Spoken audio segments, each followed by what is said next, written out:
Hi. Hello, everyone. How is it going? I hope you're all having a good one. I'm very tentatively looking at all of my like stats stuff right now to make sure everything's not breaking, and well, so far we've gotten further than we did on Thursday, so that's good, I suppose. That was about 20 seconds and the stream crashed, so we made it to 6 minutes, which is a surprise in itself, but a pleasant one. So there you go. Welcome in, you guys. How's it going? Cinderface, Sil, and Socially. All similar starting sounding names there. The sound. The S/C sound. How is it going? Hope you guys are doing good and having a nice weekend. How be things?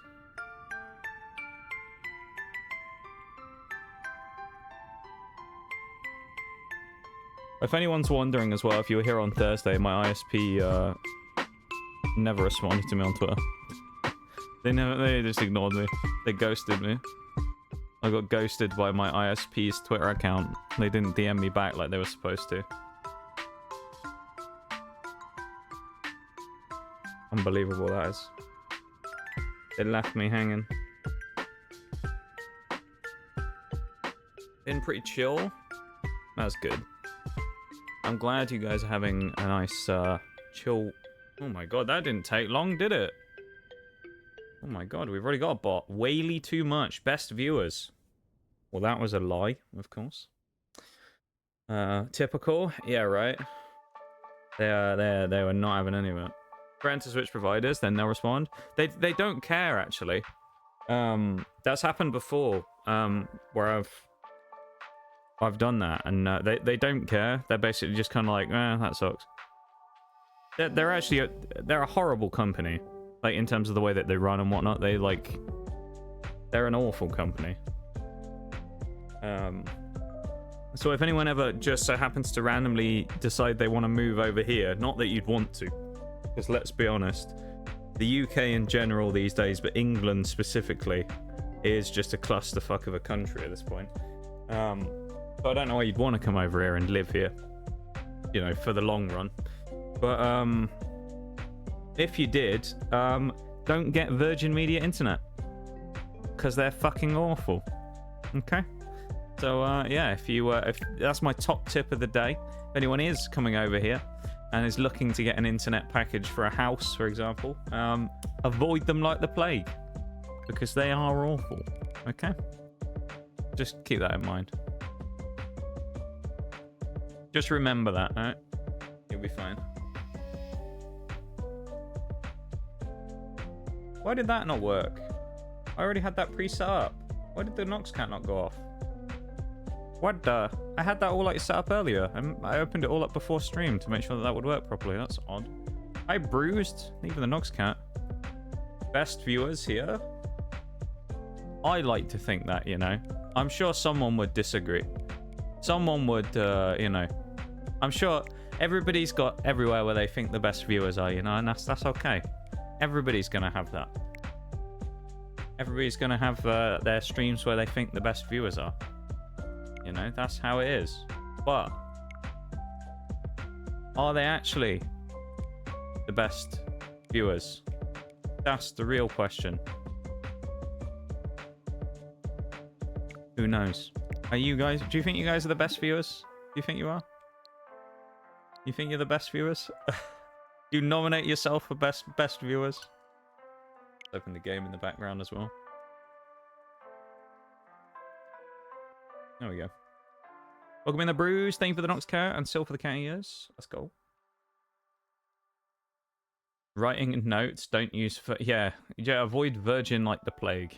They're awful. Also, yeah, I went to confirm this as well, because I know I talked about this during the week, and a lot of you thought this was a very foreign concept.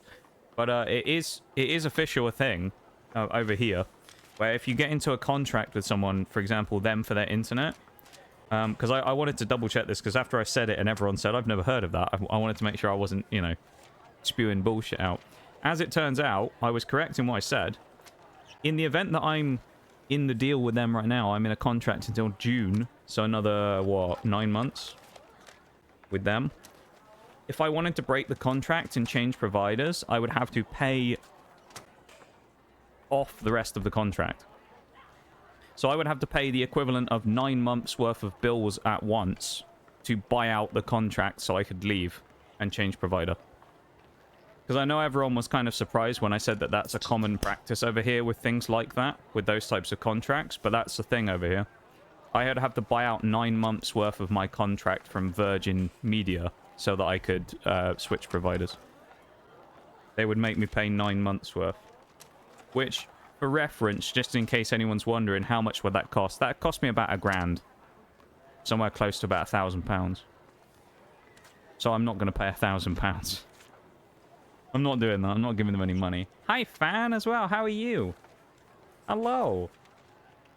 It's good to see you. How you doing, Fan? You've been streaming a lot recently, haven't you? I've been enjoying getting the chance to pop in. I haven't had a chance to stick around all too long, because I know you stream at some wonky times for me, but I always try and pop in when I can and lurk for a little bit. Yeah, it's nice to see you. I'm hearing sound crackle. Give me a second. Let me just close and reopen my program for game capture. Hi Bevan, how are you doing as well? Are you still up in Seattle, Bevan? You still at PAX? Still at PAX? Or are you back now? And if so, how have you been getting on? Have you had a fun time meeting everybody from the Twitchverse and, you know, touching them like you told me you were going to do? Consensually, of course.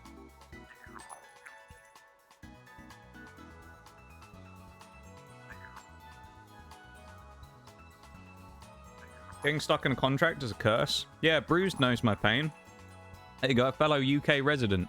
It's a fucking ball ache and a half when you get stuck in something like that, especially if they fail to deliver the terms of the contract, basically. They also lied to me at one point as well. I've got so many rants about stuff like that. They lied to me about something of when I bought the internet package with them. They told me that I had to switch my phone over to O2 as well, which is a company over here. And I had to use their SIMs. And I wasn't allowed to remove it from the deal they were trying to give me. It was like the only way I could get the internet I wanted. It turned out a couple of years later, I got this was like 2 years because I renewed the contract. So it's been about 4 years I've had it. So it turned out about 2 years into that, O2 actually spoke to me and went, oh, like, you've had these things, but there's never been any activity on your account. So, like, what's up? And I told them that basically the internet lot had forced me to take this, even though I didn't want it. And they told them that apparently they weren't supposed to do that. And it was something they could have just, like if I told them, which I did, that I didn't want it, they were legally obligated to just remove it and not charge me. Yet they forced me to take it and didn't give me the option of getting rid of it. Or they told me that I could get rid of it, but I'd have to downgrade my internet to do it. And it's like, I mean, that's another one. And then there was another one recently with power company over here. A company called British Gas. I'll tell you what, let's go back to the lab while we're on Brant's story time. British Gas, that's the name of the company. They do like a lot of power stuff, not just like gas, but they do kind of general power stuff. And so I had a run-in with them because there's a charge that they'd been putting on every single month that I had to pay, which was supposed to be charged once every quarter, right? As like just a general fee. Yeah. And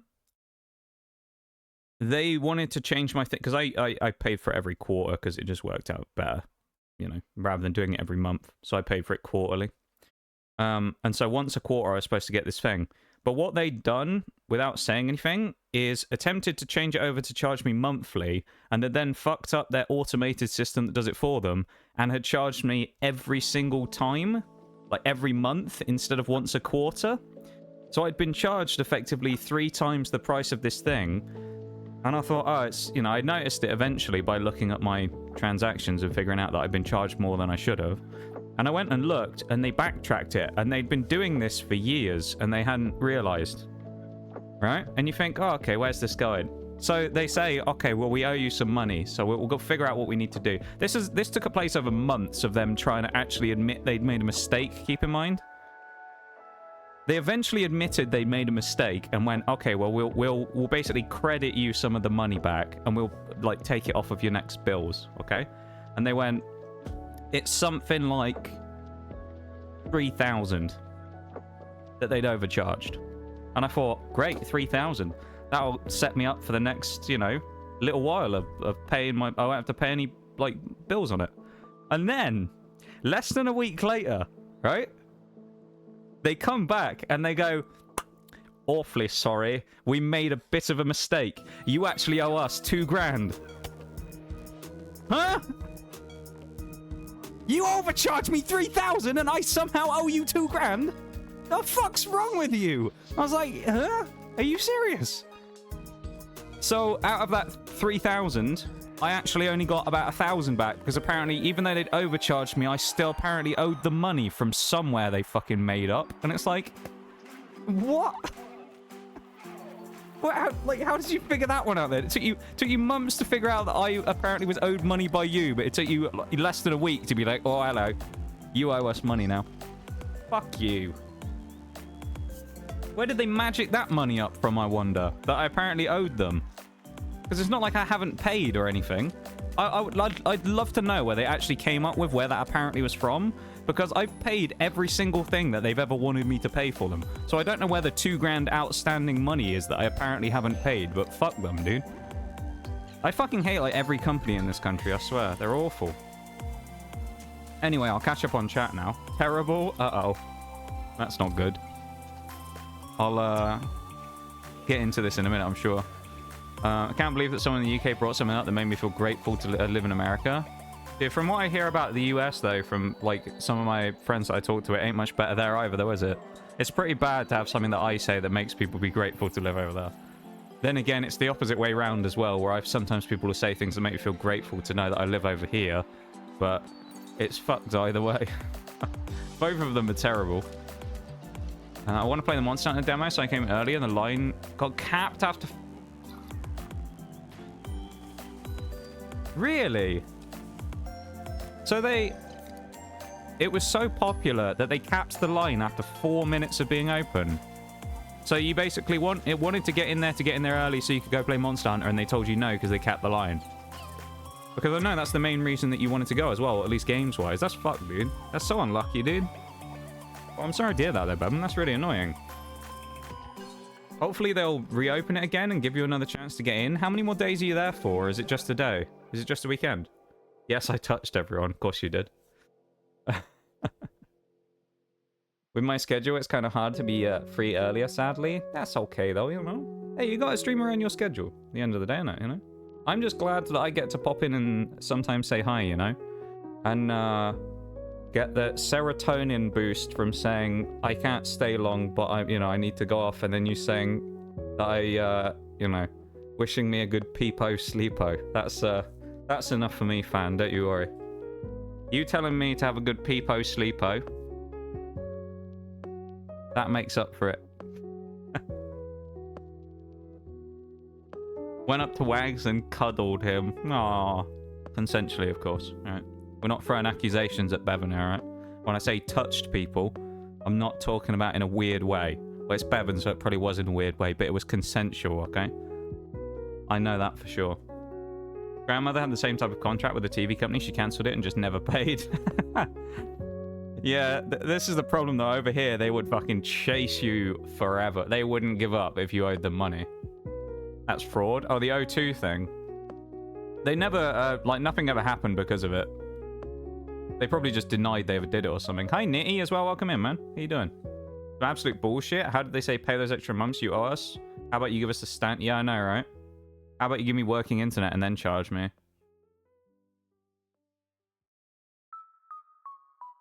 Like, I remember there's a few times when I've, like, spoken to them. Because I had this one recently where there was a massive outage for, like, 20 hours or something. And I sent them a thing and I was like, can you just tell me when it's going to be up? I went and spoke to the person on Twitter and they actually responded. And I was like, look, can you, I know you're not the person who is fixing the problem, but, like, if you just got any info you can give me. I was like, you know, anything I do making money or anything like that is online. Why did not? Oh, Noxcat disappeared because I did the fucking thing, didn't I? Hang on. Let me put him back up. It's because I changed scenes. That's my bad. Let me change that real quick. Why is he not coming back up now?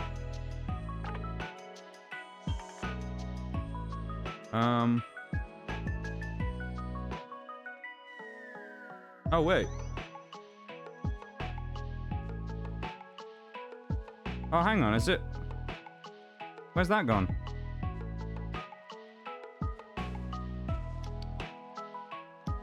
My mix-it-up stuff has disappeared. Oh, shit. Like, Noxcat, that's disappeared. Hold up. Hold up. We're going back to the lab. Oh, wait. What is happening?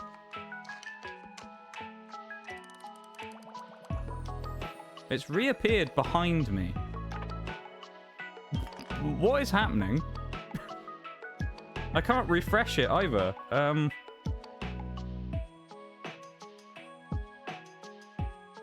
See, look, it's there.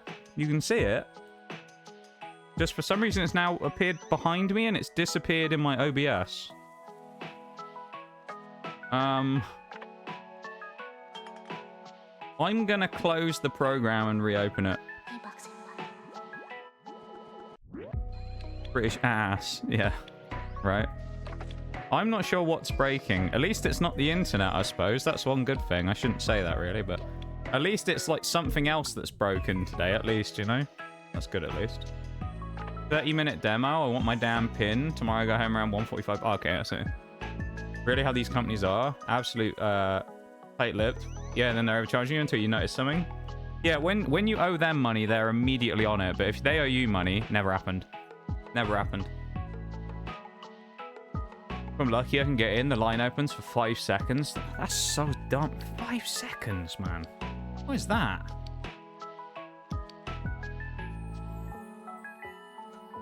Yeah. So, I'm a bit confused here, chat. I'm not sure what's happened. Because it seems like my mix-it-up thing, which is the like, stuff I use for the Noxcat, is just broken.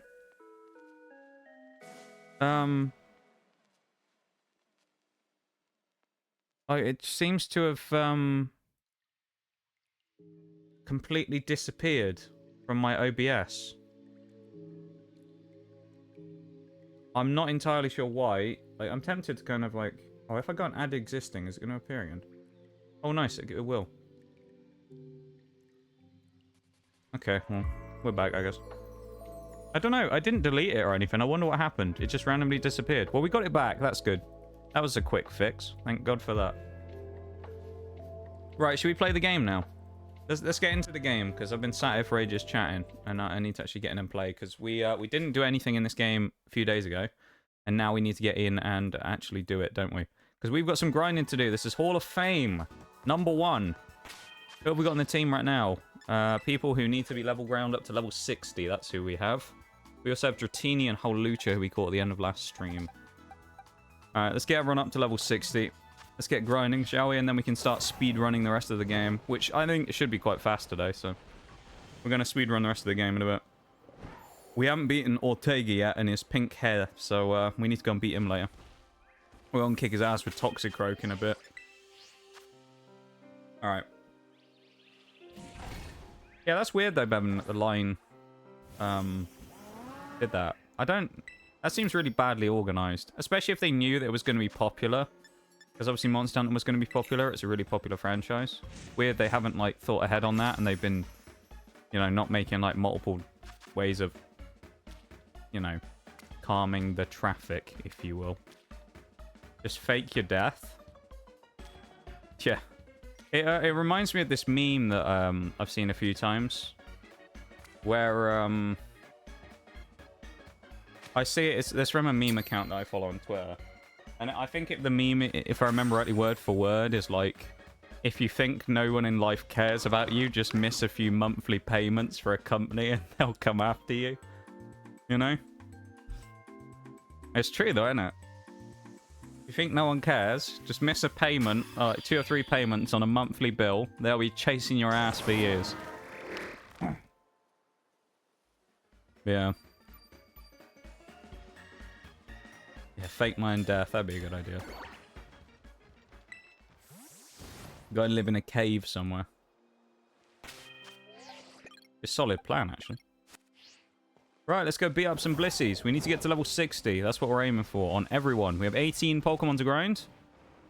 So, yeah, we'll get that done, I think. Maybe. Probably. Perhaps. I don't know. It's going to take a while, but we'll get there. We've already wasted 25 minutes of stream. I say wasted. We were ranting. That's never a waste, is it? Also, happy September, everybody.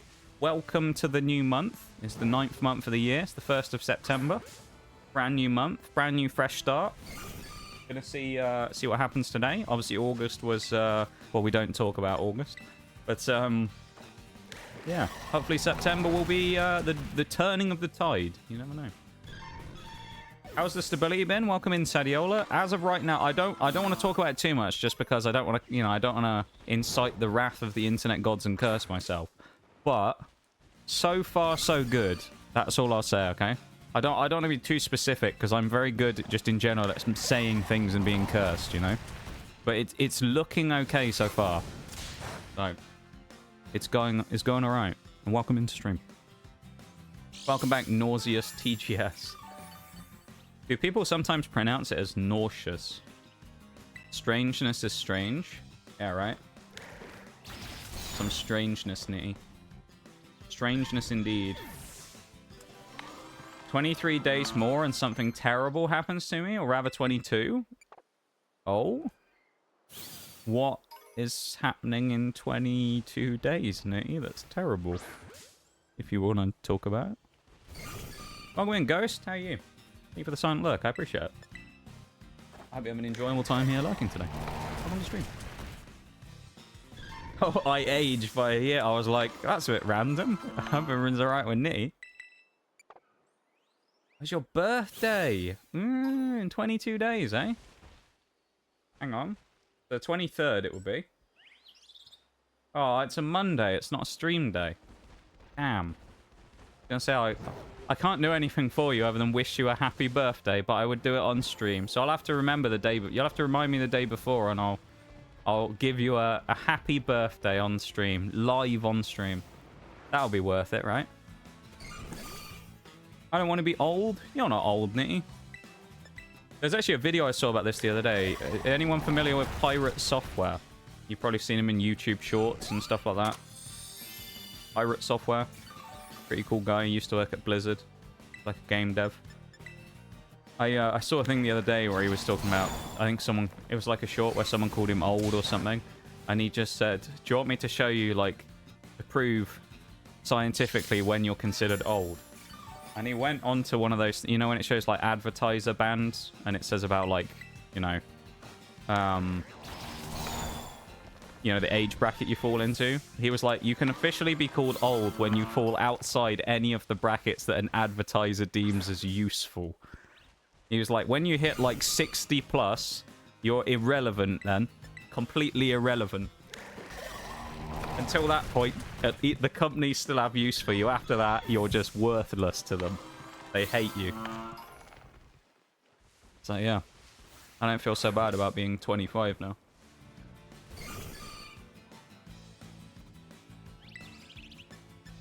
Yeah, that is true. You're only going up by 22 days, I suppose, Nitty. Because, I mean, you basically already aged, haven't you, at this point now? Change my birth certificate for it. Change it to the day before, yeah, so we can celebrate on stream. There you go. Just change your birthday. Not as bad as me. My birthday's in 9 days. Don't want to age either, but we have to. Sucks, don't it? Birthdays are pretty cool. Well, they can be pretty cool, though. That's fair. Well, happy early birthday to the two of you. I know it's still a little way off, being like over a week, but yeah. Also, speaking of, 2 weeks today, exciting stuff. 2 weeks today is the weekend of the release of the Pokemon Stellar Crown TCG set that we're going to be opening live on stream. Yo. So, yeah, in 2 weeks, we might be opening Pokemon cards on stream again. Makes me excited. I need things to be excited about, you know? Need things to be excited about. I'm glad that we've had a fun start to stream here as well, because I'm not going to lie, I've had a pretty shocking weekend. So I'm glad that we've started well here, you know? I've had a pretty poor weekend, all in all. So, I'm glad that we've had a nice start here, you know, and we've kind of gotten going. I say that like it's a surprise. To be fair, every weekend's kind of poor for me these days. Weekends are really, like, sucky for me now. I think a lot of it is I just don't really have a huge amount to do anymore. I used to always be busy on the weekends because I had stuff to do with people or I had plans, and now I just don't, you know? And so it just gives me, a, like, especially this time with, like, stream had been a bit of a disaster this week, and, you know, which wasn't great. And then obviously I went into the weekend, and it's just been a bit of a sad state of affairs the last month, really. I've just been a bit unlucky as a person, I suppose, but that's life, isn't it? And I suppose I was just thinking about it this weekend, you know? Had a lot of time on my own to think about things, and I hate having time to think about things on my own. It sucks. I'm very much someone who thinks a lot, probably overthinks at times, but I hate having thinking time. Mine's on a Tuesday. What was mine on this year? Technically, it'll be my birthday as you stream on that Sunday. That is true, actually, yeah. Yeah, for you it will be. What's my birthday on this year? It was on a Wednesday. Yeah, mine was a Wednesday this year. Bit of a meh kind of day, isn't it? And Wednesday, it's okay, you know. I don't know why Clorf as well has accelerated away with so much XP compared to everyone else. He's like level 56 and no one else is even out of, what, 52, 53 yet? I don't know what's happened there. I appreciate you guys. Thank you for hanging out with me, you know? Especially as well, considering the week we've had. Thanks for hanging out and being here, you know? It's like, oh my god, it's been a rough week for stream. Let's be honest. I mean, what? We didn't even manage to have... This so far... No, I'm not even going to say it, because... But so every stream we've done this week, before today, so far, has been incredibly disrupted because of internet. Whether it been Skyrim that we made it a few hours into and then had a few issues, War Thunder where we made it. War Thunder was a was it Wednesday was War Thunder that was a disaster? Thursday was a struggle, but we made it, didn't we? Oh no, Thursday Thursday was hours of issues, and then eventually we were able to do stuff. And then today so far it's all right. So I mean, you know. It's been streams have been a bit of a mess this week. It's been quite disappointing, really, because I've been sort of ready to go.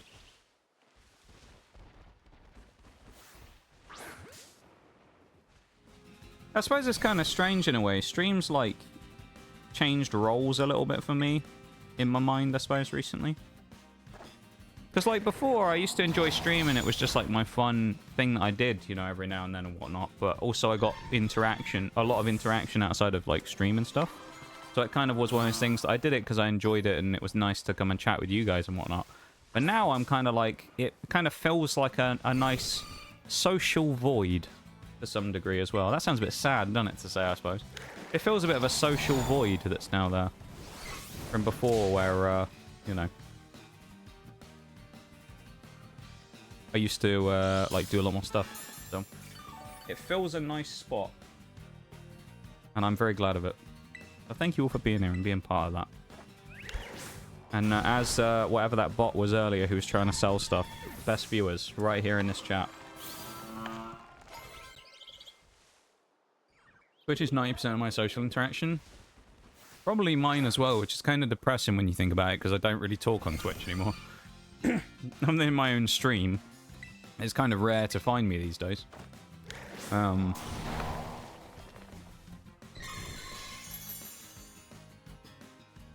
don't know, I just don't really spend as much time watching as I used to. I used to really enjoy watching streams, and then over time I kind of went off watching streams completely and streaming myself, and then, you know, over time I got back into it. But these days I'm just become a lurker again.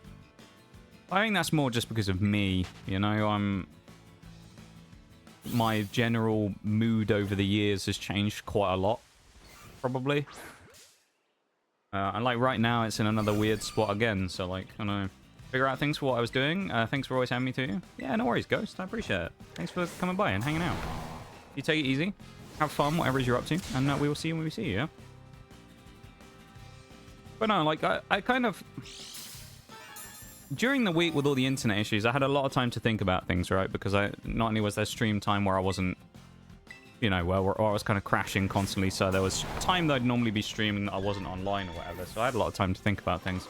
And I thought about a number of things and a number of, you know, just situations and all kinds of stuff, and, yeah, there's a lot to think about, I felt, during the week. Like I said during the week about things, you know, I joked quite a lot about, like, damn, maybe all the internet issues are the internet's way of telling me it's time to retire as a streamer, you know? Finally hang up the headphones one last time and, you know, fuck off into the sunset. And, you know, while I was memeing about that type of stuff as well, I'd be lying if I said that the thoughts of things like that didn't kind of creep in to some degree from having basically an unwatchable stream all week and kind of watching everything fall apart. It's kind of, I don't know, got in my head a little bit. So, yeah, I had a lot of thinking time though about people and things and stuff and things, all kinds of things, you know? And, yeah, I did a lot of thinking. I don't know if it was good thinking or not, to be fair. Who knows, but at the end of the day, I did a lot of thinking.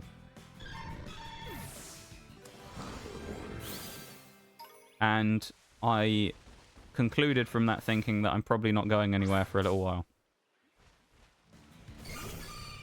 Always a pleasure seeing you, no matter the mood. I just wish I was in a better mood a lot of the time, you know?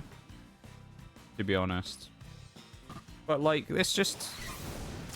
I think it's just the way I am these days, really. Just with things that have happened recently, like...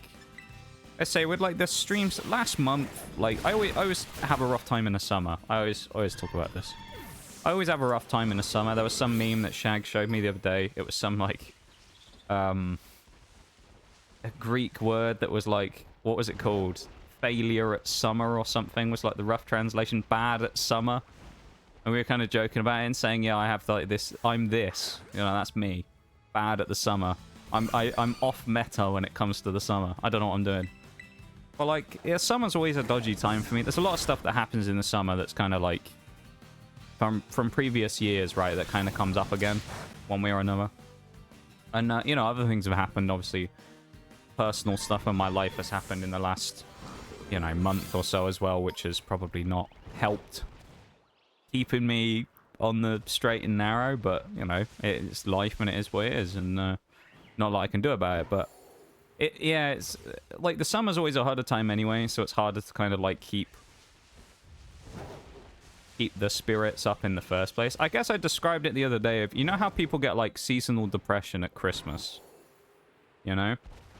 Like some people just, there doesn't even have to be a reason, but some people just, it gets to Christmas time and maybe it's just because everybody else is kind of out celebrating and doing things with family and stuff, and you know, some people don't have that and it's just quite a depressing feeling. And, I guess I kind of equate it to, like, it's almost like the reverse of that, where for me it's like, that type of time of year in the winter is great, but the summer, it's the opposite for me. It's just, like, atrocious every year, and I hate it. So yeah, I don't know, it's just, the summer's always tough for me to try and, like, keep the spirits up, I guess. And, yeah, this year's been pretty hard. And I probably, like,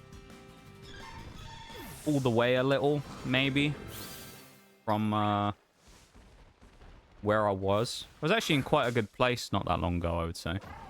Maybe... what? 2 months ago? Something like that? Midsummer? June and July were actually decent months. Well, actually July maybe not so much. May and June were decent months. Probably like... since then I've kind of like pulled myself back a bit, I think. And I've just kind of retreated back into my safe space a little. You know? Into my, the walls have come back up a little and I've kind of backed off a bit from where I was. But I'm not going to get into all that stuff because that's just depressing to talk about and, you know, it's unnecessary for stream. But summer is when I boil to death, so summer sucks. I just don't like summer. So, it's nothing about... it's not like one of those things where it's like summer itself isn't a problem, right? Like, I like the warmer weather. It's always quite nice and things. I like the weather and things like that, you know? So that part of it's fine. It's just summer... it's almost, how would you describe it?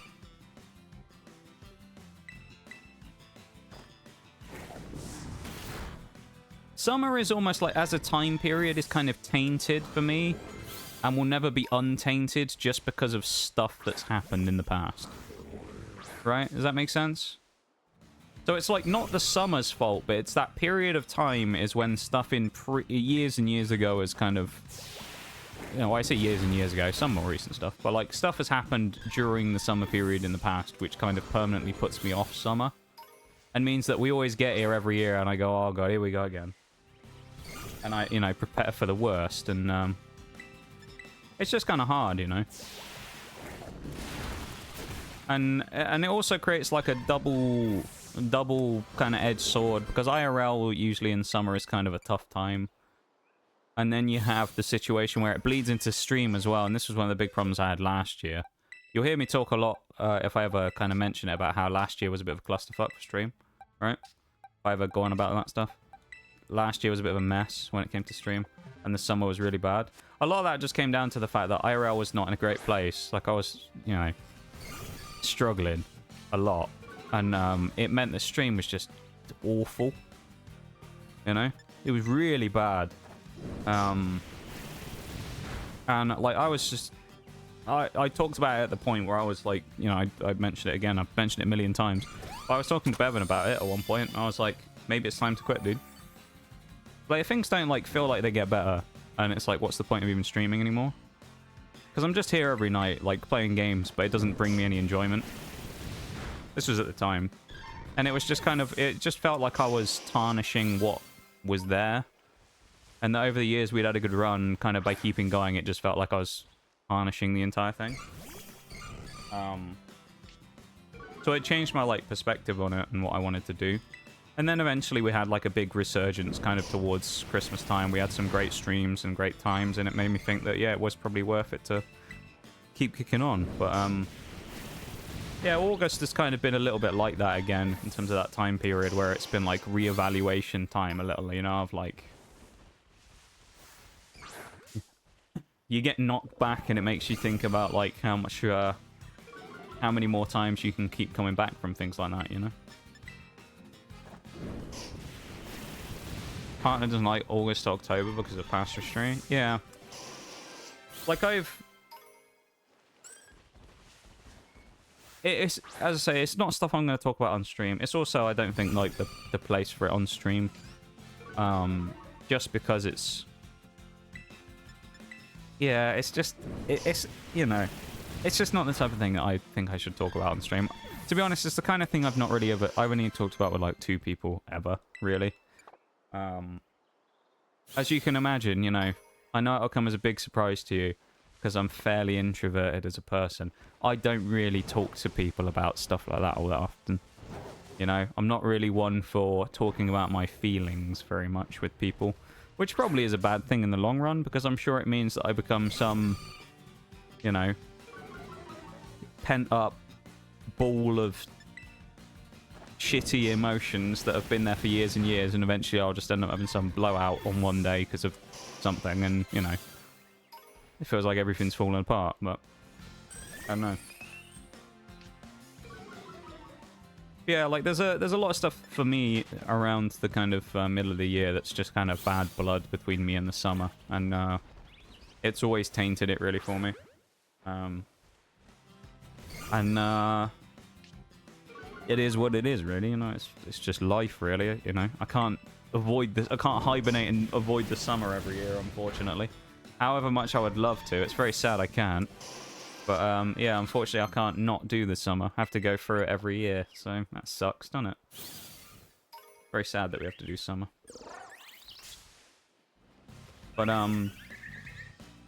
yeah.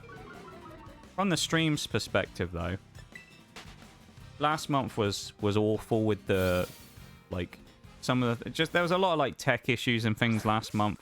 I also had I think it was the start of July as well, where I had like the PC issues in Dishonored and things like that. So like there was a lot of stuff in July that was kind of just went wrong with things like that, and there's just problems. There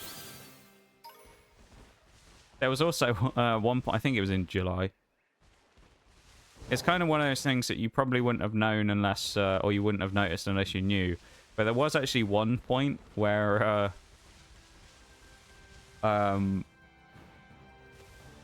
this didn't actually happen publicly, thankfully, but there was actually one point where someone I knew as an IRL person very nearly doxed me. Not in like a bad way, but as in they were going to do something without thinking and like, you know,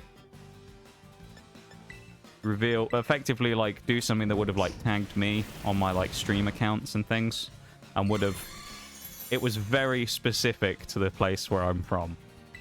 It would have been like not a good idea. So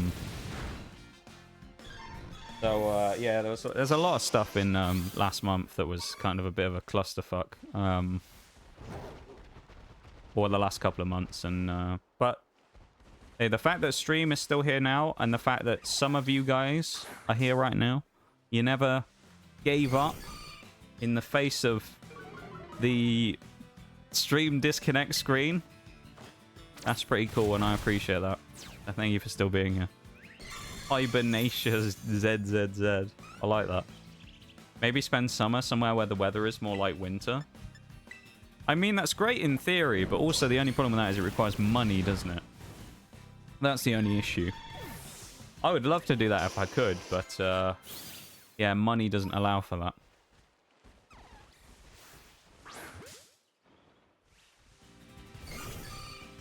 You got to remember, you know, I've got to make sure that I've always got a bank full of money available just in case British Gas randomly tell me I owe them about £20 million or something in bills that I've already paid or some shit. So I've always got to keep it in mind. Yeah, no, it's I'm glad to be back today, feeling a little better. Like this whole week though, ever since the internet issues started, I was super like anxious before stream today. I'm not gonna lie. I haven't really had a huge amount to do today. It's kind of been quite a free day for me. I've had like nothing really much on, and it was very much a day of like, I set up before stream probably an hour before. I always try and get all my stuff ready to make sure that everything's working if I can. And I was sat for probably an hour staring at my screen before stream. And it's probably the most nervous I've felt for a long time, where I was just like, you know, I was just kind of like, the first thing I was like, internet, please, like, work with me today, you know, like, be nice to me. But I don't know, I just felt really, like, nervous today, really anxious. Something about it. Wales redeem. That'll knock me out of it. That'll get me into character for stream. Nothing gets me in quite like a majestic 5 minutes of Wales mode. So here we go. We've started the timer. We're going to get going. But 5 minutes of Wales and we're going to crack on.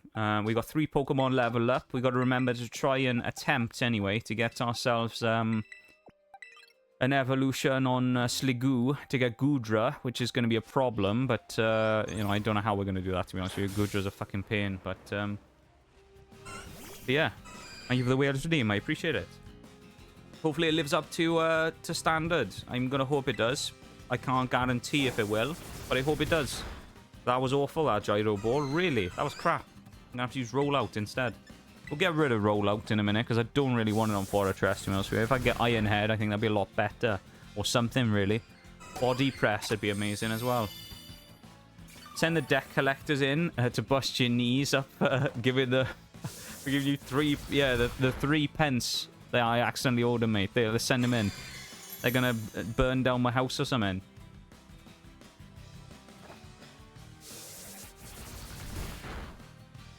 Lovely stuff that was. Great piece of rollout there from our boy Fortress. Phenomenal stuff there. Great attack.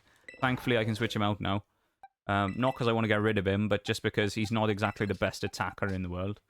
So getting him out of the way is quite a good thing. Actually, let's put Dratini in as well. Get Dratini in, because there's a dragon, Welsh dragon, needs a bit of time to build up his power. Low XP group, all that stuff. So you got to make sure he's fully prepared to go. Let's go after the Blissey here as well. Lovely stuff. Yeah, the British gas, mate. They'll be after me for that 3 pence. They won their 3 pence back, mate. My kneecaps will be, they will be payment, for it. So you got to be careful. For some reason, Wales regime gives me a little bit of nostalgia for Mordor. I mean, you could argue that West Wales is a bit like Mordor, to be honest with you. A little bit like it. Trying to think, is there anyone who sounds Welsh in... No, I don't think there is anyone who sounds Welsh in Lord of the Rings or anything. It's nostalgic for me from Shadow of Mordor when we played that on stream. If anyone remembers, years ago, we played Shadow of War even. Shadow of War on stream, and it was hilarious. We had Mog the Lookout. Anyone remember Mog the Lookout? What a legend he was. He was a random... So in that game, you were like a ranger, right? One of the rangers from Aragorn's lot, I think. You end up having it's really... I'm not going to explain the plot because it's a bit complicated, but basically you end up gaining some powers of like one of the rings, I think, from a dead elf who had one, I think. And one of the things you can do is basically mind control people, right? And the idea being that you have to bring down the orc regime that's starting to raise up by kind of like Assassin's Creeding your way through the game, assassinating people and like breaking the chain of command. And what you can do is you can basically like beat an orc in combat and then turn them over to your side. And we had one called Mog the Lookout. And people come back and they can also do things. It's the Nemesis system, as it's called. So you have like the AI will do... They'll like try and backstab you sometimes. Or they'll like go in and try and like backstab... You can use them to backstab other orcs. Or you can send them in to pretend to be like a rat. Where they'll pretend to try and be friends with them. And then they'll stab them in the back when you go to fight them and kill them. It's amazing. And we had this one guy, Mog the Lookout, who was like a geriatric old man with a crossbow. And no joke, this can happen in game as well. If people get killed, they can come back from the dead, basically. They can, like, dodge death. Mog the Lookout dodged death about 6 times, where he'd accidentally be killed by something, and then he'd just reappear, and you just hear him with his old voice. He had a tagline. He'd make this weird groan, and he'd just say, "Look out, you better look out." And he used to... You can find a clip of it. I think it's called Look Out Boys. And it's when he's in the arena with his old man voice. And you just turn around and be like, "Oh, what's that?" And you'd hear him just with his "Look out" in the background. You'd be like, "No, he's fucking back again."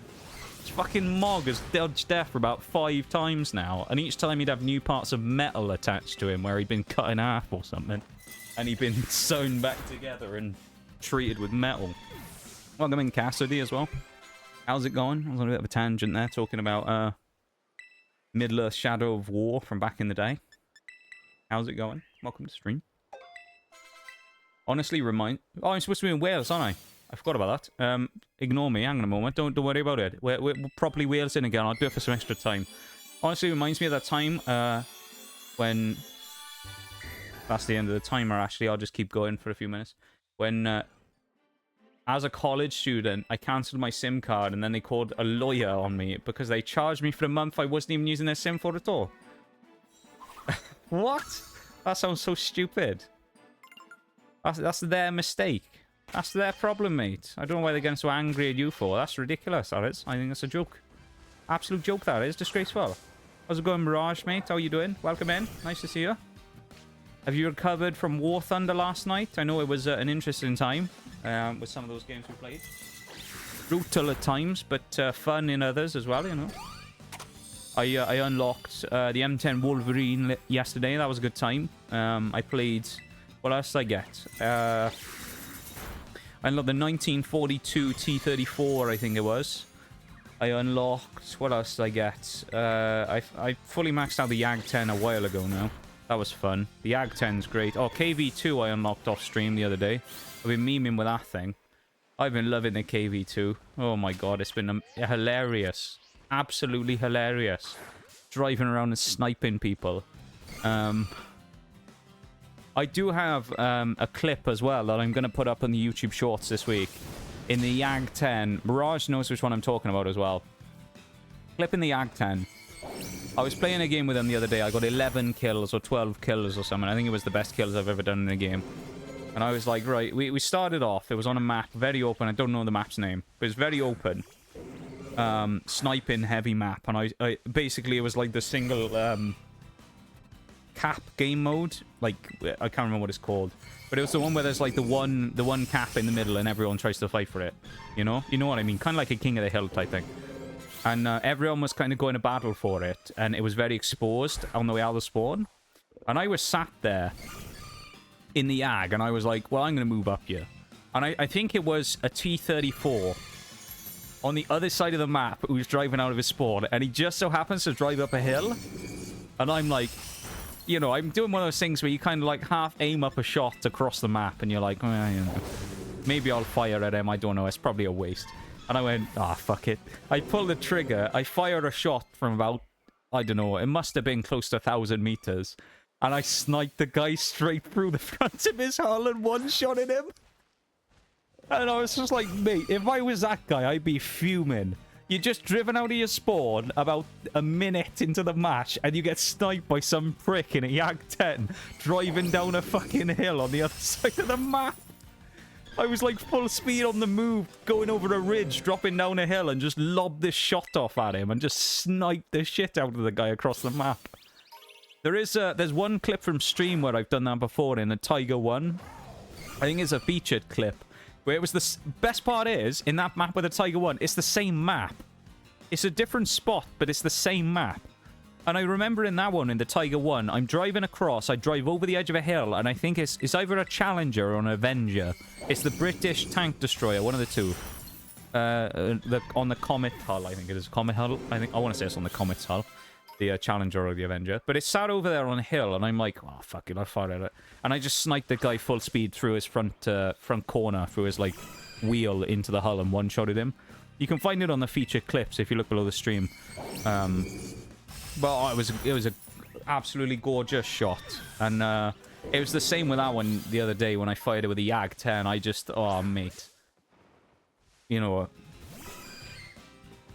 It was the type of like shot that you land that you kind of wish you had a nut button sound effect, you know, just to emphasize how good of a shot it was.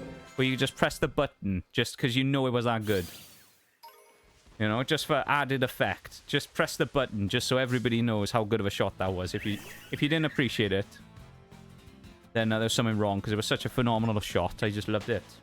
Can't even judge whether or not this Wales accent is accurate. I'm an American. Well, I mean, I suppose you could go into a YouTube or something like that and find the goat. I wonder what that was for a second. That almost jump scared me. The goat right here. The goat. Thank you for that. That's why he's the goat. Lovely redeem, that one. I like that one. Well, I'll break out the accent now as well. I've been doing it for a couple of minutes extra. There you go. I hope I've made up for breaking the Wales midway through. No, we've run out of stuff again. Oh my god. Bollocks. We're gonna have to get more sandwich ingredients again. Why are we always running out of sandwich ingredients? Let's go back to Artisan again.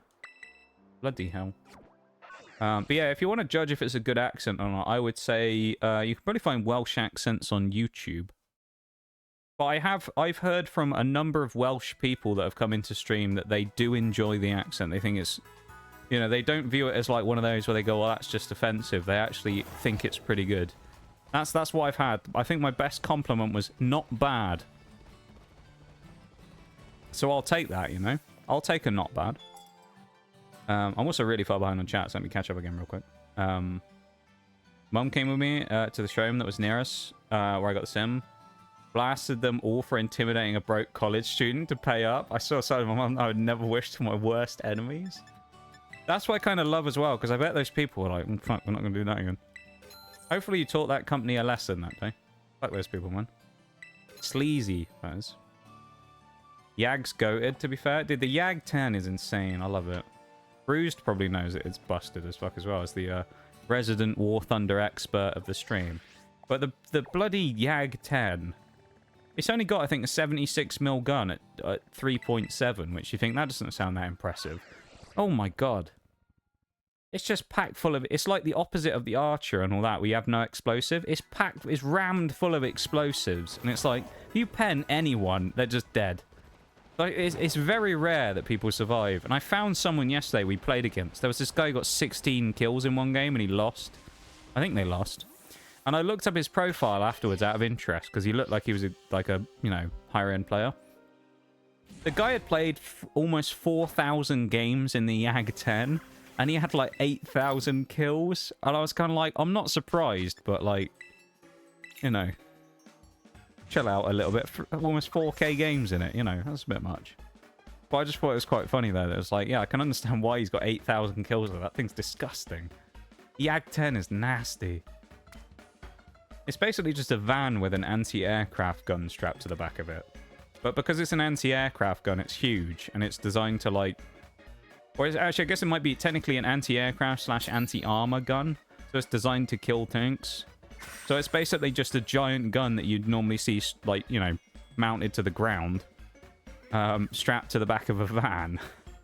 And you can just drive it around and just shit on people all over the map. It's hilarious. Just blowing people up. Yeah, this guy had like 4,000 games in the Yag 10. It was crazy. Hi, Spartacus. How's it going? Welcome in, man.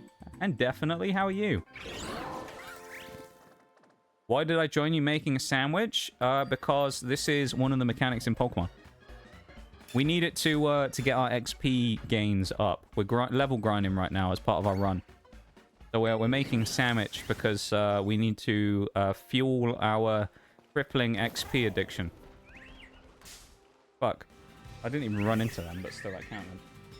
Way up. Apparently we've got an ad break, so let me just switch to the BRB screen, I suppose, for the minute while this happens. Apologies to anyone who's just come in right before the ads, but we do take a regular 3-minute ad break on the hour, just to make sure we all have a chance to refresh ourselves, get a drink, have a stretch, do all that stuff we need to do, and make sure we're tip-top condition, ready for the stream ahead. So, yeah. Can I make a bad joke? When you say bad joke, what do you mean? I assume you mean, like,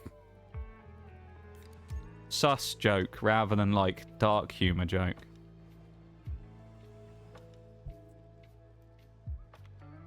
We aren't very sus here. You've probably figured that out, to be fair, but we're not a hugely sus community. Not a sus... Oh, a dark joke. I mean, you can make it. Go on. The worst that will happen is it gets deleted if it's really bad. Go on. While you make the joke, thank you, Shags, for the silent alert, my dude. I'm going to quickly go and grab a drink, okay? So I'll be back in a second, okay? Thank you, Shags. I appreciate it, man. You have a wonderful time with your friend as well. Let me go grab that drink and I'll be back in a sec, okay? BRB, everybody. I missed the mute button.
Looks like the ad break finished right as I got back, so there we go. What was the joke? Hang on, let me... Oh, I see. I will let you... You know, I'm not going to delete it, because I understand it's an ironic joke. And that you aren't expressing that as an actual opinion, of course. There you go. We can ironically joke about it without actually meaning it. Because we're mature adults. Even the Nox Cat carriers, Shags. Oh, they actually probably won't work, will they? Because... Oh, no. No, they're back. Never mind. That's weird. I don't know why that happened, but okay.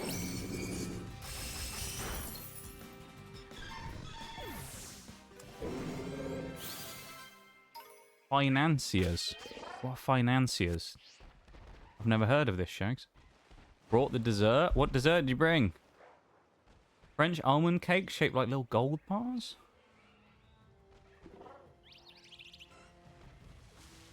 Maybe they have a different name over here. I don't know. Probably something for me. What is this? I see a Giga Chad without a sub. Which fucking hates me. Ah. It's okay though, definitely. It's alright, you know? Don't worry about it. Just enjoy the stream, you know? Never got to worry about subs or gift subs or anything like that, you know? I'm not sure who to be angry at. Never mind, I go.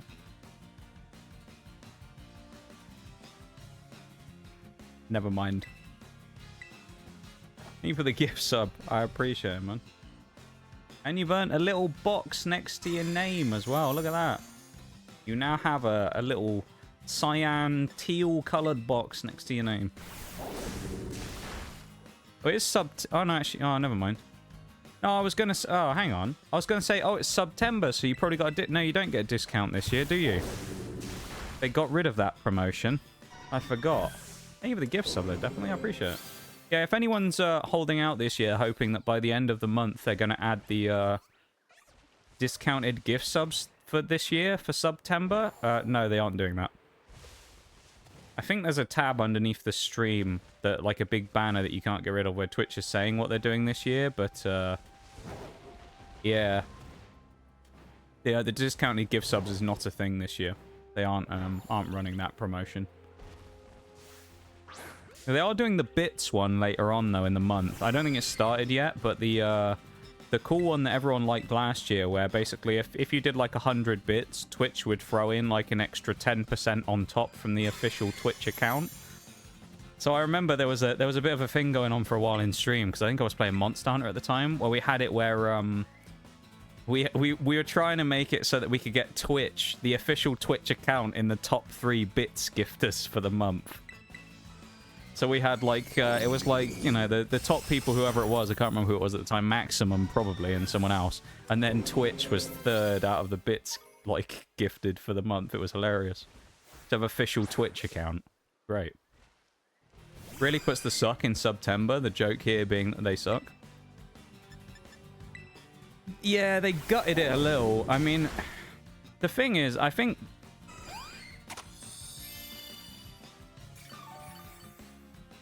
Twitch is... I'm not sure who to be angry at. Maybe the gift sub to Spartacus as well, though, definitely. I appreciate it. Thanks so much, man. We're already 2/3 of the way through our gifts... Well, not gift. Our subs goal for the whatever time period, because I just kind of update it when it finishes, so... The month, I suppose, is what I had it up for. But thank you for the gift sub to Spartacus. I appreciate it, man. Well, well, well. I see another Giga Chad without a sub. Impossible. Well, I appreciate you gifting subs to the community and helping people get that sweet, sweet ad-free viewing.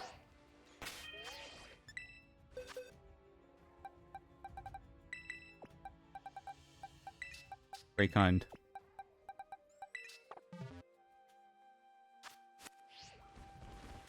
Oh yeah, I was talking about September, wasn't I?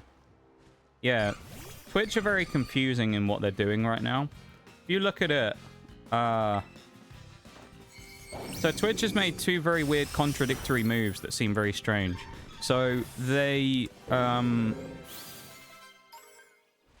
increased the price of subscriptions recently, obviously everybody knows this. They increased the price of subs for almost everybody, right? And then I've been doing like a big thing about trying to push people going for this Partner Plus scheme that they have, right? Where if you have 100 sub points for 3 months in a row, you get a higher revenue split as a creator. It goes up to 60 if you have 100. And if you do 300 points, you get 70% split, right? Like the old partner deal used to be. Now, obviously, this doesn't include gift subs or primes. It's just people doing a raw sub and just choosing to sub on their own, right? So they promoted this and wanted everyone to get involved in this scheme and try and aim to get to the highest splits. Yet then, now contradictory to that, what they've done is they've changed it where they've gone, we're actually adding a permanent discount to gift subs to take, what, 20% off the price? Which actually, if you look at it, they've just reduced the price to what they were before they upped the price a month ago. But they're now promoting people to gift more subs because they've tanked the price of gift subs, which don't contribute to the Partner Plus thing. And it's like, what do you want people to do, Twitch? Do you want people to sub or do you want people to gift subs? Like, make your mind up. Like, what are you doing? And then you make, like, September, like, worse by not giving a discount this year. It's like, what are you doing? I think the promo for September at the end of the month is if you gift 5 subs, they throw in an extra one for free, I believe, is their plan. But I don't know, that doesn't seem like that great of a thing for me. I think the bits is the best part of the September thing, to be honest. The 10% bits thing. In my opinion, I think that's the best part of it.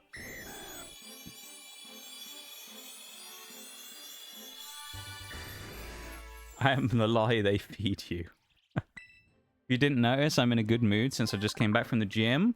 Hey, y'all. What were you doing at the gym today? Definitely. What was the... What's the word?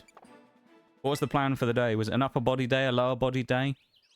Bit of a mix, getting everything? Or what was it? What were we aiming for today at the gym? That way I got gifted 5 subs on a different channels I watch? Possibly. It could be, I don't know. It really just depends. I mean, sometimes I tend to find, weirdly, that I go through phases where if I get gifted a sub in one place, I tend to get more than one. So if I get gifted a sub, say to, I don't know, Bevan, I'll also then get randomly gifted like 3 more subs in the next week, and then I won't get another random gift sub from wherever channel for the next 3 months, and then I'll randomly get 3 or 4 at a time again. So it's really weird. It seems to be that like Twitch kind of pulls you up in the thing and then goes, yes. As soon as I figure out how to tap into the main reactors, I will burn the world. Have you ever tried to indulge in all-consuming urge to kill when you don't have opposable thumbs? Or hands? Or anything other than a bread slot? You'd have a lot of pent-up anger too.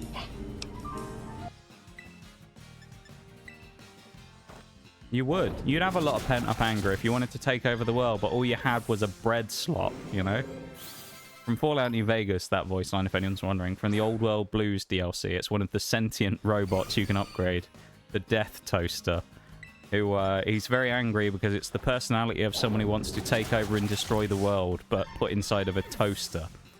So he's very angry because he doesn't have arms or opposable thumbs or anything, and he can't do anything because all he has is a bread slot. He's very unhappy about it. Welcome in there, Maximum. How are you? And thank you so much for the sound alert, my dude. I appreciate it. How are you? How'd you sleep with your new sleep schedule? I hope you're doing good. Good to see you. How are we? Hail Maximum, yes. Push, aka chest, shoulders, triceps. Okay, okay. A solid day at the gym. We like that. I haven't actually been to a gym for years. I don't like gyms, to be honest. I used to play a lot of sport back in the day, but and I went for a period after I left school where I was like, I never did any like huge amount of weight stuff, but I was like hardcore training, doing endurance stuff for a long time, like bike training and stuff. So I used to do a lot of like 30-40 minute sprint stuff on bikes. I'd be absolutely knackered after it, and I'd usually end up vomiting because I've gone way too hard for 40 minutes. But I just hate gyms, though. I just can't imagine going and doing that at a gym. The only reason I even did it probably myself is because I just bought a bike and did it on that instead rather than doing it at a gym. I just couldn't imagine doing it in a public place at a gym, you know. I just hate them. I just hate gyms. I have nothing against people who go to gyms. I just don't like the gym themselves. It's just I just have something against gyms, you know. I just don't like them. Public places. I'm not sure who to be no. angry at. What happened? A random gift sub to Raw there as well. I wonder who would have gifted that one. I wonder who it could have been who gifted that sub. Because we definitely don't have an elusive gift subber in the chat right now. Now, do we? I wonder who it was. It wouldn't have to have been definitely again. It was. Wow. Hi, Raw XD as well. How's it going? Congratulations on your gift sub from Definitely, though. The third one of the day, apparently. We've broken the goal for new subs today. So there you go. There you go. How you doing there, Maximum? And Raw? Bread. Yeah, we brought the toaster line and I thought it'd be good. The gladiator thing. I used to think that as well when I saw Maximum the first time. I used to think of the gladiator line as well. There was something about it, I don't know. Maximus Suspense. Be a different one, you know. Solid day in the gym. You're getting very large in the chesticle region there, are you? Definitely. Fair play. That means you're making good progress, you know. Getting yoked, as people sometimes say. Getting fucking... becoming an absolute monster. Good to see, though. How long have you been going to the gym? Is it like a thing you just picked up recently, or is it something you've been doing for years? Sleep schedule is still fucked. My AC is down in the hottest time of the year, and the big... Ugh. Yeah, that's pretty disgusting, isn't it? That's not very nice. AC down at the hottest time of the year? Oh, no, thank you. We don't have any hot weather left this year. The weather's gone to shite now. Remind me to bring you us. along the Oh, next time God. I feel like brawling. What's happened now? What has happened now? I'm still scrolled up in chat. I'm scrolling down for this. Bruised!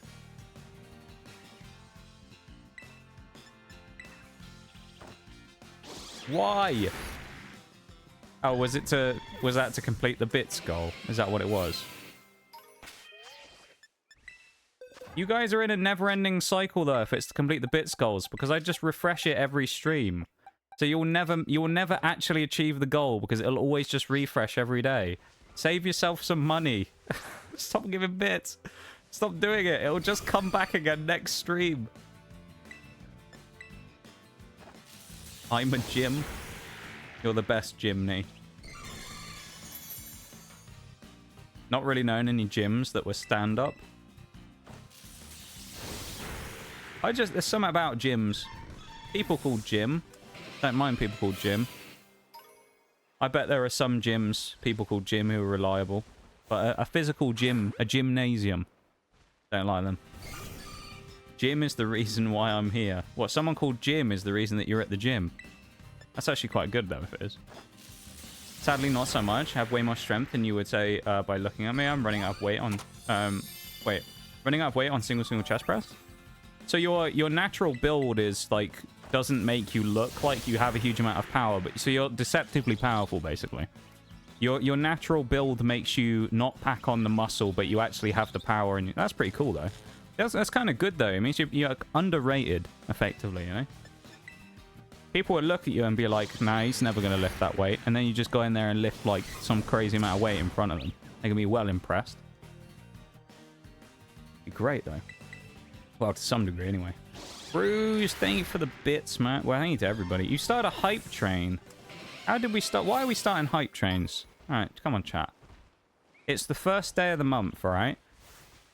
No hype trains today. It's the first day of the month, okay?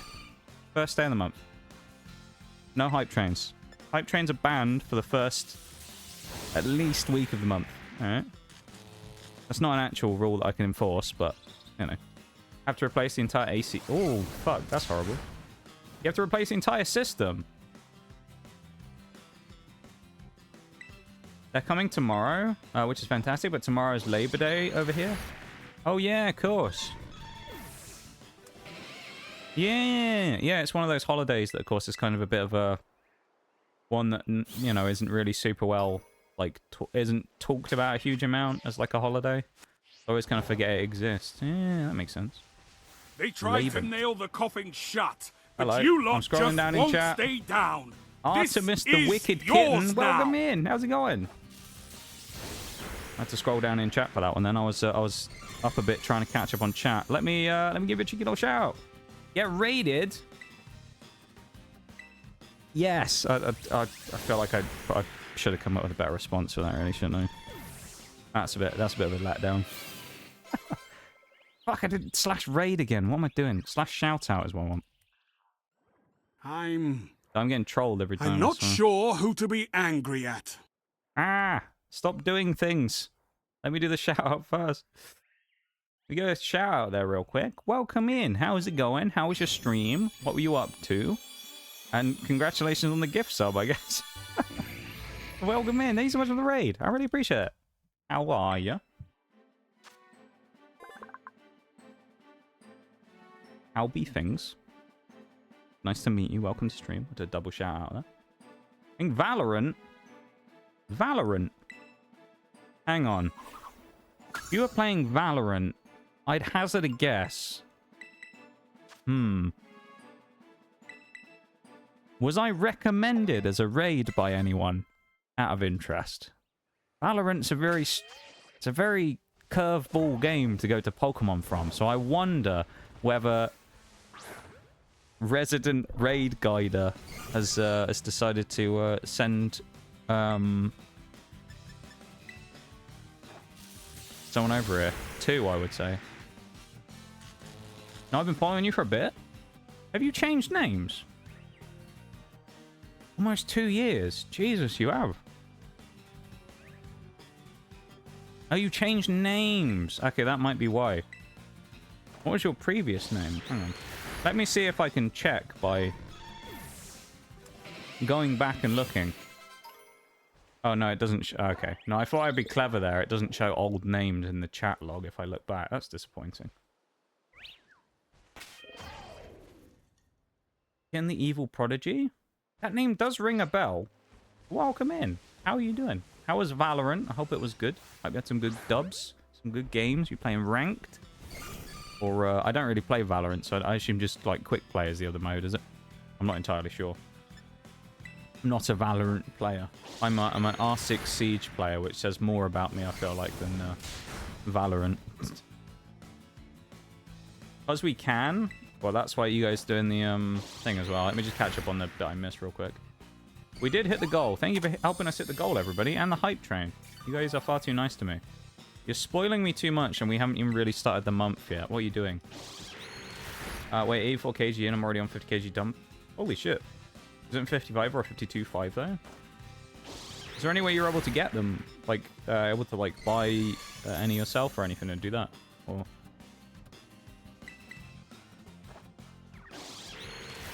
That's kind of cool, though. Hey, the Evil Prodigy. Your name does ring a bell.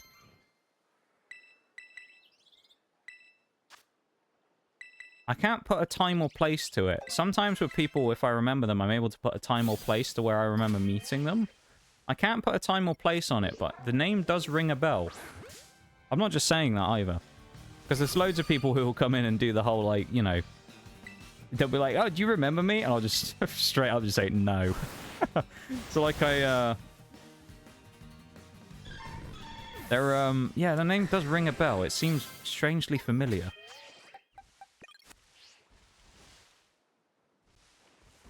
I thought there was a shiny Chansey for a second there. Oh. Yeah, the receipts, man. Receipts and everything. God damn. Yeah, well, welcome in there. Thank you so much for the raid. I really appreciate it. Fuck's sake. Leave me alone, Floette.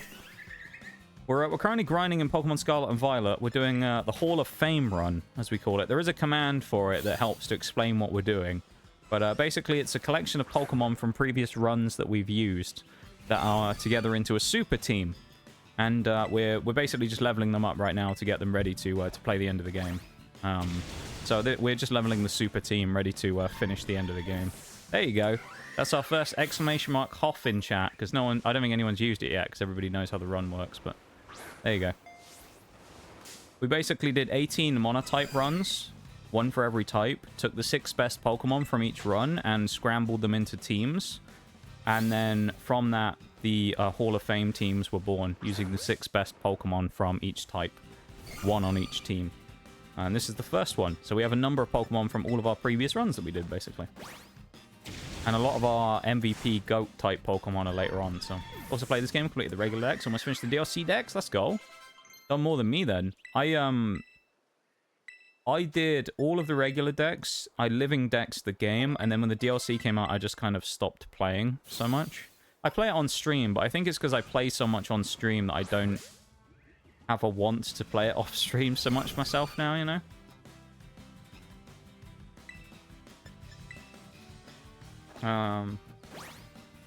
Sweaty because it was Valorant. That's fair.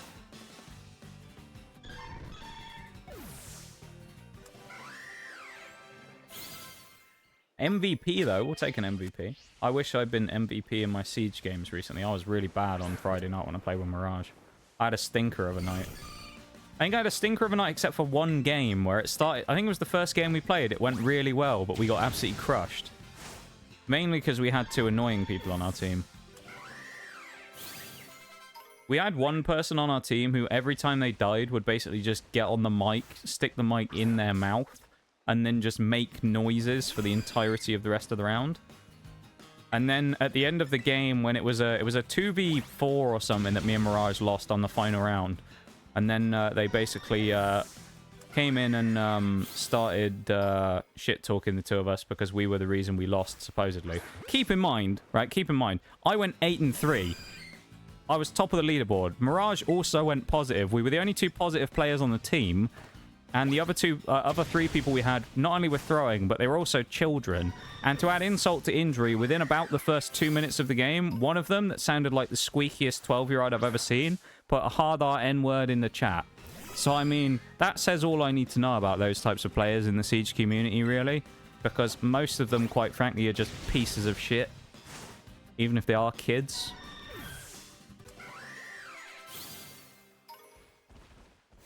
Fuck them, man. Fuck kids like that. He's shit.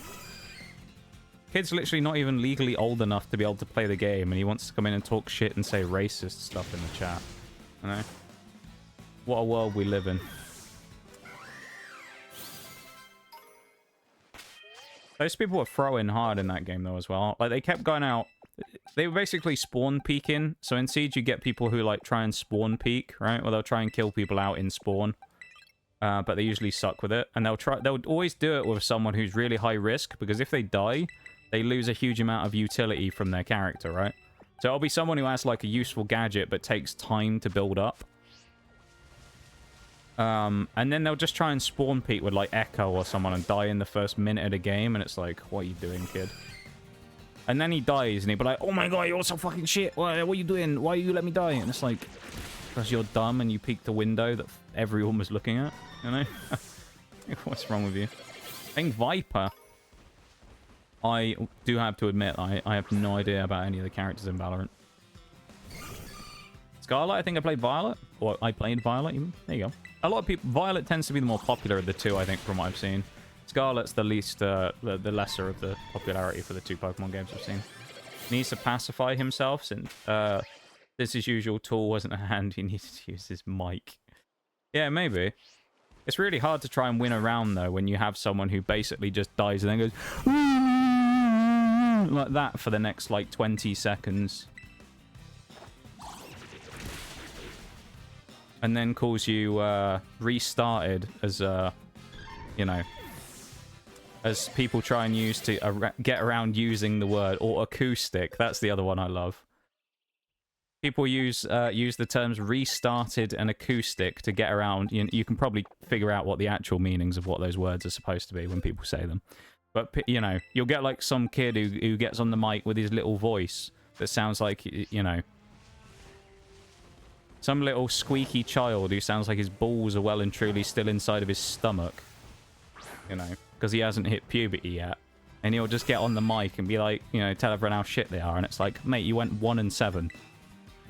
Like, you know, it's like, you went 1-7. All right, like, pipe down, child.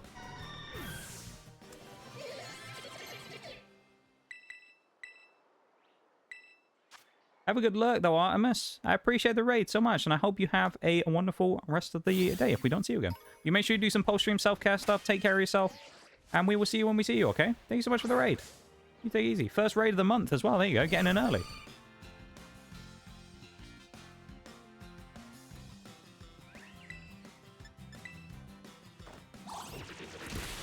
Yeah, the people who get 0 kills and then complain, yeah.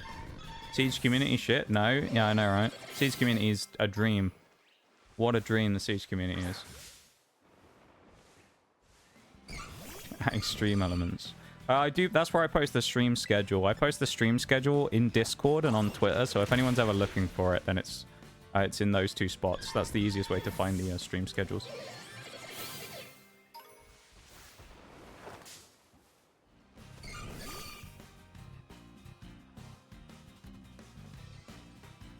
Did I miss something? There was a... Kids these days need to play 2012 COD lobbies. So they'd be crying if they played those lobbies. We just got insulted by like 30-year-olds back in the day. Shit talk used to be creative in games. That's what I miss. People used to talk shit constantly in those type of games. It was creative. These days, it's like the level of creativity in Siege is basically some small like 14-year-old child or French person. Because it seems to be the only 2 people I ever find on the European servers who actually do this. They're either French or a small child who just thinks that it's comedy to just spam the N-word in chat. You know? And it's like... It's like, you're so squeaky, mate. Most people probably can't even hear your voice because like they can't hear tones that high. And you're out here dropping hard RM words in the chat. You must be hard. Got a big man in the chat dropping N-words. It's like, I don't get it, man. Definitely. Definitely. We got both of you in the chat at the same time. Thanks so much for the prime, man. How's it going? Welcome in. How are ya? It's good to see ya. Both. No, you're the... I was going to say both. You're not. You're the German, definitely. We got German, definitely, and Czech, definitely. We have both European definitelys here today. Yeah. People on online games enjoy eating their mics, IDKY. Oh, honestly. Siege is just awful, man, to play, I swear, half the time. Like, don't get me wrong. It's like one of those things where, like, what I'm gonna say, right? There's always a situation where someone goes, improve your own gameplay, right? Which I always try and do. But there is always a situation where Siege, Mirage will attest to this as well. This season... The people we play with every single game in ranked, either children or idiots. One of the two. And when I say that, I mean people who either just like clearly don't know how to play the game and have been boosted up to higher ranks and are just like completely clueless, or people who are just throwing like the person like eating the mic, you know? And it's like every game of rank we've played this season, our whole team is basically that. It's either a complete moron or like... or a child who's just screaming every 2 seconds. And then there's a bonus mix in where every once in a while you get a player that you think is decent, and then you find out that you got your elo taken away in a few days because it turned out the one person who you thought was decent was actually a cheater on your team, and you won because he cheated. So you get elo taken back. Although, for the first time in this entire season that only has 9 days left, me and Mirage actually got elo rollback for a game we lost the other day, where we played against a cheater. I know it's hard to believe. We played against a cheater, and they actually gave us our elo back. Insane. Really good, thanks. I'm glad you're doing well, man. Welcome in. Good to see you, and thank you so much for the prime. I really appreciate it, dude. It's very kind of you. You didn't have to do that. I'm obligated to say that you could have used that on literally anybody on the platform with how many streams that there are going on Twitch these days. I mean, there's... You know, dime a dozen a Twitch streamer these days. Years ago, it used to be no one ever did it, and everyone thought it was kind of cringe. And now, like, everybody loves a stream. That's really cool that it's kind of blown up the way it has. But in the same way, it's really cool that you decided to use your Prime on me, because you could have used it on literally anybody on the platform. And there's thousands of them. Thousands of streamers these days. And you decided to use it on me, which is pretty damn cool, if you ask me. So thank you for that, man. It's like Lynx and I. Yeah, it is kind of, isn't it? Yeah. Dude, Lynx came in a few weeks ago. I remember I was chatting with Lynx. I always like having a chat with Lynx. Funny guy. I like Lynx. Nox Cats. Is there a Wooper in this game? You can get the Paldean one. The brown one. To get the regular Wooper, you have to do a trade with someone in the water gym town, Cascarafa. There's a... I think it's a... There's a person there stood by the fountain, and you can trade a regular Paldean Wooper for the other Wooper. So you can get the Jotonian one. So yeah, you can get both. You just have to trade for one. FPS sucks ass. I'm just shit at them. I go through phases with FPSs. I'll either be insane or really bad. If anyone was here for like the X-Defiant streams, you'll know what I mean. When I played X-Defiant first on stream, first day I ever played, I went fucking crazy. I got dropped 60 kills in one of the first days when I played. And then after that, it all fell apart. And there were some days where I just couldn't buy a win. It was so sad.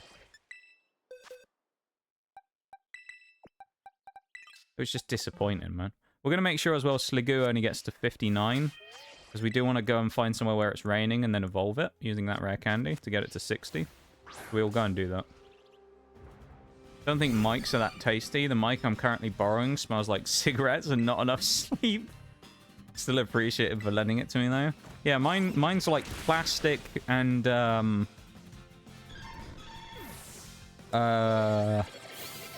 what's another? Hang on, let me just give it a sniff real quick. See if I can get some flavor notes from it. Hang on. Yeah, I'm getting ISP bullshit as well. That's what I'm getting from it. Let me just... Yeah, just a hint of Virgin Media's ineptitude to do anything. That's what I'm getting from it. Virgin Media's lack of anything useful. That's the sort of overall flavor I'm getting from it is their inability to do anything good. I've also realized we've spent nearly 2 hours grinding right now, which is... I don't know why we've been so slow, but... Feels like we've taken forever. I'm gonna have to, like, just blitz through the rest of the game, because I'm gonna run out of time on stream otherwise. I'm gonna have to, like, speed run this shit. X-Defiant is hit or miss. I feel there's not enough sleep, but... I actually sleep decently these days. My sleep schedule's still pretty wonky, though, but... I do sleep okay, a bit better than I used to.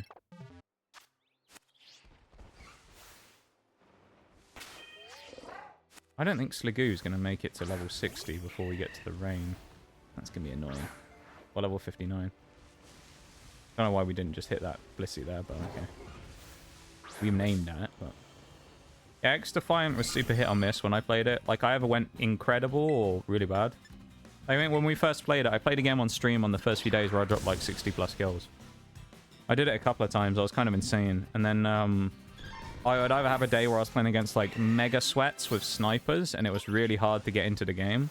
Because you just get, like, spawn camp, basically. Or, you know, another game where you'd then go in and it was just, like, a feeding frenzy. Like, I have a few clips of it where I just went crazy. There's, like, a 7 streak I went on when I had no HP once, which is insane. Don't like the days I try hard games. I wouldn't say I try hard any game these days. I used to, definitely, but I think these days I kind of just play decently and then see what happens, you know? I don't, like, intentionally go out to try hard. Which, when I say that as well, that's not like a flex, right? That's not me being like, yeah, I'm just naturally good at FPSs and saying I don't even try, right? Because I know some people potentially could interpret it that way. But that's not what I mean when I say that. Like, when I play X-Defiant and I go, yeah, I wasn't really trying that hard and I dropped 60 kills, that's not me being like, haha, I'm flexing on you. Me just being like, yeah, I wasn't sweating it out, you know? We were just playing and having fun. I wasn't sweating. If I was sweating, I'd have dropped 70. I'd have been like that one guy that I ran into who dropped 80 kills in a match. That was insane. That guy made me look like a chump. 80 kills that fucking guy dropped. I dropped like 63, and then this man went and dropped like 80 something. I looked like a bitch in that game. That was awful.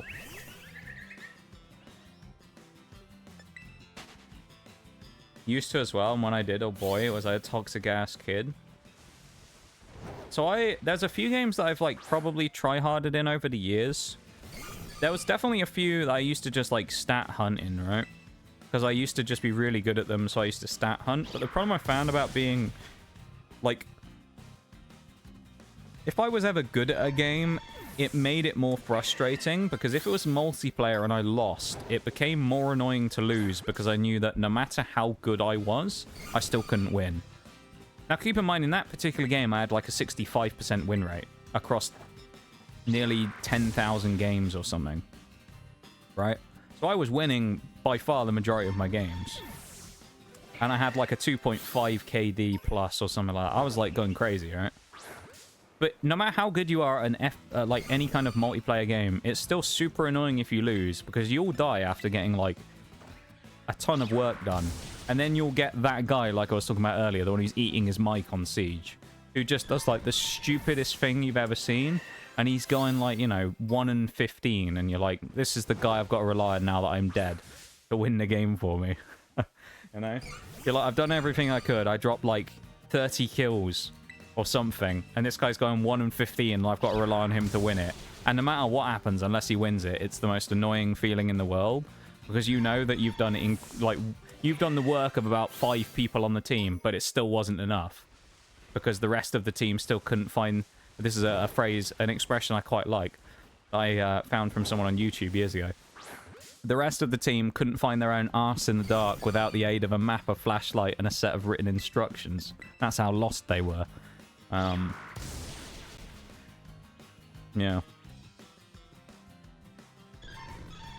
Try Harden, the worst game ever. League? Oh, yeah. That's pretty bad. Not League. Not League! That's pretty bad. Hey, play what you want at the end of the day, yeah? People who don't know you be like, did you mean grovel beneath me, you actual Philistines? I am a gaming god. Yeah. Why I stopped playing multiplayer games in general now? It's fair though, honestly. Like I do still play some, I just don't play as many as I used to. Or at least in sometimes I just don't play it. Like I used to play some Destiny PvP, I don't do that anymore at all. I haven't even touched Destiny for a while, let alone Crucible. Basically the only main multiplayer game I play these days is Siege. And then I play, obviously, War Thunder, but War Thunder's not one that I would describe as, like, hardcore multiplayer game. It's kind of just, like, I don't view it in the same bracket. It's not the same. In that War Thunder's kind of a very different experience from what I'm used to with, like, the hardcore FPS dynamic of, like, heavy, like, high-pressure games, you know, quick flick movements and quick reactions. It's very much a slower... more methodical game, which suits me a lot more actually than Siege did. I still like Siege, don't get me wrong, but you know, if they buff smoke, it'd be nice as well. Give him an ACOG, that's what we need. ACOG smoke on the FMG9? Come on now, that would be amazing. Just give him a buff, Yubi. Smoke hasn't got any love for years. Give him a buff. Give him the FMG9 ACOG, it'd be amazing. Praise the snail, yeah. Gaijin the snail. It did make me laugh, the amount... I was looking at the Steam reviews when Mirage was thinking about downloading War Thunder before we started playing. And we were joking about how many of them mentioned the snail. They all talk about, like, selling your soul to the snail and things. It's amazing. It's quite funny. Destiny multiplayer was interesting, to be polite. It was bad. Destiny multiplayer is really badly balanced because in any game where you have huge amounts of abilities like that can regularly be used aggressively, it makes it really hard to actually have any element of skill be required. Because Destiny PvP was basically just, let me get into a gunfight with someone. Oh wait, never mind. He didn't fire a bullet. He just spammed 4 grenades at my face and meleeed me from the other side of the map. That's Destiny PvP. Or, let me walk around, I've been supered. Okay, never mind. Let me just walk around, I've been supered. Oh, wait, it's the same guy. I've respawned 3 times now, and he still has his super because he has an ability that extends it even longer for every kill he gets. And he's in my spawn. And, yeah, and then you go, right, I'll jump into my super where I'm supposed to be on kill. Oh, never mind, I got sniped. Someone headshotted me out of my super and killed me instantly. Never mind. That's Destiny PvP in a nutshell. War Thunder is super is chill in comparison to League. The worst I call people in War Thunder is mongoloids. Stuff like that. Troglodyte is another one that I've seen sometimes that I find quite funny. People use the word troglodyte.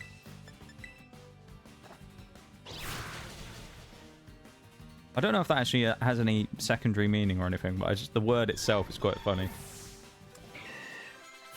Yeah, War Thunder gets annoying a little bit because, like, I find you find every lobby me and Mirage played the other day, we found someone who was really angry in War Thunder.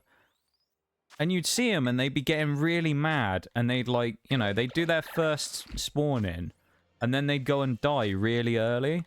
And then they'd just be like, oh my god, shit team. And then they leave the game and it's like, mate, you're not exactly helping, are you? Like, you fucked off. Ah, oh, I don't have any way of getting the XP up on this bloody Sliggoo. I can't fight the well, I can fight the chances, but I'm gonna need to get a physical move here. Body slam, that could work. Alright.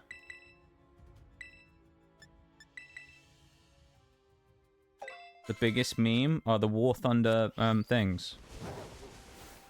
Yeah, they are funny though, the other Steam reviews in general are quite funny. Nice slow-paced game where you don't need to be a god to play. Yeah, you can just strategize and outplay people rather than needing to be, like, mechanically gifted. That's what I'd say. Pay to lose, Destiny 2. At times, yeah, I'll agree with you there. Doesn't feel like your teammates are simulating lewd acts on their mic, screaming things at you. War Thunder is chill like that. That is true, yeah. They aren't trying to deep throat the mic, as some people like to refer to it as. Sounds like a Hunter problem. I always used to play Titan. I was like exclusively Titan. I always found that every other class it felt like was way more open. Everyone always used to complain about Titans in PvP, but I never understood that. Because as a Titan, it felt like everyone else just got tons of abilities that made them really good, and Titans never got a huge amount. So I was always a bit bewildered by why everyone was always like, wow, Titan's OP. I don't think Titan was ever really that OP in Destiny 2 in general. D1, Titan was OP in PvP and everyone slept on him for ages. In D2, I don't think Titan was anywhere near as good as people actually thought it was in a lot of cases.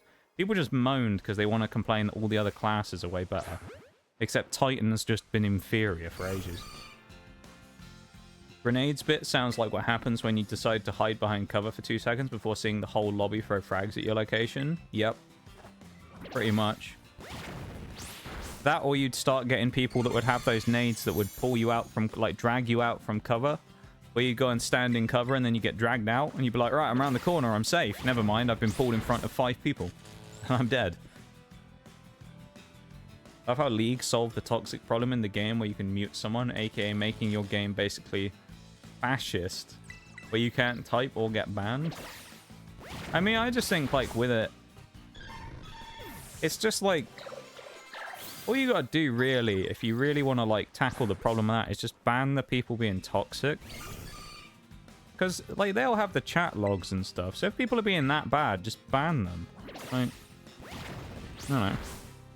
There's nothing that will piss off gamers more than anything else, like getting rid of their account that they've spent tons of hours in.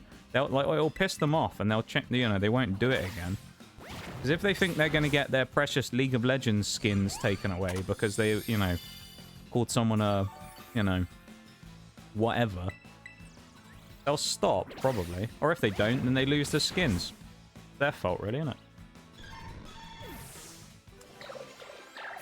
In Halo, I used to love nading people in Halo. I used to love sticky nades. I played Halo Infinite for a while after it came out on the stream. There's a bunch of clips of it where I used to be quite decent at the game. There was a good one, I remember. There was a Twitch partner I used to play with a lot, who's been in stream a few times. A great guy, Wagnus. I've talked about him a few times. He used to host a weekly Halo night where he'd play games on a Sunday. And I joined a few times. This was when I first got my PC, so it was like 7 in the morning for me or something silly. I used to join and play, it was like New Year's Eve or something. I got the dirtiest snipe in the world on him live on stream. It was amazing. The clip still exists. I'll have to see if I can... I don't think he deleted any of them, so I'll have to see if I can get the clip off him. I love the clip so much, though. It's just him across the map, and I'm stood, like, complete opposite side of the map. And he runs across behind some rocks thinking he's going to go and grab a rocket launcher. And you just see the sniper lens flash across the map and then just hear the headshot sound. Oh, it was just an absolute peach of a shot. He dipped right behind the cover, and I was like, fuck it, I'll fire a speculative snipe. I don't know if I'll actually hit it. And then I just clip him with the tiniest pixel. Oh, it was just glorious, man. I'm also going to try my luck here as well. I'm going to go over here and attempt to go up towards the Elite Four, because I'm hoping it's going to start raining and I can evolve Gudra. Because now we can actually start doing the fights. We just need to get Gudra evolved.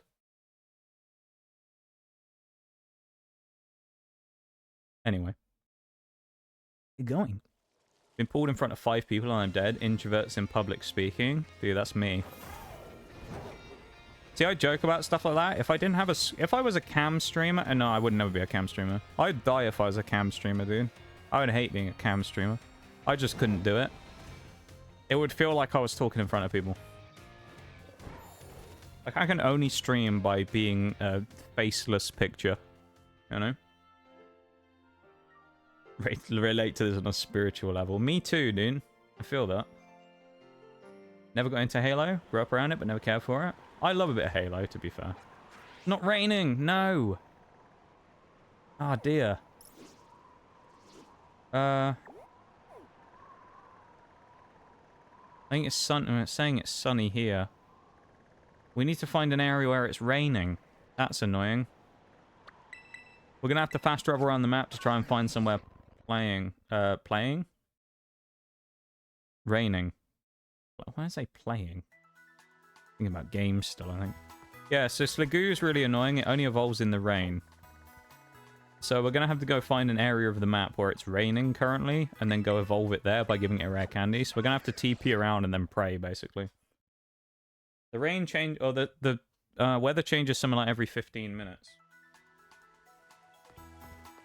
Worst comes to worst, we'll just go and do some other fights and then come back, but I don't think it can rain here in East Province, so I think we'll skip that one. I can't rain up on Glacedo Mountain either. I mean, we can double check where we were, because it might have changed since. But I'll be a cam streamer when someone wants to buy the 1k cam. Yeah. Yeah, right.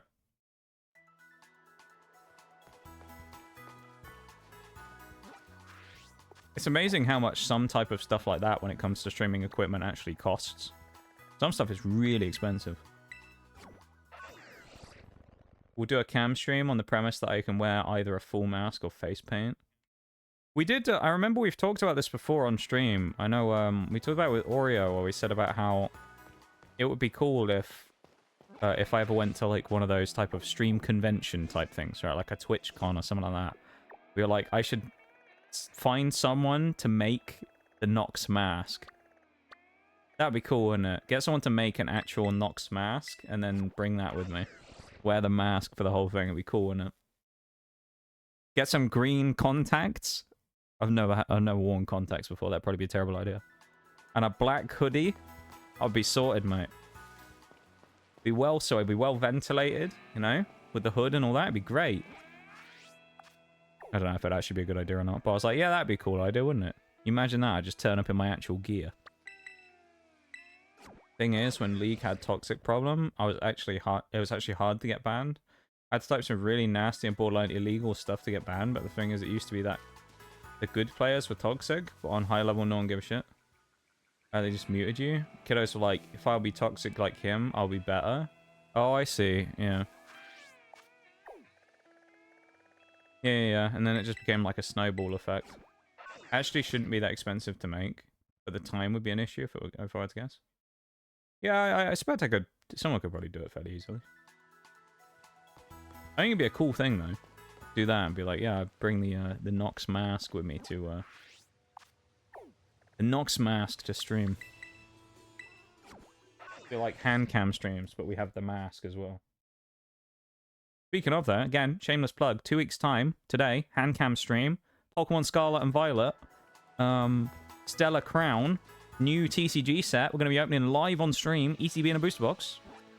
Or anything else if we happen to come across any since, but I'm not buying any more Pokemon, so if we basically get any more Pokemon stuff for that stream at this point, it's because it randomly either fell out of Pokemon's truck outside my house, or someone else buys something for some reason, and I just so happen to have it. I'm not buying any more myself, because I need to save my money. So I'm not buying any right now. We're gonna go down there to the swamp. The only thing is I'd probably only do that if I'd stream guitar stuff. That's fair.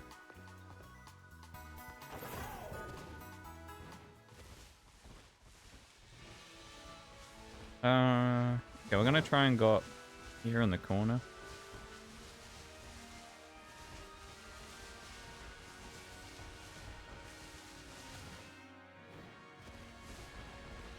If we go down to the swamp, there's a chance it's raining down there. The thing is, I don't know if there's any areas that naturally have a higher chance of it raining in or not.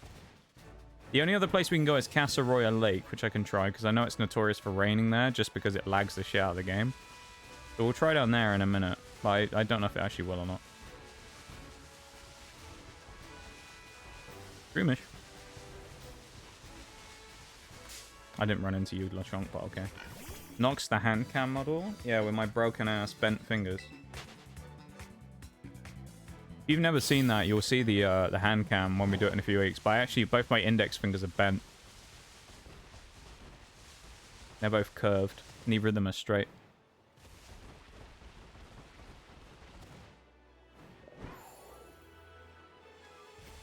The rest of my fingers are fine, but my index fingers are both bent inwards towards the, like, towards the middle finger. So both of them, like, close up. Yeah. Weird thing. You'll see it in a few weeks when we do the hand cam. I love those hand cam streams, though. They're always fun. Alright, well, there ain't anything here, is there? I guess we'll go to Casa Royal Lake. That's our last chance, unless we get lucky with rain later on. So, let's head up here and pray for some rain. Did I see Nitty saying he was heading off as well? I have to call it an early night. Have a good one. See you when I see you. No worries, Nitty, of course, my dude. You take it easy. Thank you for hanging out with us, as always. I hope you have a wonderful rest of the night. And we will see you on Tuesday for some Skyrim. For our third attempt at Skyrim. Hopefully, we'll actually be able to do it this time properly. But yeah, thanks for being here, man. Hope you have a good one. You take it easy, you sleep well, and we will see you soon. Okay. Casa Royal Lake, don't let me down. I know you love raining. Come on. You love raining on Casa Royal Lake just to ruin the game and make it really laggy. Come on. Rain. Not raining. Fuck. Alright, well, I guess we're not getting Sligoo for a bit then. Or Gudra for a bit. We'll have to just go without Gudra until it rains. So let's TP back to where we were, to the fairy area, and then we're going to have to start sprinting through the game now, because we wasted almost 2 hours and we haven't even done a fight yet. So this is going to be like Pokemon endgame speedrunning right here. The good thing is we've geared up all our levels though, so we basically just have 3 hours to basically go through every fight in the game with a purpose-built, custom-built team of Giga Chads. So I mean, what could go wrong, right?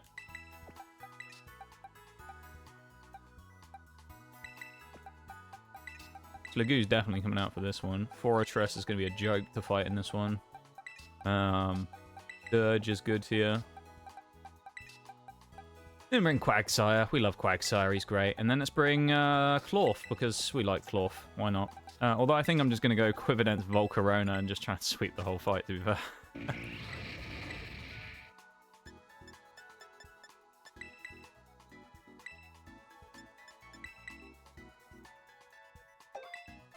Should be fine. Is there anyone else who needs moves? I'll also have to go to the thing here as well. Pokemon Center first to get Ron's PP back. Hippopotamus escaped? Oh no!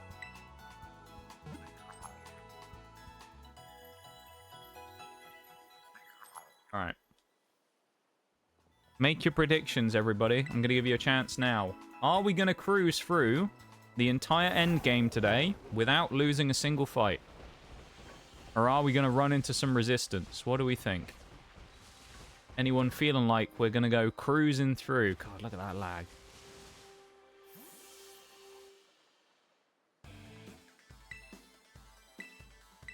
I'm optimistic, I've got to say. I feel like we might do alright. Or at least I have no reason to think we won't do well, you know? There's nothing that makes me go like, yeah, this is going to be terrible. Nah? What, you think I'm going to lose? Or are you saying nah, as in you think I won't lose? It's like...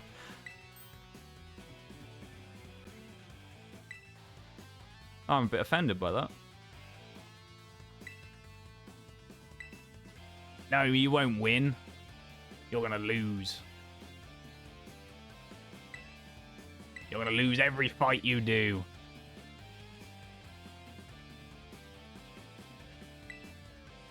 Unbelievable. I'm gonna win. I promise. I'm gonna be the best there ever was. There we go. What's this thing? Fairy Psychic? So let's go Bug Buzz. We don't even need to set up on this thing. Yeah, Volcarona. I mean, we're going to one-shot all of these Pokemon anyway, because for this fight specifically, Volcarona and all these guys are actually over-leveled. But that works in our favor here.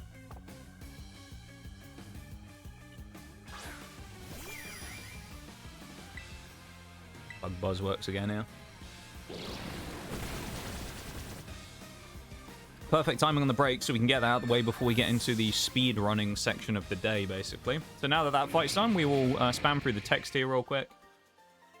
While we wait for the BRB, I will switch the screen over when we're through the text, and then we will challenge the Team Starbase once the break is done. Okay, everybody? That sound like a plan? I say everybody because basically everyone can hear me at this point, because almost everyone has been gifted the sub. Because of Definitely. So almost everybody who is here at this point, I think, can actually hear me because you don't have the break. Which means, go up, get a stretch, and do all that stuff if you need to. You got 3 minutes. Well, 2 minutes 20 now. Go up, have a stretch, grab a drink, do all the stuff you need to do, you know? Take care of yourselves.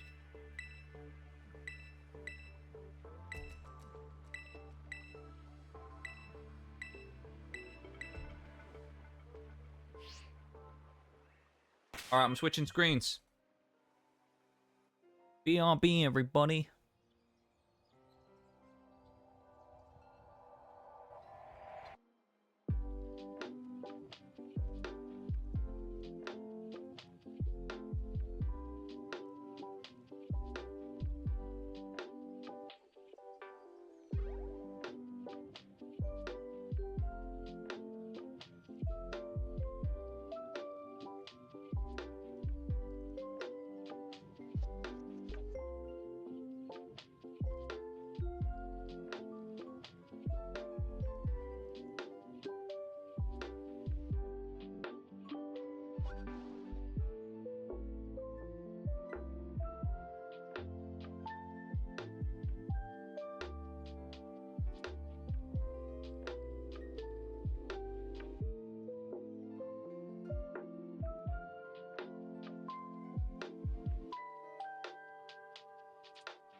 And we're back from the break. Hopefully everyone had a chance to go and do a quick little stretch and the things they needed to do there.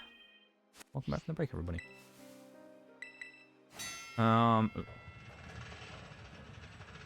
fact, did you know that League of Legends doesn't have skill-based matchmaking? If your account has existed for longer than half of the year, has been placed to some rank, it will create a system that makes you A, stuck in the same elo as you were, or B, it makes you actually lower elo than you were. They do it basically creating a gambling addiction. Interesting. Got bored and edited the clip of the flying Sherman, but I don't even know if the edit is even good. Hey, you can send it to me if you want to, and I'll have a look, Bruce. hey, it doesn't matter if it is or not. Whether you think it's good or not, you know. What I would say is, it's pretty cool that you decided to do it in the first place, you know. I don't think anybody has edited a clip for me before, ever. I don't think so, anyway. I don't remember anyone ever taking a clip and editing it, no. But that's pretty damn cool. I'll have a look at it later on if you want. Or you can post it in Discord and we can all have a quick look at it.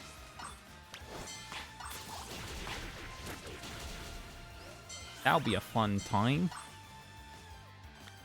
In fact, there's been a study in 2019 that's also been taken. They explained that League creates bigger yet less subtle gambling addiction in casinos. Really? I mean, gaming does have a big problem with creating gambling.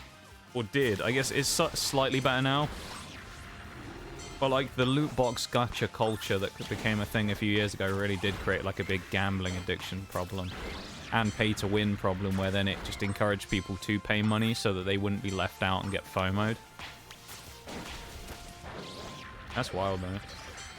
Thank you for joining in on this rant about shits of Legends. Yeah, I never got into League. One of the games I just never got into, you know. Some people I know have tried it. Like Valorant is another one as well, where Valorant is a game that's obviously quite popular at this point, but I know a load of people who play it and they're all like, oh, you know, maybe you should try it. I'm just never going to. Valorant's just one of those games I'm just never going to try. I just don't have any interest in it. Siege is my sweaty, toxic game that I like playing, and that's it, you know? That's just how I stick to. Send it in memes. Just very basic, just audio. Yeah, there's nothing wrong with that, though, you know? Like, I mean, when I do my clip edits that I post up on the socials, I don't do anything crazy with them. I've just realised, actually, this was quite bad putting Volcarona out front, wasn't it, against Azumarill? That's not worked out super well now, has it? Well, let's pray that Quiver Dance is enough here. A double Quiv is enough to get a kill here, because otherwise we might be in a bit of trouble. Please don't have water moves. Or at least have, like, Aqua Tail or something. Oh, it does. Okay, we have to kill it now next turn. Yeah, so I completely forgot it was Azumarill up front, so Volcarona is a terrible matchup here. I guess we're just going to have to go Bug Buzz and pray. Oh, that didn't do anything. Okay, well, RNG doesn't like us, I guess. Never mind. We'll just run Fortress instead. We'll just start cursing. Hi, Christoph. How are you? Welcome in, man. Actually, no, let's go Toxicroak with Poison Gem. How are you, Christoph? Good to see you, dude. Sunday comes along once more. Christoph has been summoned.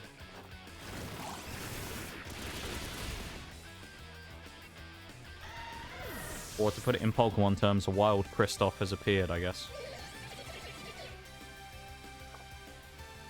There we go. How are you, Kristoff? Hope you've been keeping well. Good to see you as always. Toxicroak. The one-shot's raking them in now. I mean, it was going to happen, really, but...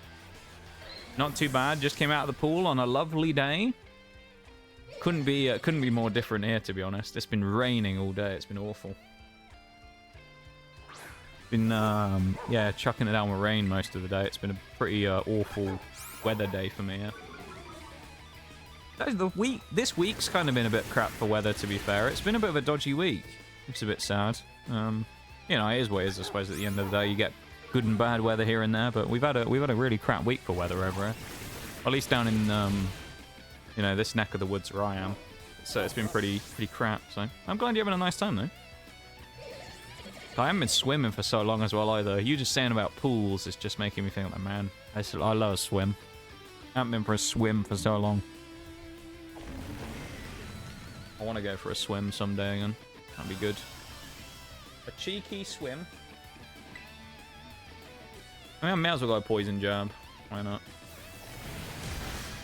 It probably do more damage than Sludge Bomb even at -2 attack. Let's see. Wasn't about the loot boxes, it was about the system that rewarded you the points for the win. No, I mean, when I said that, I meant, I was just talking about the general, like, gaming problem with gambling that it created, not specifically League.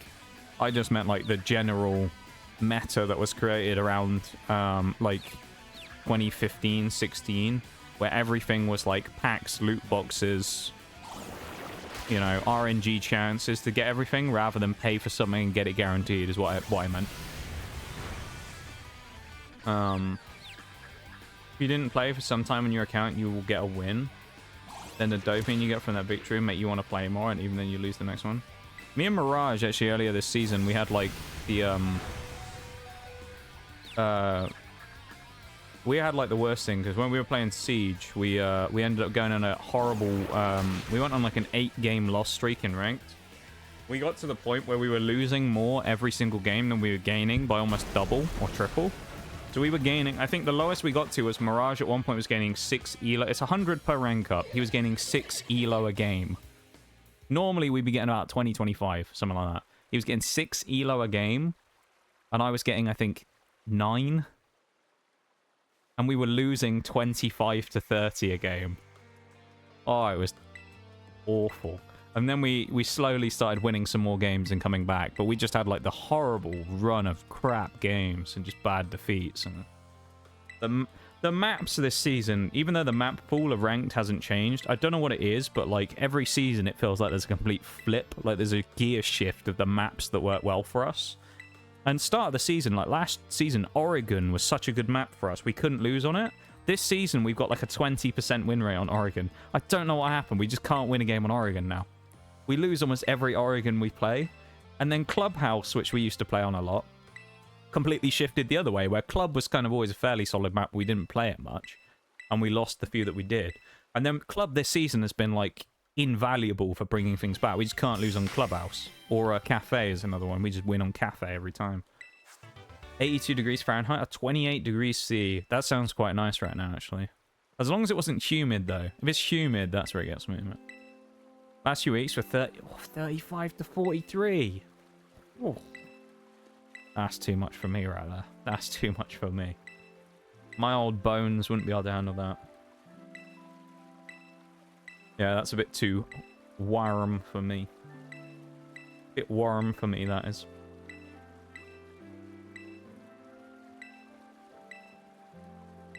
Damn. 43 degrees. I know a few of you guys. I mean, Maximum with his broken AC at the minute is probably fairly warm as well. 43 degrees there. Shaylay, I remember, was talking about the really hot weather. Not that long ago. Yeah, I'm glad that I'm glad that I live in a country where the weather is very moderate, more so than anything else, you know? We do get some hot weather every now and then. It's also a funny thing I always see as well. It's like the great thing you always see, and I've never really understood.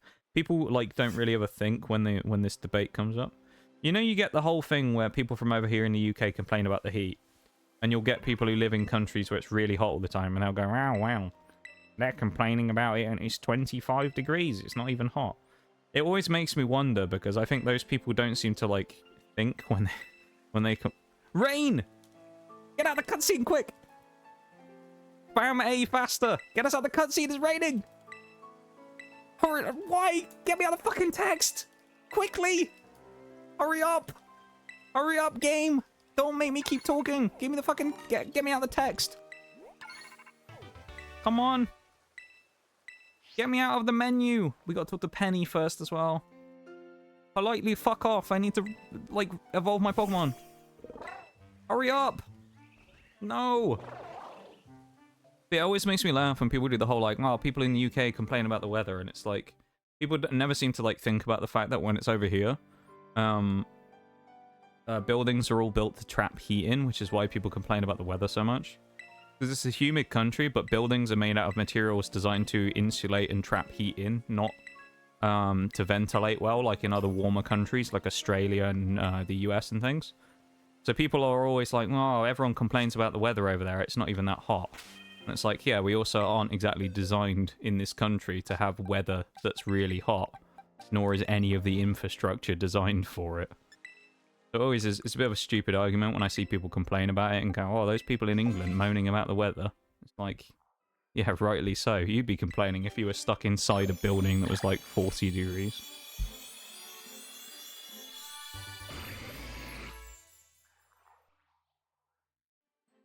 Talk about all the meta. Have you seen the shit that American media critics were trying to put on Wukong? Game doesn't have a battle pass, microtransactions, or any of that modern stuff. Since Asian gaming companies are trying to set a standard of giving gamers actual good game, they're trying to bring it down.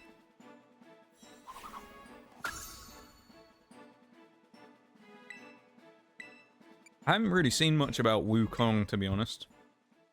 I saw a bunch of stuff where didn't it immediately shoot to like one of the top 10 most played games on Steam. But of course it was one of those things that it's like, because of where it's made, it's like insanely popular in China. So like a huge amount of the people who were playing fell off the second that like Chinese time went into the night time.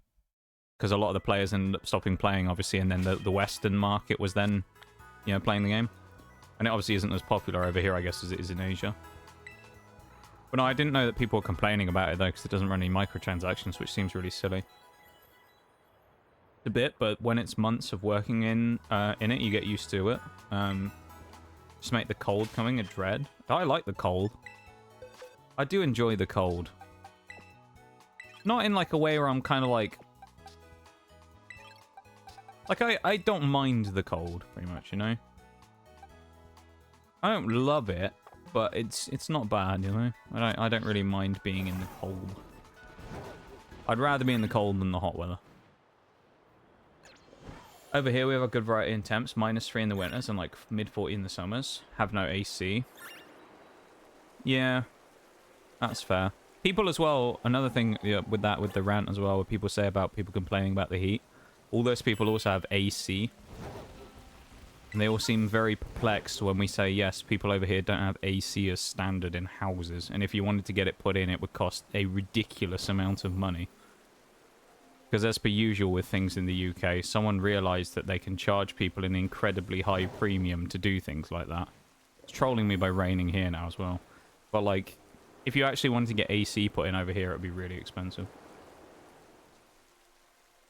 Also live in the Midwest, where we get to well below freezing and also really hot. That is true. You get kind of like the you're on like the point where you get like the worst of the weather in that you get the mix of all of it, don't you, in like the Midwest kind of area. Far East tends to be colder, doesn't it? Apart from Florida, which is just a swamp. But the Far East tends to be a bit cooler. Then you've got like middle of America and Midwest, which is like the mix of both. And then you've got, like, the far west, which is really hot again. Like your Nevadas and Calis and places like that. I suppose other than Washington, which is, like, up in the, what, top left, which I don't think is that crazy, is it? Am I on the wrong island? I think I am. I feel like the Midwest would be a pretty interesting... Yeah, that's the island I want to go to. Be an interesting place to go to in the US, though. Like, we talked about it last week, but I feel like it'd be really cool to do, like, the stream road trip.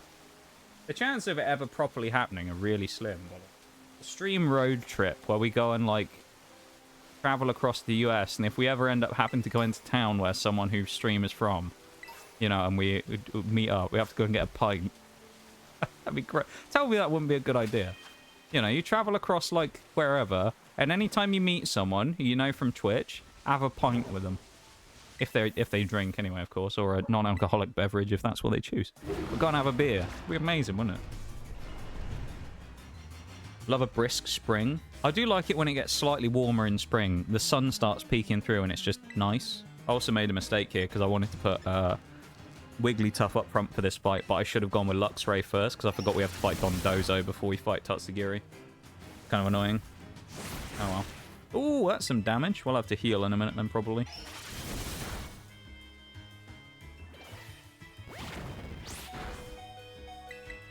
We might actually knock him into range here. No. Ah, shit. That's unlucky. Oh, okay. Wigglytuff with a big clutch on the healing. Not the healing. On the survival via friendship. Let's fucking go. Big dub. Get a lot of changes of hot and cold fronts. I do remember one day over here, famously, say famously, within my own, like, lore. It's not really my own lore either, but you'll see what I'm talking about in a minute. But I do remember one day once over here where I was traveling to... Where was I traveling to? Was it... I was going to see family somewhere. I just can't remember which family it was. Either way, they didn't live that far away. It was maybe like 2 hours max, right? And during the course of that journey, within an hour, there was like the Four Seasons thing, where it was bright sunny, chucked it down with rain, snowed, hailed, and then went straight back to really hot again. And it was just like, what the fuck? Anyway.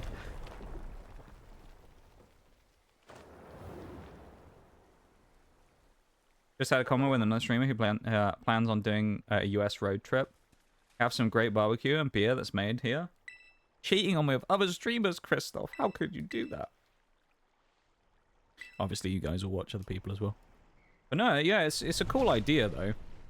God only knows how much that would cost. That scares me to think about how much that would cost to actually do a road trip.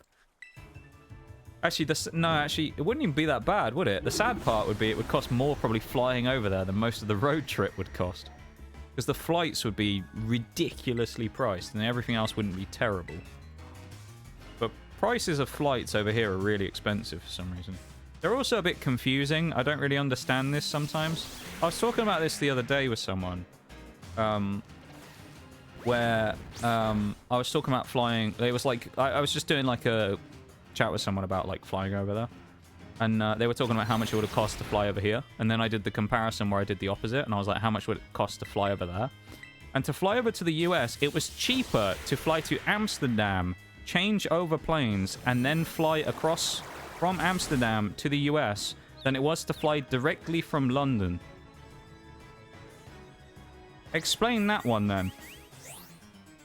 Why is it cheaper to go an extra like however many miles to the Netherlands to then come back across Europe to then go to the US rather than just flying from the US? It's really odd. So like the layover flight was less expensive than it is to fly from London. Bizarre. I don't know why, but it just was. Really weird. Found something interesting. Would appear that I cannot talk shit about US media on Twitch, perhaps. I think you can. You can talk about... You can say literally anything on Twitch, I think. You don't get moderated or anything. What happened, though, definitely? Did you get a warning from Twitch or something? That's weird. Yeah, right? Yeah, I don't know what happened with it socially. It was really strange. It was cheaper, way cheaper to... like, significantly cheaper for me to just go from here to Amsterdam on a plane to then fly across to the US from Amsterdam than it was to do that before. Which, years ago, it used to be like this as well. Because when I went to the US when I was really young, some of my family went as well, and we did like a bigger trip with there's like 8 of us went. And a couple of them went and did the same thing back then. This was in like 2007, I want to say it was. Where it was cheaper then for them to go to, I think it was Gatwick they went from, London Gatwick. And it was cheaper to go to Amsterdam and do it that way back then as well, which is weird. So I don't really understand why, but there you go. It was cheaper back then as well. So it's cheaper to just fly from somewhere non-direct than it is to fly direct. Flights within the US aren't too bad, but it's once you go out or want to have a direct. Yeah, that's what I've seen and been told. Weirdly, though, you tend to get it where it's the reverse of one or the other, where it's either really expensive to do something from US to UK or really expensive to do something from UK to US, right? Because me and Oreo at Christmas, we, like last year, we decided we were going to do like a little exchange. We did this thing. Oreo, Miss Cow, as her Twitch name is, of course, who's my best friend. We decided we were going to do... We've been talking about, like, sweets and chocolates and stuff like that, and we were talking about, you know, the ones that we had in our childhoods, and we were like, brilliant idea. Let's get a box each and send them to each other so we can sample some of these fine treats from our respective countries, which we did. But, we looked afterwards, and it was something stupid, like the postage for her to send it to me compared to me to send it over there. The same distance was like 5 times as much. It was ridiculous. It was like 5 times more expensive to send it from the US over here than it was for me to send it from the UK to the US. Which I assume some of that is probably to do with like customs import fees, because the UK, of course, these days has really awful customs fees. But I mean, it's saying that sending this message failed. I don't know. You should be able to say whatever, basically. I mean, people say racist shit in the chat and then it gets deleted. Like, it still goes through, though. I think it must just be Twitch bugging out. Usually, if I ever find I have a problem with Twitch, channel points not working, anything like that, if I refresh the page, it almost always fixes most things. So if you just drop a refresh on the stream, it might sort it out. No guarantee, but it just might help you out. Might fix it. Some are required to be cut up, like me going to Okinawa. Had to stop in Seattle and then Tokyo. That makes sense, yeah. It did send, yeah, I just saw the big one. Not only popular in Asia, US and EU, gamers enjoy it as well. Oh, EU, US and thinking, but US media are trying to put a spin on it that it's not woman-friendly enough. Woman-friendly for the fact that it's mythologically accurate. Like when media will say that Shroud, the streamer, should choose his words carefully after he said that if that game doesn't get Game of the Year, it's rigged. Really? I don't know. I think when it comes to games and stuff, the media just like... Media and like news companies and stuff just kind of are way out of their depth and they don't like understand.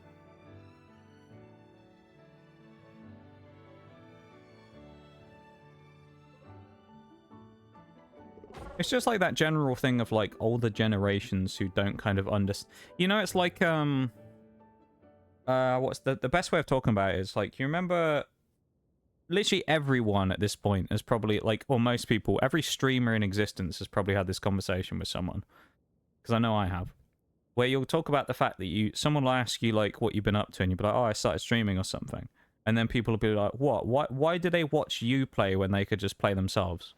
And it's like that mentality that you get for a lot of like media things, where they just don't understand the point of games and streaming and stuff at all. So they just try and push like regular standard opinions of other normal stuff, right, on like games. Like I think when it comes to games, right, as long as my general opinion on games, and this might be a hot take for some people, I don't know, is games I don't think should be influenced at all by political stuff. Not in the sense of like they should just like go kind of crazy and do like all kinds of random shit and do borderline offensive stuff, but like what I mean is like, as long as games just don't do stuff where they just completely like go crazy and do stuff that is genuinely like offensive and whatnot, games shouldn't really be policed by like, you know, whether they're politically correct or anything like that. In my opinion, they're fucking games at the end of the day. They aren't real. They're in fictional universes and it doesn't matter. But a lot of people tend to judge video games based on like current values, right? And it always sort of doesn't really make sense. You get it a lot in just like general things though, don't you? Where like it's like a cultural difference between places in the world, where there are things that are culturally acceptable in different parts of the world that people over here in the West would probably be horrified to know about, but it's normal over there and it's just life. And it's like, to some degree, it's the question of like, morally, should we interfere in how other people govern countries because it's different from how we do it over here? You know? If that's just the way they run their country and no one has a problem with it in their own country, who are we really to tell them that it's wrong? We're just trying to police everyone else while also doing stuff that they find the opposite of, you know? And it's kind of the same thing with games. Like, people try and, like, lock that shit down and they shouldn't be influenced by stuff like that. But I just think they should just kind of... Games should just be games and they're kind of exempt from, like, influences outside, in my opinion. Why should it matter, you know? Now, games, don't get me wrong when I say that, games can be used to spread a good message, I think. R6 Siege, actually, I will say, one good thing they've done, their operator diversity, really good. The community doesn't like it, but when you look at R6 Siege, right, you have an operator this year who's coming in, this season, who's in a wheelchair. So you have, like, you know, paralyzed operators, you have at least one, I think, transgender operator. A load of the operators in the lore are like gay and things like that. And it's like they're actual like character variety and things like that for trying to kind of like go, yeah, it's an inclusive like character roster. Yeah, good stuff. Like, fair play. It's not like... Because I think the thing with stuff like that is some people get annoyed if stuff like that gets forced down your throat. Where it feels like it's not them trying to be like, look at us, we're being good for putting people in the game that are from this group of people, a minority. But it just feels forced, as in like they're trying to make themselves look good sometimes.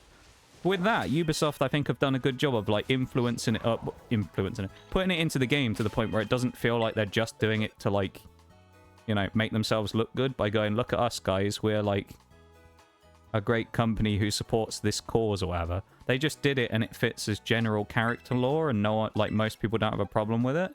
However, you do have that group of people, like always, particularly when it comes to Siege, who'll bitch and moan about literally everything. And I'll be like, no, I'm not going to play the game anymore because they added an operator who's gay. No, I'm not playing them.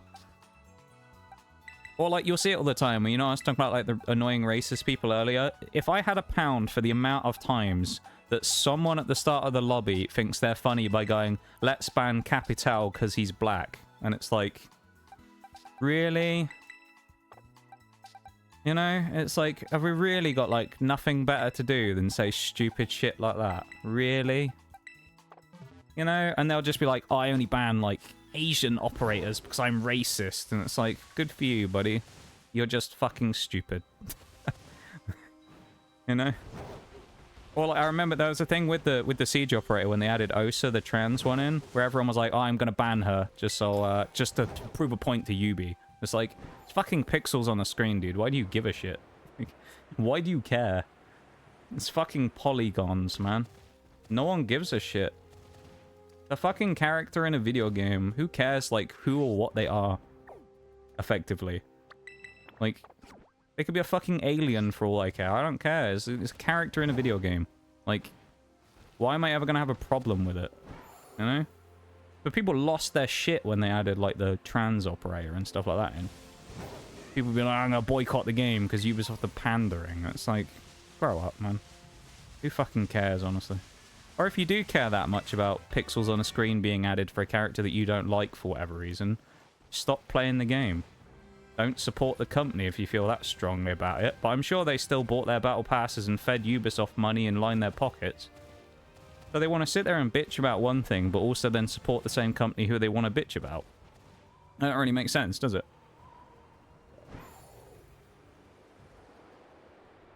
Games shouldn't be influenced by political stuff. Tell that to most of the US gaming companies, not all of them, to make women characters blatantly OP. I mean, I don't know about that, like... Some of it, I think, just depends. Like, certain, like, character models and stuff, I don't think matters necessarily in terms of whether they, like, balance the game or not. I at least for me, I don't think I've played a game where I could say that they were balanced based on something like that, no. But, like, I think that,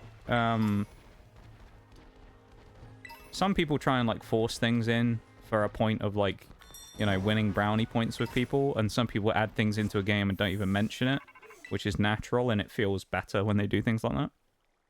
You know? Didn't care about inclusivity until it started putting shit into things I like, enjoy, and trying to change my basic stuff. AKA Warhammer 40k. I don't really understand. Like, what do you mean? I'm not sure what you mean. Inclusive, and people call it too woke and forced. The moment that a different actor is added, and happens to be a good actor for the role, but they have darker skin tones, like, what the fuck? It's kind of one of those things where it's like a tough thing to talk about, but like I think the general like consensus I have with things these days is I think people just like what's the way of I don't know how to like explain it. People are people, you know? People are just people at the end of the day. And people exist in all different types, but at the end of the day everybody is still people, you know? So while there's tons and tons of divides in the world about different classes and cultures and races and whatever, ethnicities, genders, whatever, at the end of the day everybody's still just people, you know? And I think people forget that a lot of the time. They don't treat everyone like people. And it's become like too divided, you know, just generally. Everybody wants to fight someone else, you know? No one, like, wants to, everyone just wants to fight everybody all the time. That's the problem these days. You know? Everyone's got a chip on their shoulder about someone else. I feel like just in like, every context, I feel like. I don't know. Like, it doesn't bother me. People put in, like, characters in games, it's like, it doesn't really bother me. Still lurking, just dropping a Yoda. Thank you for the Yoda shags. I appreciate it, man. Loud minority just makes a bunch of noise. Yeah, it's the same with all games, though. It's like D2 was the same. All the people who went on Twitter and moaned about recycled content would always be the ones who'd complain. And they'd be the ones on Twitter complaining about it. And everyone will go, well, the whole community thinks this. And it's like, well, no, just a few people on Twitter do. But then at the same time, the recycled content thing, they brought back old content from D1. They'd lap that shit up. And it's like, that's recycled content. So what's your argument then? You know? Wig's still not fooling anyone. Regarding the games, Apex and League are great examples, where Apex's hitboxes are females that are much smaller than that of the males. So you have an advantage based on gender. League has OP heroes based on how much skins they sell, and that's mostly women. I mean, the hitbox thing, though, is kind of natural, though. Like, I don't know. I think that's just kind of a natural thing. Because, like, you know, at the risk of offending people here, because I know some people get very annoyed about people saying things like this, but, you know, as a person of science, particularly the area of science that I'm in, you know, women tend to have smaller frames on average than men. As a general thing. Just on the average population, women tend to be shorter and things like that. So, I mean, I don't really see it as a problem. I just think it's a normal thing to have it. Natural yet unbalanced since you have a competitive advantage. Yeah, but like... See, I'll use the Siege example to, like...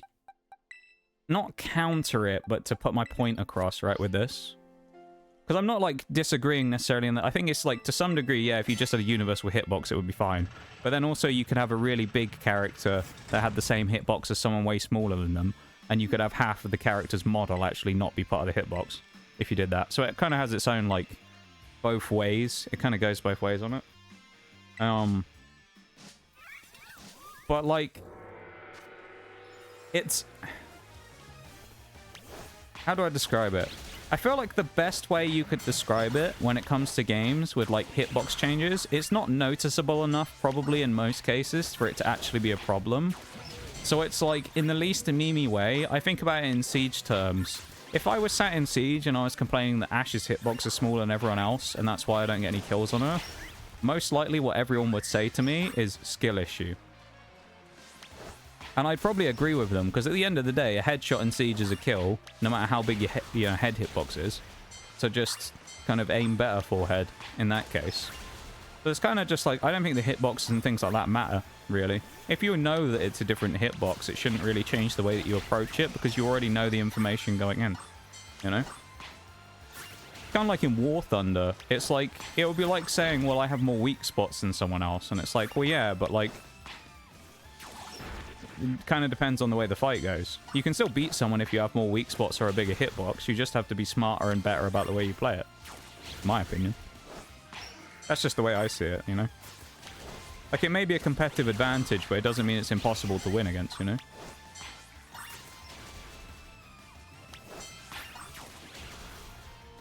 They give you longer sprint as a male or more carrying capacity, sure, but it's only for hitboxes. But that's just because the character models are smaller, though. Like, you know. It's kind of like comes back into what I was saying earlier of like how kind of political stuff about shouldn't influence anything in the same way that like physical biological differences probably shouldn't affect like game stuff either, you know. At the end of the day, it's just fucking polygons on a screen at the end of the day, you know. So, I don't know. It doesn't really bother me that much, you know. It's just one of those things that I'm never really going to have a huge amount of an opinion on it, because it just doesn't really bother me. Never had a problem in Apex for hitboxes. Maybe Apex are just better at implementing it, you know? I don't know. I mean, in a shooter, it's probably more relevant to have better hitboxes in it, though, than League. I can't imagine League, the hitboxes are quite as big of an issue as something like Apex if they were wildly different.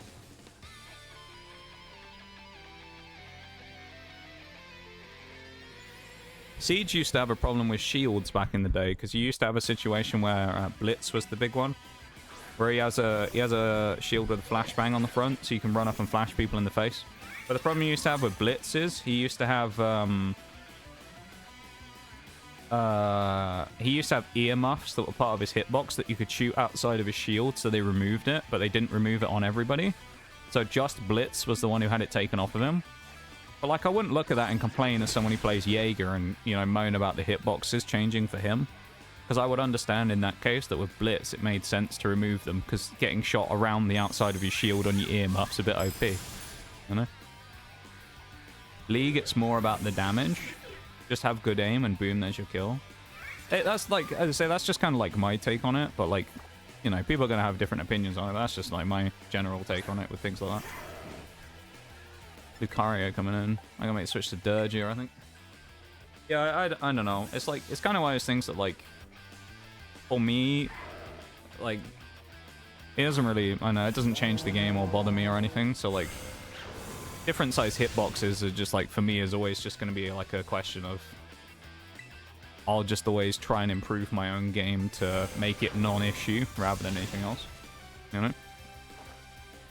Not that I'm saying it's not a valid thing, because I mean, competitive integrity in a lot of games is obviously a big thing, but like, for me, it's just not something I let bother me whether people have different hitboxes and things like that, you know? It's annoying, but like, it's not something that like, I let necessarily change my enjoyment of the game, I would say. That's how I would describe it, I guess. We're definitely getting outrun by Passimian. He's going to hit me with a rock tomb, so we die here. What? How is Dave faster than Passimian? In what universe, man?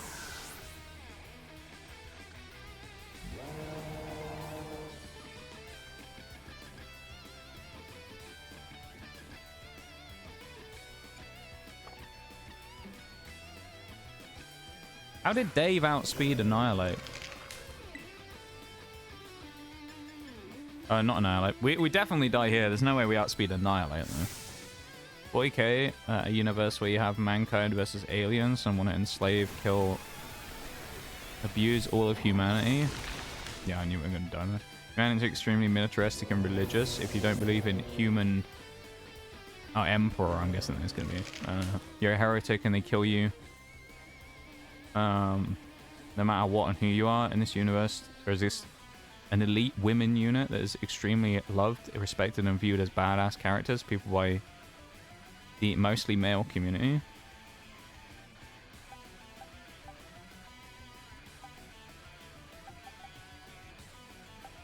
Well, that's a good thing, isn't it?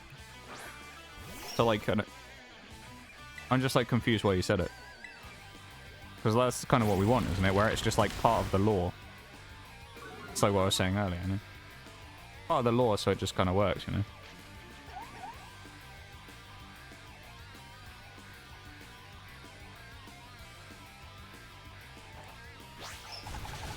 Let's go, Wigglytuff, huge! What I understand about hitboxes is using Elite in Halo and using a Spartan since they're bigger and they have bigger headshot hitboxes. That's fair.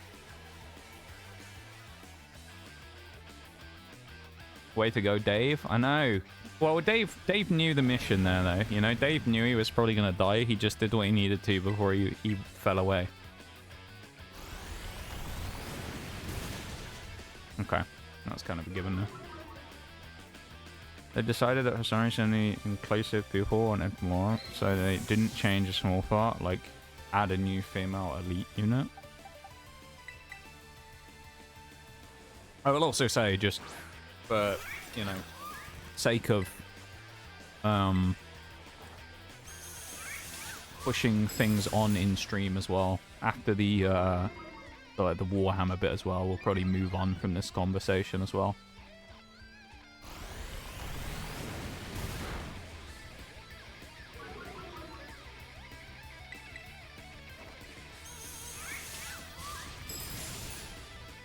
Nice. 2 hours 45. Oh. I've got to beat the... Oh, man. Yeah, we're probably running over tonight. I suspect I'm going over 5 hours here. Oh, well. We'll try. See what we can do. Let's see what we can do, shall we? What could possibly go wrong? Right, guys? Miles.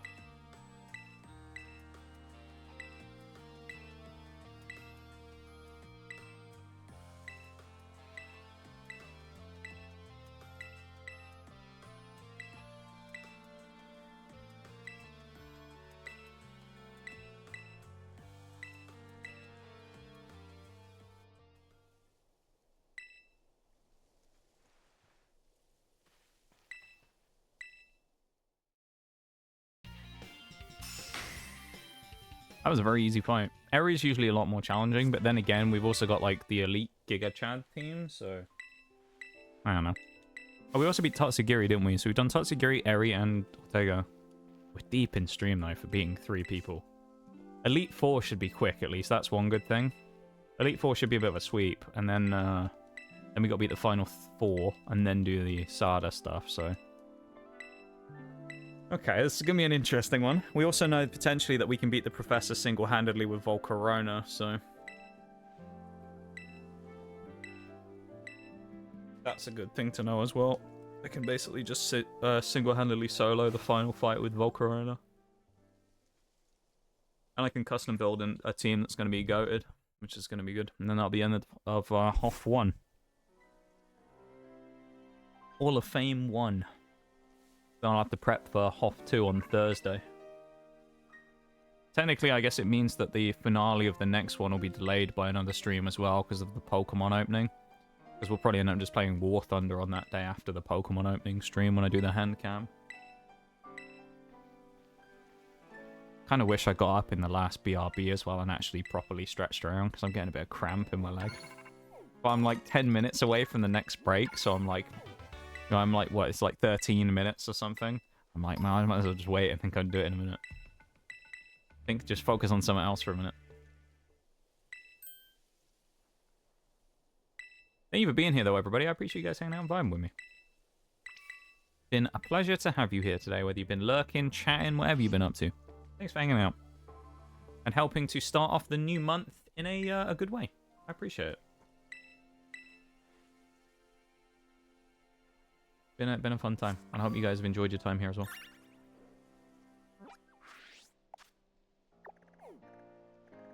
Hopefully, anyway. If you haven't, then I mean...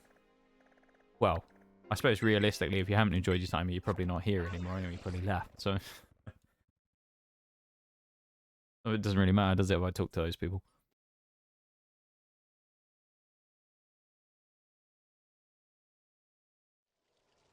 Right, we're back here again. Let's head off to the Elite Four. First one we're going to be fighting is Ground. So we're going to have to prep for that. And we should have a really good team. We have a Water type, we have an Ice type, we have a Grass type.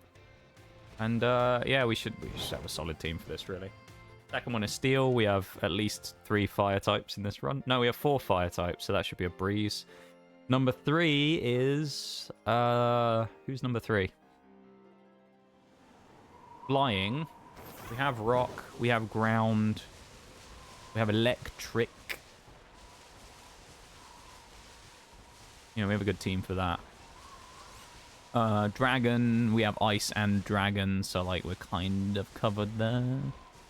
What with Goodra being a tank. And then... Champion... I mean, Champion gets their ass beaten, really, to be fair. Geeta sucks. Geeta gets fucking trashed by our whole team, so... We can, like, custom build our team just to wallop Geeta. It's gonna be super easy. Jaggy's favorite trainer. It's gonna get absolutely decimated. I'm not even gonna pick up the thing behind them. I reckon we can get 1 Elite Four fight in, probably, before the break. Maybe, maybe 1 and a bit. Definitely 1, though, I would say. I could see it.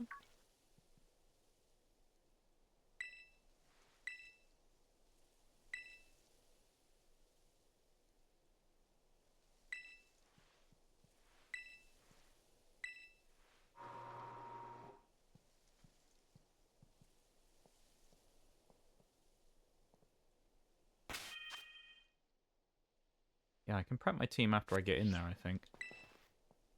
Let's do it. Hey, with the silent look. I appreciate it.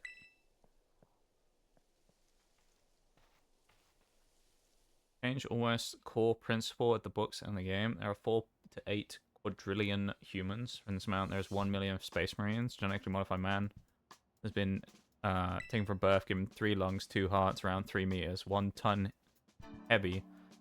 Super soldiers that have enhanced reflexes and have been raised by someone. One of the most militaristic and religious groups, about 30% of them survive the modification and training. Yeah, I can change after the thing, I think.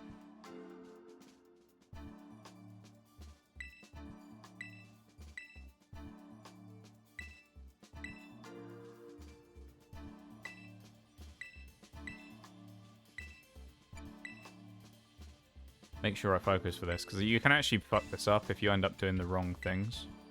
I need to remember which answers I basically said the first time. Become champion, that's why we're here. They don't like it if you say anything else. Become stronger, that's the one we have to remember. Which gym gave us the most difficulty? I mean, none of them really. Let's just go Cortondo, which was Katie with bug types. None of them gave us a problem, to be honest. They were all quite easy. They were quite easy gyms. Because keep in mind, we got like a diverse team, so... I don't remember anyone giving us problems. I suppose Iona was like, kind of difficult, but she gave us a little bit of a challenge because we didn't have a huge amount of stuff to deal with her at that point in the game, but...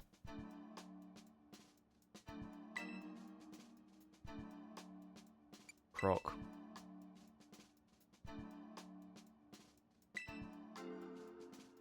When I became a Pokemon trainer, we didn't have some fancy schmancy Pokemons. We had Bulbasaur, 2 Bulbasaur and a Pokeball for the whole team. We had to share the Pokeball, so buckle up, you're one lucky trainer. True.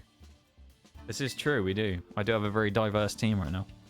If you were lucky, you'd have had a Caterpie as well. Ooh. That would have brought some power to the team. Do you like Pokemon? No. No, I hate it.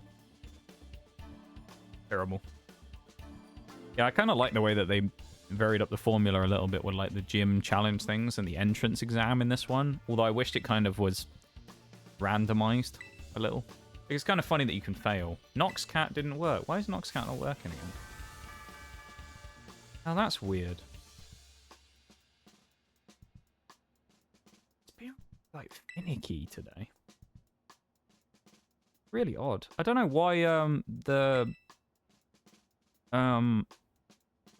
why this stuff's being so annoying today. Oh, hang on. Wait, hang on. I don't know why this is giving me so many problems today. Everything's like disappearing and reappearing and stuff all the time. I don't know what's happening. Let me re-add Noxcat again. Because he disappeared there. I was messing with the settings because I thought there was a different setting and that's why he was disappearing. Let me re-add him on again for free. There you go. Out of these soldiers, only 10,000 are chosen to be Castides. Castides? I assume that's the right word. Highest rank, aka the Emperor's personal guard, and the most loyal and fanatic soldiers there are. Since the start of the books, it had been said that for religious beliefs and for the amount of insane training and psychic pressure put on them, no women can become Castides. Castiodes. Castiodes. I feel like I'm setting myself up for a D's nuts joke every time I say that. If anyone does it, I'll ban you. Joking, I won't ban you, but... Rally him up front as well. I'll switch up my team when I'm still going through this. We also have an ice type I can bring in for ground here and thingy. Bring Hawlucha, Quagsire. Yeah, we have a good team for this. Beartic we'll bring as well. We have 2 ice types. Yeah, this should be fine.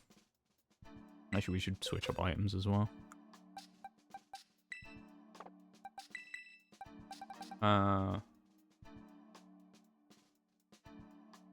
Fans were fine with that. After all, the entire female special unit that gets more love from fans than well. It seems odd to me if they have like an already like established area of the game that people like in that type of like faction of people to change things so drastically rather than build upon what they already had with the successful group they had, you know? That seems strange to me. But, I don't know. Yeah, I don't know.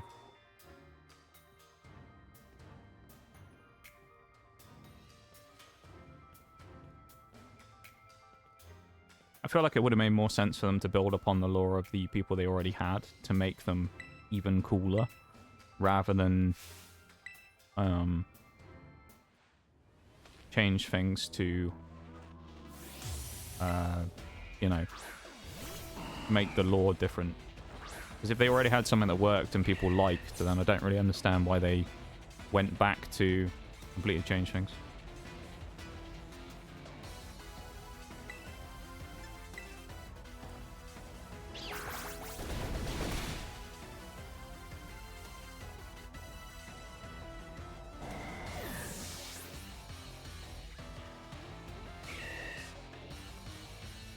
Oh shit, I forgot Cameruptors in this lobby.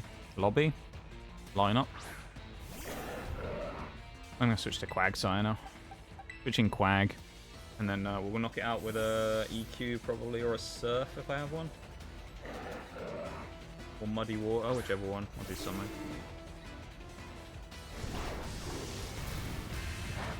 Nice. I want to get this fight wrapped up by the hour mark if I can.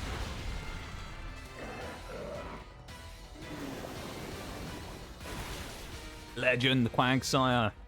Landing the Muddy Water. What was that, 85% chance to hit? I think it's probably gone 2 in chat as well. Cool Pokemon. I mean, if people don't care about the lore, then I don't know why they got really aggressive pushing about getting stuff into the lore, but I mean, I don't know. I don't know. People just do weird stuff. That's one thing I've learned on the internet. People are weird. Weird and unpredictable. And that's like the story of the internet in general. Brilliant.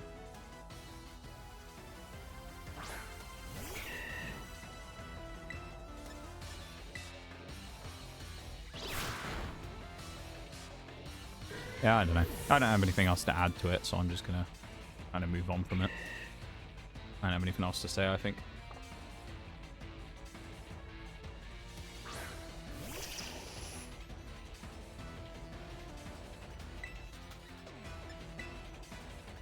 Would it be funny if there was a Skyrim guard in Pokemon as an Easter egg? It just says typical line, but it just get changed. What is this going to be? What's the change going to be? This is going to be like a pun or something, isn't it? I'd love to see more random Skyrim Easter eggs in various places. That would be good. Just I used to be an adventurer like you, just randomly thrown in places. Skyrim gets memed a lot, and it surprises me there aren't more Easter eggs to Skyrim in other places. The amount of memes there are. Even just that, hey, you'll finally... There was a game I played before, I swear. What was it from? Maybe it wasn't a game, it was a show, but there was something definitely, and I feel like they knew what they were doing. But I'm convinced that when I heard the line where someone said, like, hey, you're finally awake, and I was like, they knew what they were doing. Whoever put that in there knew that that was a Skyrim reference. They did that deliberately. It was just in there. I was like, they knew what they were doing. Like, hey, you're finally awake. I was like, that must have been a Skyrim reference. Maybe I'm just like, maybe it isn't. And anytime I hear that now, I'm going to think it is. But I'm sure it was a Skyrim reference. You've committed crimes against Paldea and the people. What say you in your defense? That's one of the questions at the start of the gym challenge. You violated the Pokemon law. Officer Jenny's gonna come after us. Are you sticking with me about my rant about 40k? We do like a rant around here. Yeah. We'll leave off with the rant where we were. We can only rant about things for so long, you know.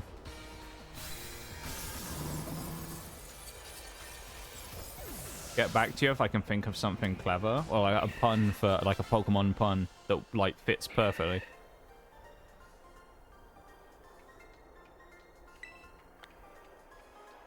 It'd be kind of funny. I'm trying to think of all like the good Skyrim ones. I also love the Must Have Been the Wind ones. I see those a lot. Where like, you know, you've just lost the guard and then you'll just hear him be like, wow, must have been the wind.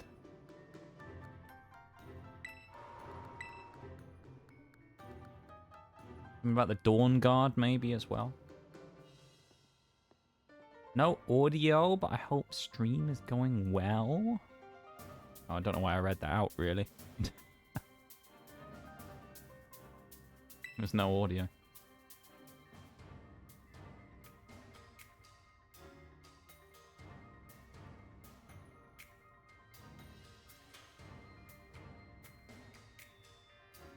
There we go.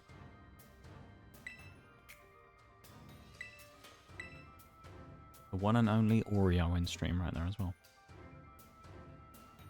I'm also going to wait. Before we do the next fight, I'm going to wait for the ad break, because I know it's in like 1 minute's time, and I'm not going to start the fight and then immediately get into the ad break, okay? So we'll do that.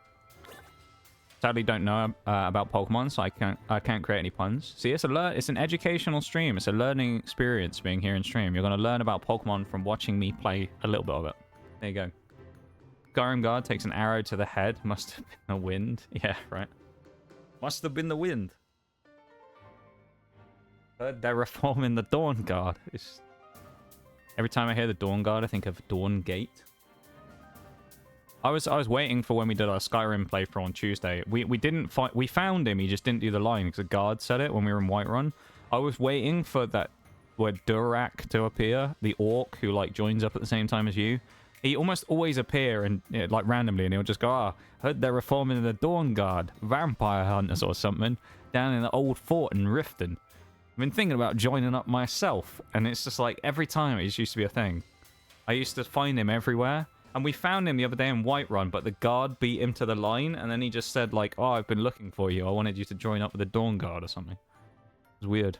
Anyway, I'll be back in a sec, okay? I'm going to go BRB real quick, because it's my BRB time. So I'm going to go stretch, drink, all that stuff real quick, okay? So I'll be back in a sec. BRB, everybody.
Alright, I'm back.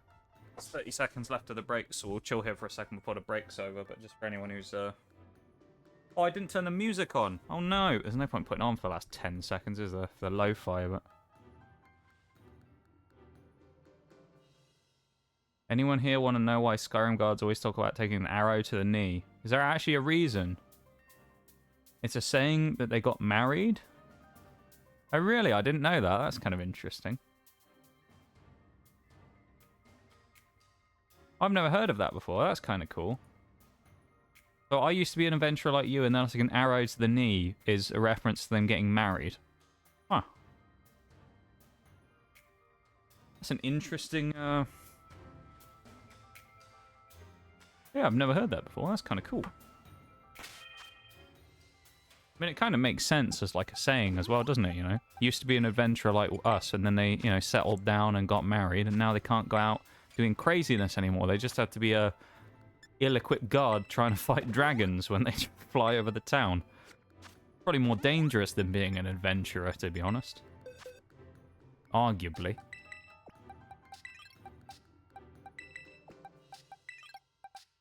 This is actually unfair, this fight. We have... Look at this. Look what we have as this team. Let's bring Quag out. Look at this team. We're fighting against a steel-type team. We have 2 fighting types and 4 fires. Ugh. This is disgusting. This team is actually vile. This team is disgusting, like, that we have right here, just because of the way that it worked, where a lot of our, like, fusion-type picks, or, like, normal ended up being normal fire. You know, flying... fighting was, you know, fighting in Howlucha and stuff like that, so it's kind of hilarious. Fighting a child? We are. Yeah, Poppy the child of the Elite Four. This is one of the 4 strongest trainers in the region. Show the child no mercy? Oh, I won't, don't worry. This kid stopped me in my tracks before years ago, like a year and a bit ago when I was doing the original runs of the monotype stuff, and I've never forgiven them since. This is probably gonna be a rout. I bet we'll get hit with a stealth rock here. Throat spray gives us a special attack. We're now at +2. Hit me with a stealth rock. Yep, that's fine. Yeah, so it's actually, I think it's about less than a week till our 1-year anniversary of doing these runs. If anyone's wondering, so what originally the plan with this was, right, we did 18 runs through the game, through Pokemon Scarlet and Violet. I played through the game 18 different times, one with each type. Once we got to the point where we'd done that, we then picked the 6 best from each type that we'd used at the end of the game, and we randomized them into 6 teams, so 1 in each team, right? So like here, Skeledirge was the fire representative, I think it was, or no, it was Ghost for Team 1. And then there's 5 other Ghost types for each of the other teams we did, so there's 6 teams in total. So this is the team of all of the Pokemon that were like the best of the best when we did the previous runs, that have come together to form one Giga team. You know, hence the Hall of Fame. They're like the best of the best, you know, basically. So, yeah. The best of the best team.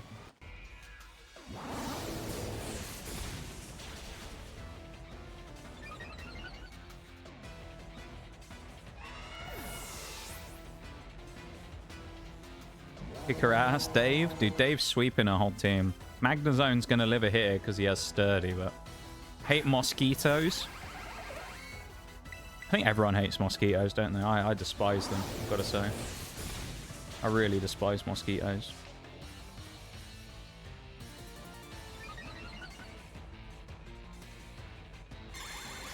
God damn.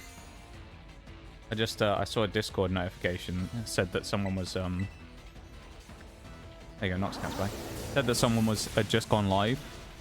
And, it's a really short stream though, so I don't think they're going to be live by the time I end stream today. But it would have been nice to raid them, because I haven't had a chance to get them for ages.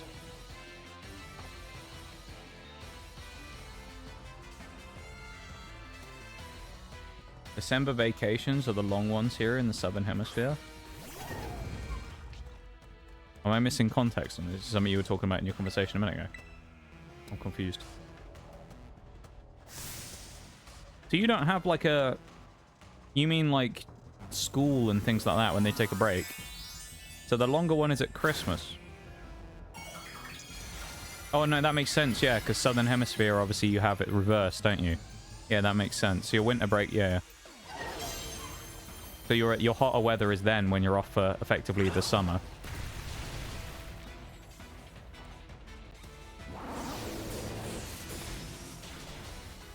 I mean, Dave, my god. Dave just ripped through that team. That's not even what I'm surprised about. So, Dave is a fire type, right? Fire is hit super effectively for double damage by rock moves. Now, Dave just got hit by a rock move called Stone Edge.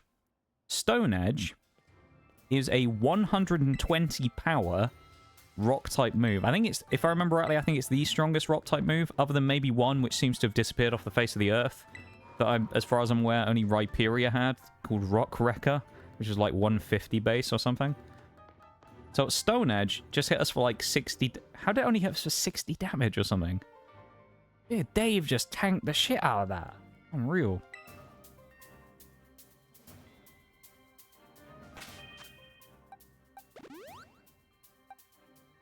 We need to pick the team here as well for flying, so... We definitely want an ice type in there. I think Beartic's a given here.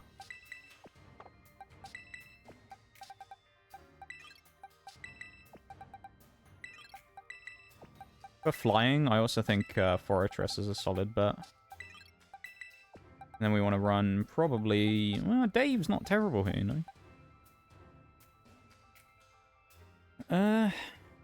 Goodra? Yeah, I think Goodra's fairly solid here.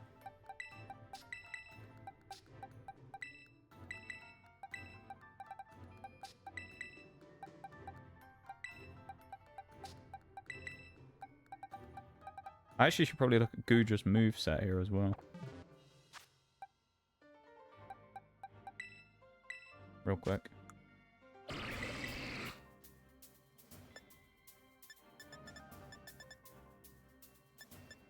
We'll get rid of Body Slam now because we don't need it anymore.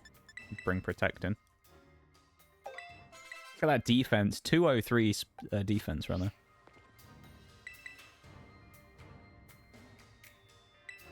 Is that a thing? If you put roll-on deodorant on bites, it heals up? Or it seals them up?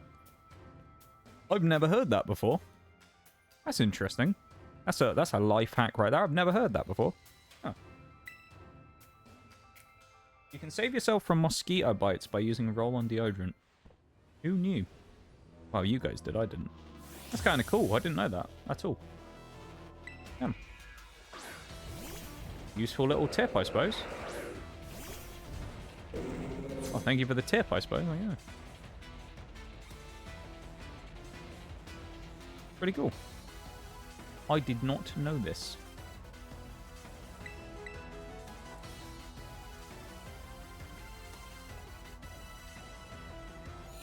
Oh, I misclicked. It's a good job we got Icicle Crash as our top move, isn't it? I wasn't looking at the screen then. I was just spamming A. Oh, we missed anyway. Solar Beam won't do a lot to us here, really, will it? It's Beartic? It shouldn't, anyway. Oh, of course he critted. Come on, Beartic. There you go, son. Not terrible, that is. Mosquitoes the size of birds, I need to know. That is true, yeah. Staraptor definitely... Well, Staraptor's going to kill Beartic here, so I guess we get the free switch out in a minute. Unless we have... well, I'm not bringing Weavile in. I could Aqua Jet, or I survive on 1 HP. Let's go for Aqua Jet, in case. That wasn't worth it, was it? Does waste a CC, though.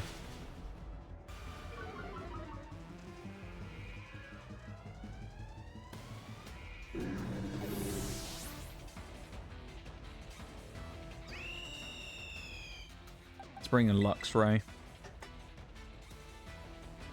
All I've really got to do is bring in someone at the end who's long enough to, or has enough power to basically outlive, what's he called? Flamigo, Jerry. This is a kill. Message just repeats, regret, regret, regret. Catchy, any idea of what it means? Dear trainers, we regret joining Red Rocket. We regret stealing your Pokemon. We most definitely regret that a Pokemon team blasted away our raggedy-ass team's Pokemon champion, Avery Johnson. That sounds like a piece of Skyrim, like a note you'd find in somewhere. Dragon type. Or part dragon.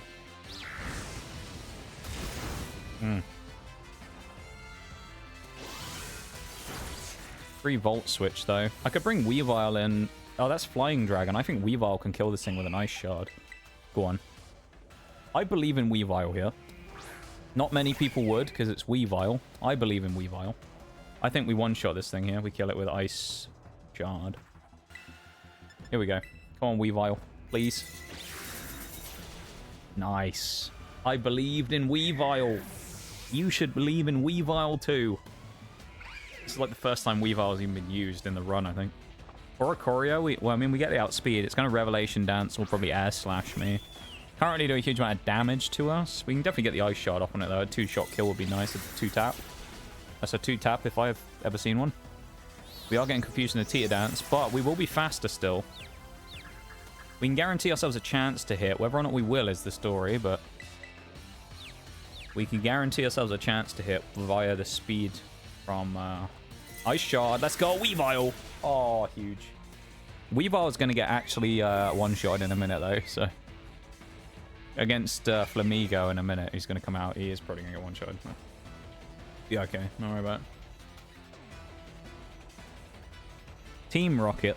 I think Team Rocket is what you meant there, Bruce. But you were very close, though. Red Rocket is the petrol stations from Fallout 4. But no, and actually from the Fallout franchise in general, I guess. But no, you were close there, yeah. Team Rocket. Team Rocket would go around stealing people's mods. You were very close. I just went with it because I thought that's what you meant, but I didn't know if it was going somewhere different. A fair play, though. You got very close. I'll give you that. Confusion.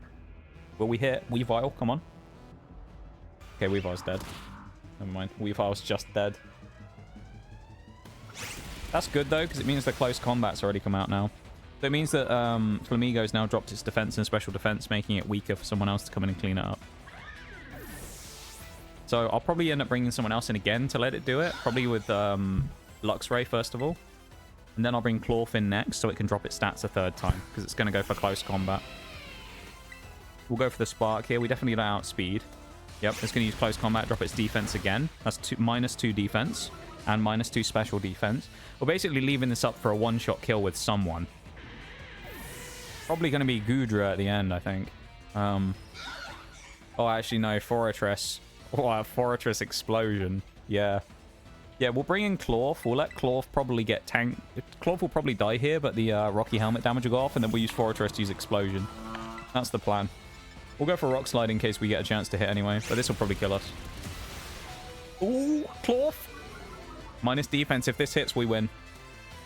Easy. Rocky Helmet chip. Rock Slide when we needed it. Claw the hero. Oh, yes. What a legend. When we needed him, the crab turned up.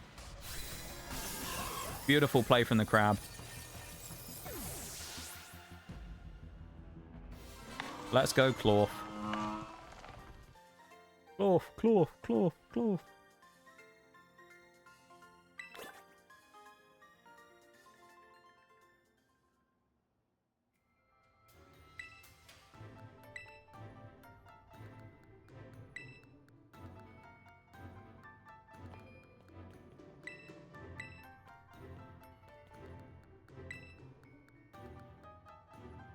This is probably the hardest of the people we have to beat here, Hassel. Yeah, this one's going to be interesting. I think we'll use Weavile up front as a sack, because then we can use it against Noivern and try and break the speed issue that we have.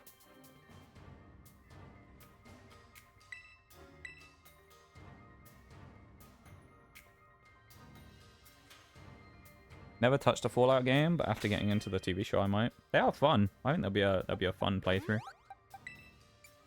Depends what type of experience you want as to which one you want to go for. I would say if you want like a straight Fallout experience, I wouldn't play Fallout 76, even though the game is significantly better than it once was.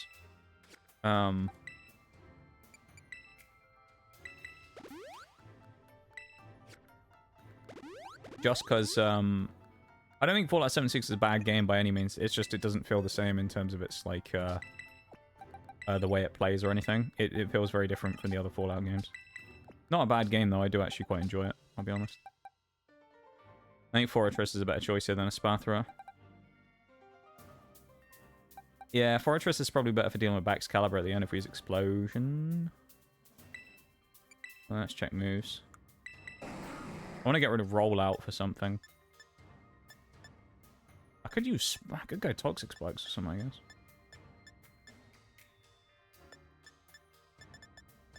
Why not? Let's get Toxic Spikes.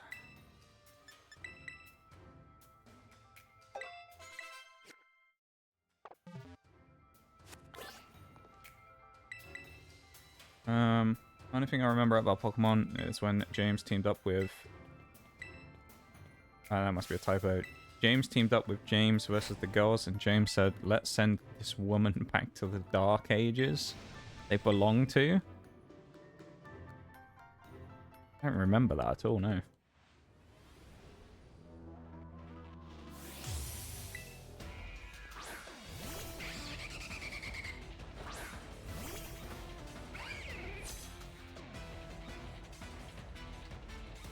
Let's keep the sus stuff out of stream as well, please, as well. Just as a side note.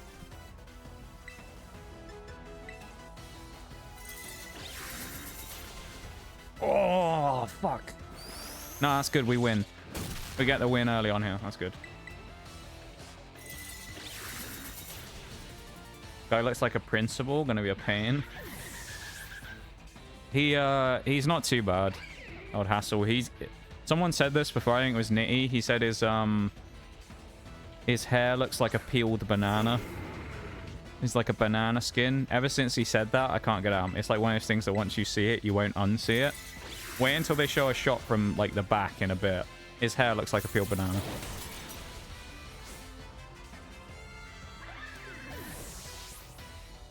Fallout 4? Fallout 4 I think could be a good place to start. I'd say 4 or...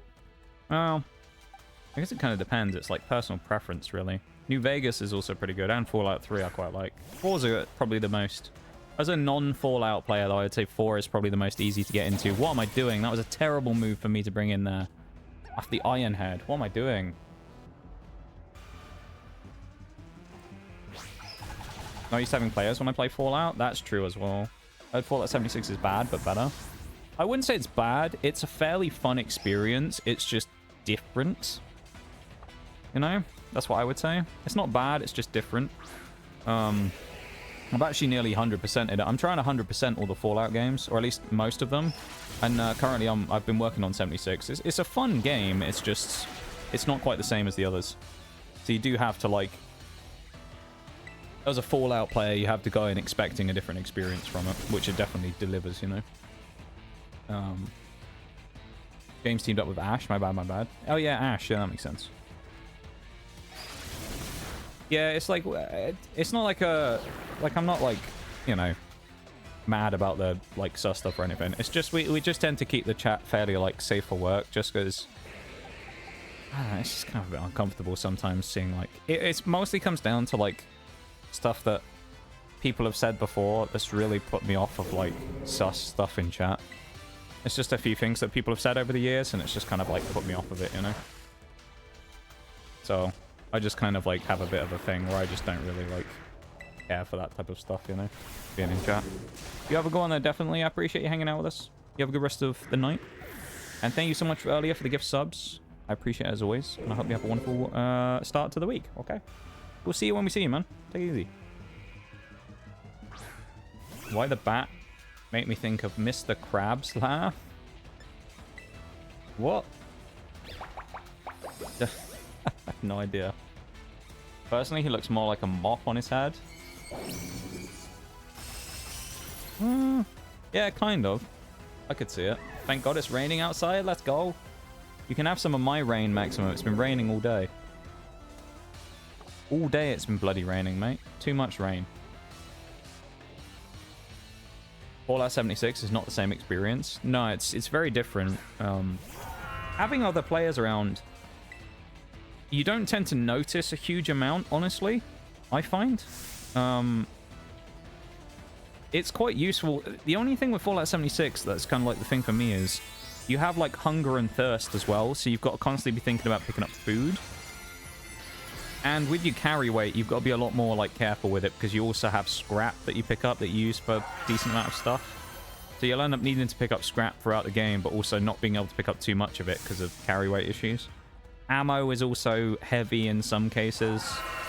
So like missiles and mini nukes, you won't really want to carry many of those or any of them at all because of how heavy they are. What else? Power armor's kind of a bit more difficult to actually get hold of, I would say.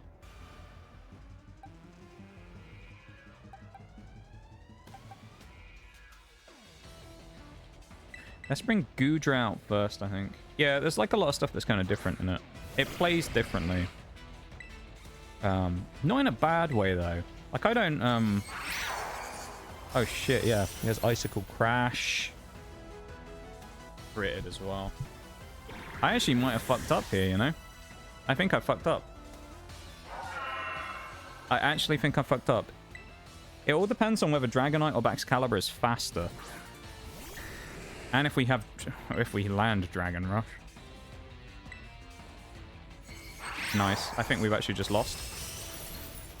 Yep. I'm pretty sure we lose this now. I think I fucked this up because of Baxcalibur. I thought this would be easy, but I guess we don't have anything fast enough to deal with it.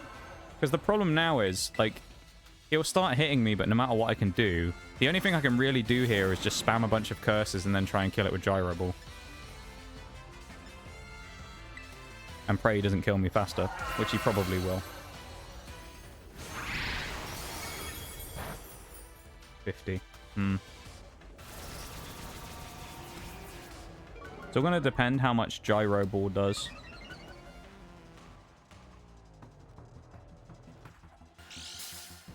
And we have lefties, which is good.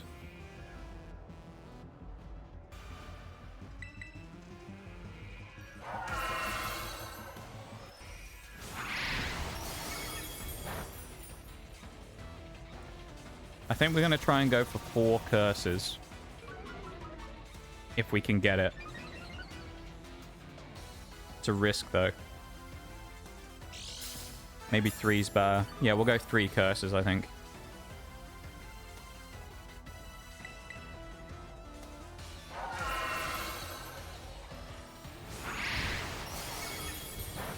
Okay. Bat with the big ears and noise it made sounded like Mr. Krabs laugh for me. Oh, okay. I was confused. The noise.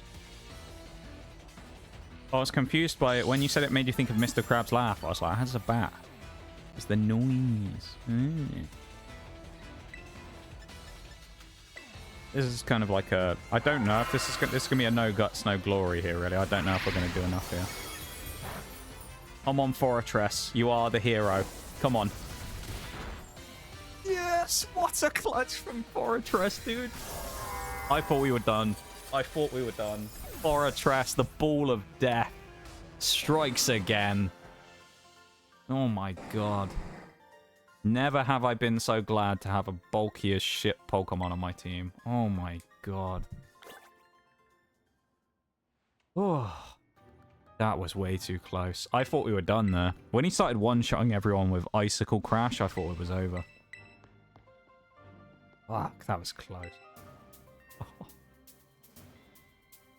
76 is the weird one, let's say. Wouldn't it be the best time to play first?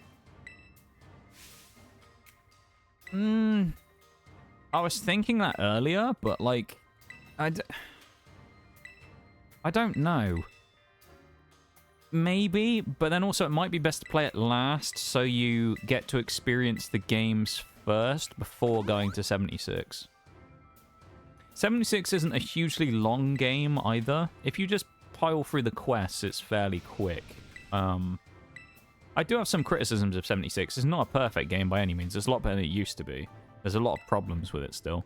But it is a fun game, I'll give it that. It's better to play with people in the event that you can. The other thing as well is, of course, it's always online. You have to pay for the premium account to get private worlds. So that's also one thing to consider potentially.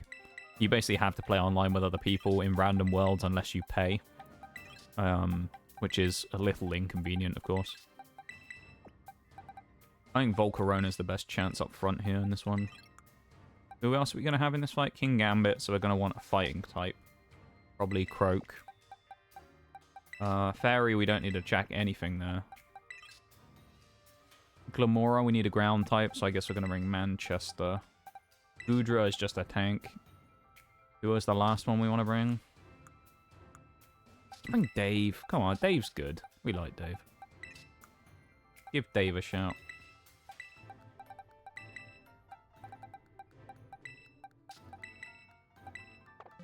This works, if you ask me. This comp.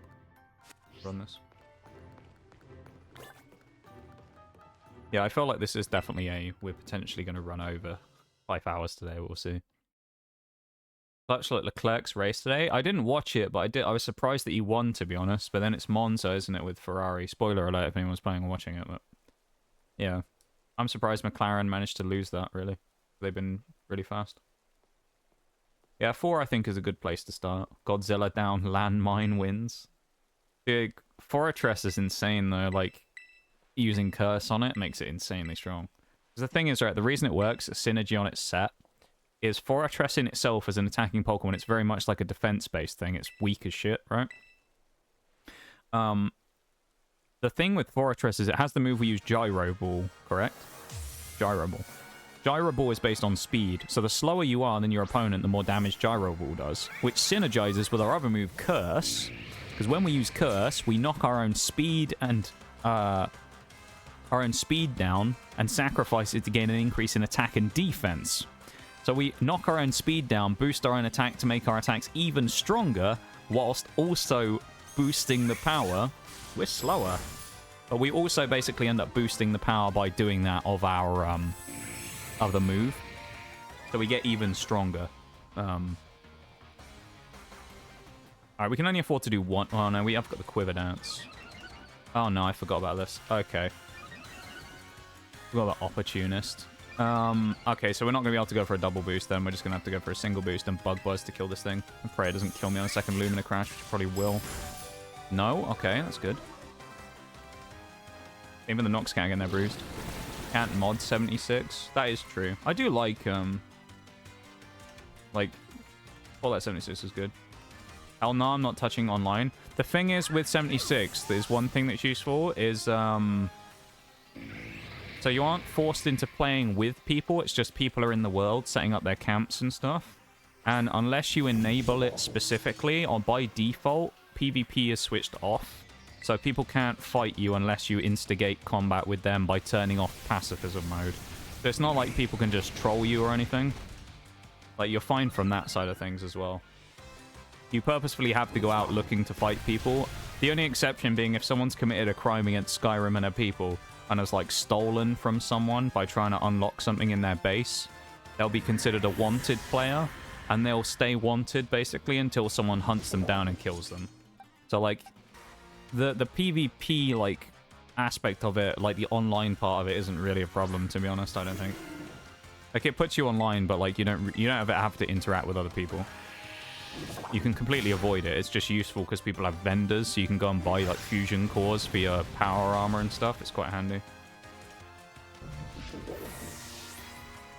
That War Thunder, but War Thunder is also the reason I don't touch online multiplayer.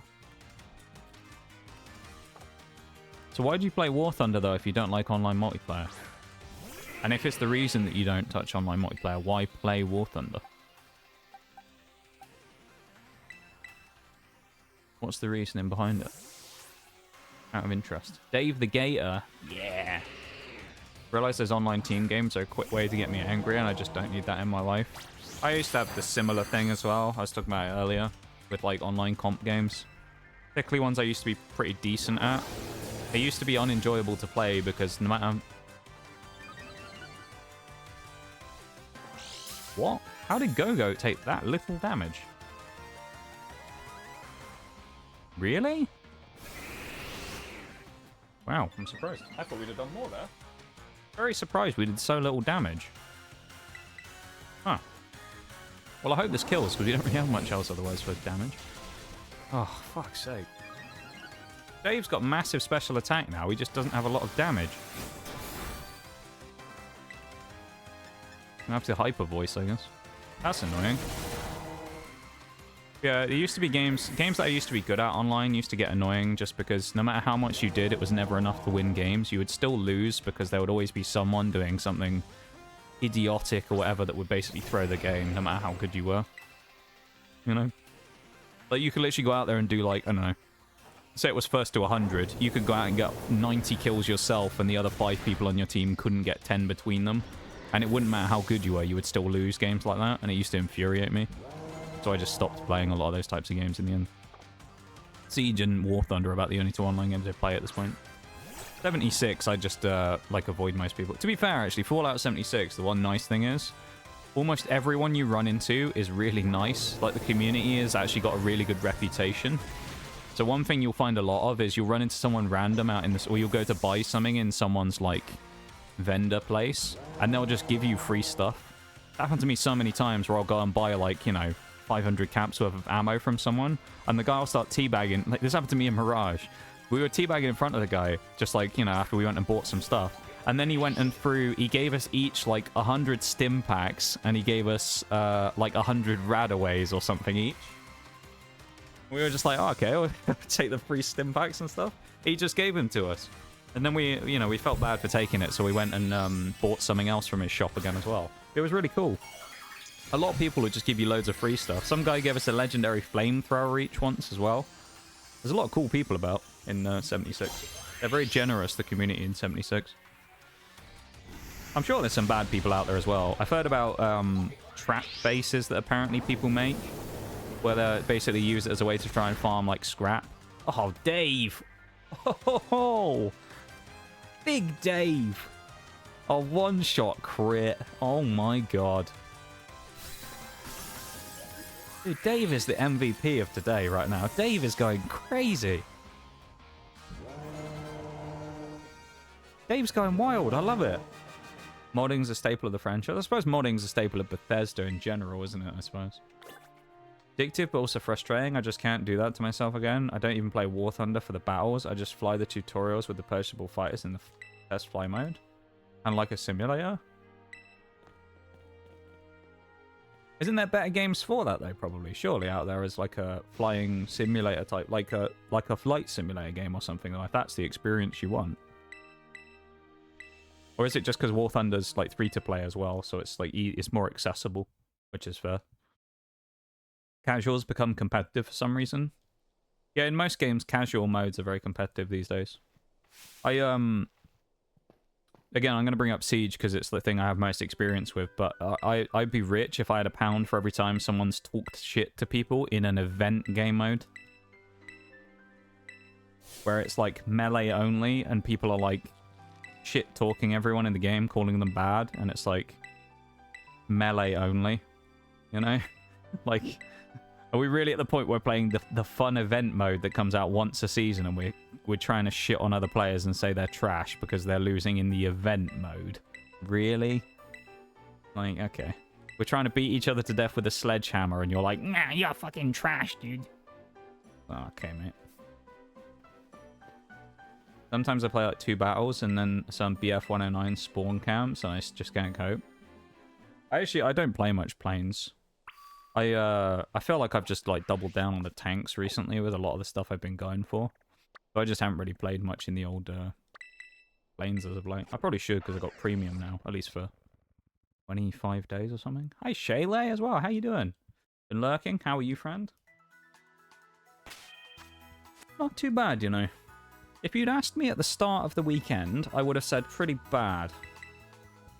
Because it's been a bit of a time. August had been a bit of a time, and this weekend was a bit of a mess. But tell you what, I think now there's still plenty of time. Don't get me wrong. There's an hour and 20 minutes minimum left of stream today. I'd say I think this has been the best stream for a while. Like I think things are going good here. You know, we're having a good time. Dave, actually, is Manchester good here? He is. Something a boss stuff at the end we need a fighting type for. Toxicroak's good for that as well. Is Hawlucha good there? Oh, what's good against that fucker at the end? I mean, we need fighting type. Or... Fairy. Spathra's weak though. I mean, I guess we could, I could use Wigglytuff, I guess.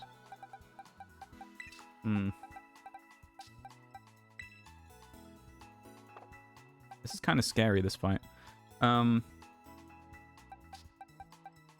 Yeah, I guess we'll run Toxic Oak up front and see what happens. Why not? I mean, what's the worst that can happen?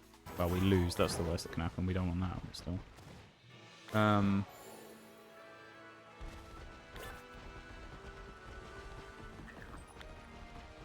Yeah, it's so it's going alright though, Shayla. I've got to say, I'm doing okay. I hope you're doing good too, mate. You've been watching anime, I'm guessing.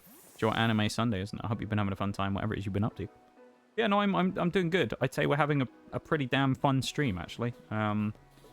Fingers crossed. Again, I don't want to curse myself, but so far the internet issues that have plagued this week haven't been an issue today. We've still got an hour and a bit left, and we have got to 4 hours once before it broke, but, like... So we're looking decent on that front as well, which is really the main thing that's helped. Dave the Destroyer. That's what we need. We need a command in chat that'll be like it'll be like exclamation mark hype. It'll just be like Dave. Definitely better games, but yeah, funds are slim. No, that's fair. I respect that. You know, I'm the same way with games. I try and make the most out of games that I have, really. That's why I always try and 100% a lot of what I do, because I'm like, well, I might as well maximize it. I've paid 15 quid for it, you know? And it's not like I'm going to pay another however much money for a game soon. Anyone object to F1 spoilers of today's race?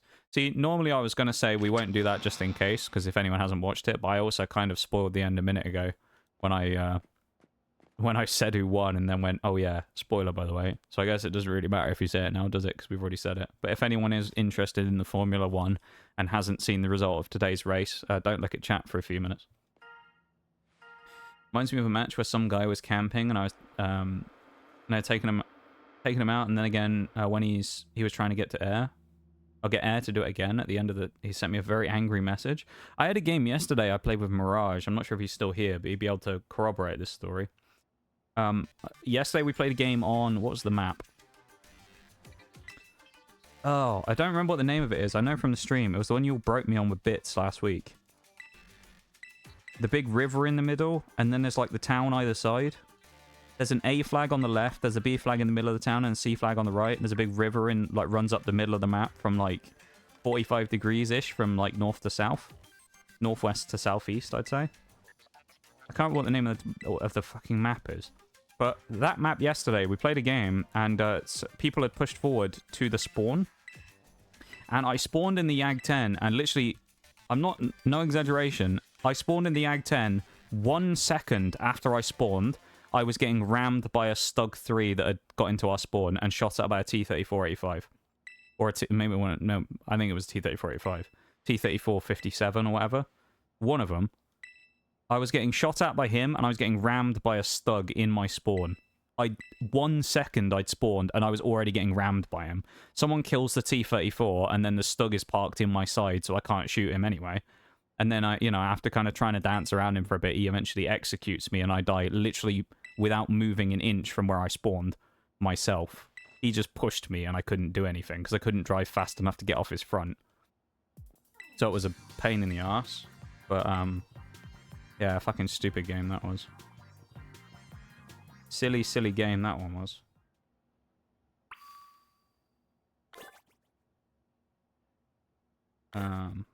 Yeah. Glad to hear it, yeah? Yeah! Yeah, it's been good, honestly. I really didn't expect it today. Not because I thought stream was going to be crap or anything, but I mean, obviously, with what's happened this week, I was a bit, tentative about my... I basically wasn't putting my hopes up. I wasn't going to be optimistic because I thought, look, let's just set myself up for everything's going to crash, internet's going to be terrible. 5 minutes in, I'm going to be saying, oh, I wish I hadn't done this. And we're going to be looking at staring down the barrel of internet implosion again. So I kind of set myself up with really low expectations to, just in case. And obviously we've gotten away with it, which is nice so far anyway. Again, I don't want to curse myself. Internet gods, please don't curse me. But, it's just been fun. I was super kind of anxious before stream today. I was pretty nervous because, I say it's been a bit of a weekend. So, like, I was kind of 50-50 on, like, do I actually want to stream today? Or do I just want to say, let's, like, kill last week off and come back on Tuesday with a fresh start? So I was pretty kind of nervous before I started. Probably more nervous than I've been for a while. But I felt like I do when I go into a 12-hour stream. When I do a 12-hour stream, I usually feel really nervous. And I felt like that today, really oddly. So, What?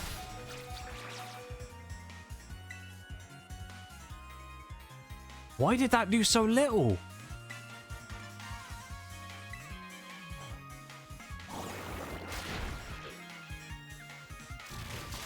Huh? Just finished season 2 of The Promised Neverland. Last night, finished Darling and the Franks and a Bungo Stray Dog. I remember you said about them last week that you're watching them. Put a real dent in my anime list. Let's go. Please kill. Oh, thank God for that.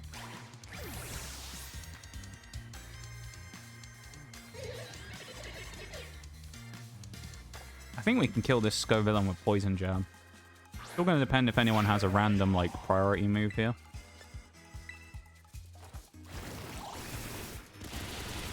Nice, good shit, Toxicroak. And I finally had a great start, but in turn 4, Oscar just sent in like a legend and overtook him. Then scrambled to recover. Charles overtook him. And McLaren went 2-stop, Ferrari went 1-stop. Pitted Charles on lap 15, he was pissed. But he went Tire Whisperer mode and it paid off. It was so close. Oscar's P2, Orlando P3, Red Bull situation looks grim, and Hamilton was, yeah, I saw that Hamilton's been bitching all weekend about his car being slow or whatever. And then Red Bull just couldn't figure out what was wrong.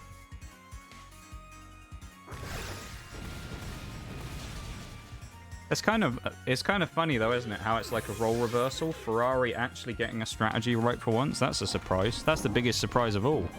Ferrari didn't completely butcher their strategy for once. They actually did something well.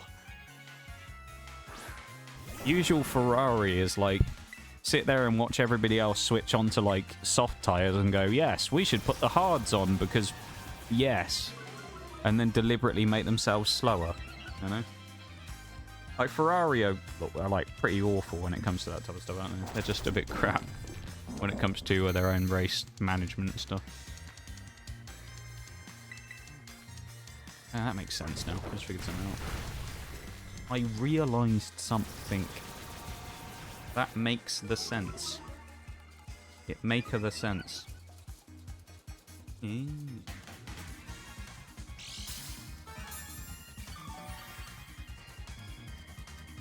I think with 2 curses, that's probably enough here.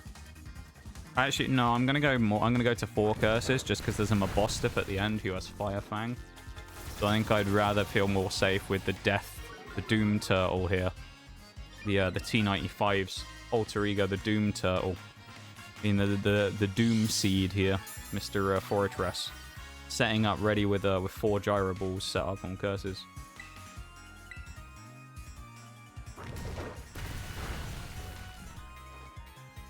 One of the Haas cars, DNF Sonoda, new kid at Williams to P12, that's not bad. Like I said, Ferrari almost botched it. Yeah, almost though, that's the key though.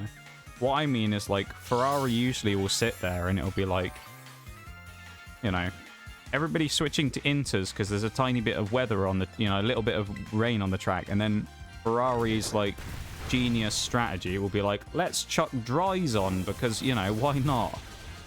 And then they'll do that, lose all their pace and then throw the race basically. Or they'll just randomly pit someone for no reason and completely like ruin the chances of winning. Like by Ferrari standards, they practically pulled a masterclass there by not just imploding by doing something stupid. Albeit they didn't do the best thing in the world, but you know, it could have been worse for them. Okay, this is fucked now. We lose Fortress on the thing in a minute. Fortress now loses to Mabostiff. That's annoying. That means Wigglytuff's gonna have to probably kill Mabostiff. Like, Ferrari would basically be so much better if their strategy was actually as good as most of the stuff that they do sometimes. Like if you think about like their car a couple of years ago when the new regs came in, they were winning races right at the start before Red Bull really got going, and they actually looked like they would threaten the championship. And then what happened?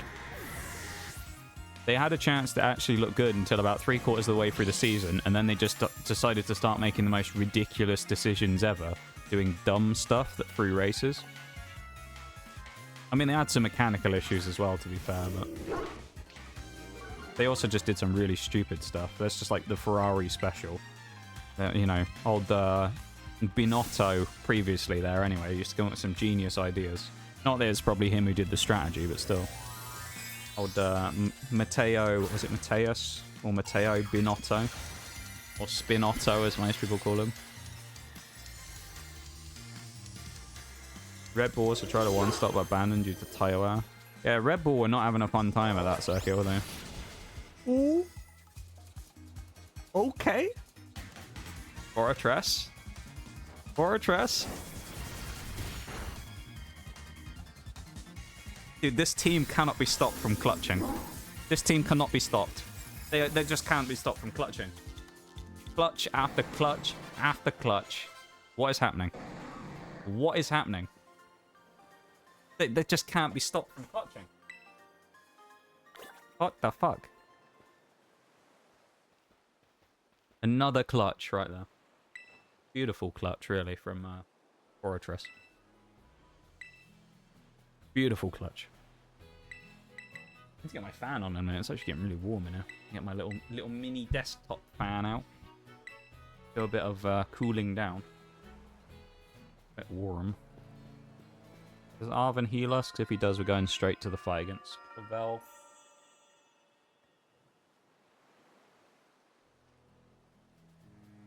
Which is another Volcarona sweep, basically. How long we got? I think we can beat Clavel before the time runs out. We need him. Oh, here's this one. We have Skeledirge, so he's going to have Quackleval.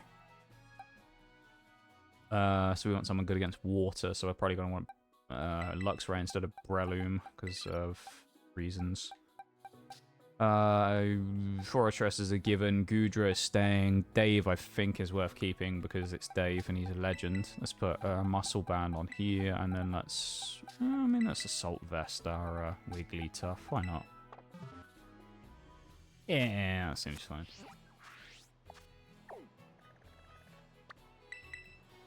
That should work. Let's grab the fan. Grab the fan, Keki. I see a fan, Alex. Your fan, Keki.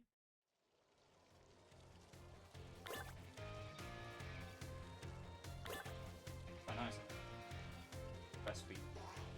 Let's actually plug in the fan to my old Xbox that's permanently just plugged in. It always has power. So I ought to just plug it in on the old Xbox and then do it there. I can get the fan on by plugging it into an Xbox that's switched off. Physics and P8 is pretty hard to watch. Both world titles are at risk for me. Or for them. Especially as they have no serious upgrade packages coming. I mean, it'll just come down to whether or not the last few circuits suit the Red Bull or not. And I mean, probably... it wouldn't be a bad thing if McLaren won it, to be honest. More so just because it's nice to vary it around and it might make Red Bull up their game again for 2025. Red Bull, I mean, it's the same thing with like Mercedes a few years ago, is they win for a very long time, and then to some degree they get a little bit lax because they're winning too easily. Oh, I might have fucked up here. I just realized. Because of yawn. Oh, no. Oh, shit. I might just have to kill a Rangaroo straight away. Yeah, I think I've messed up a little here. If I Quiver Dance, I definitely fall asleep after turn 2. We're going to have to do this, and I hope he doesn't Quiver Dance. Hope he doesn't...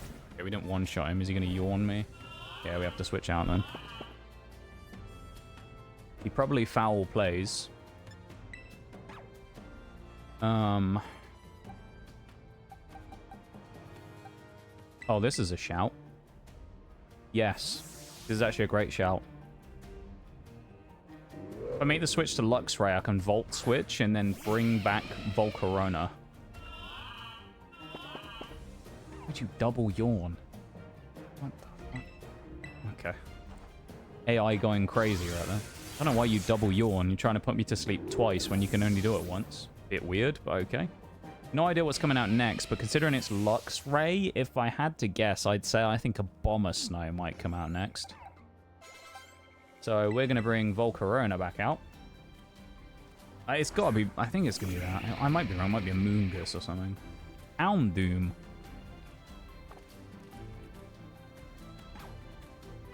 Maybe I'm thinking of this guy having the wrong comp right now. I think we can set up on Houndoom, so I'll go for a double Quiver Dance and see if I can kill him with Bug Buzz. Nice. I think you'll... What's he going to do? Yeah, Fire Blast? That's not going to do much. It did more than I thought it would, actually. It can't burn me, though, so that's not really a problem. Volcarona. The Volcarona is so strong. It's kind of hilarious how powerful it is.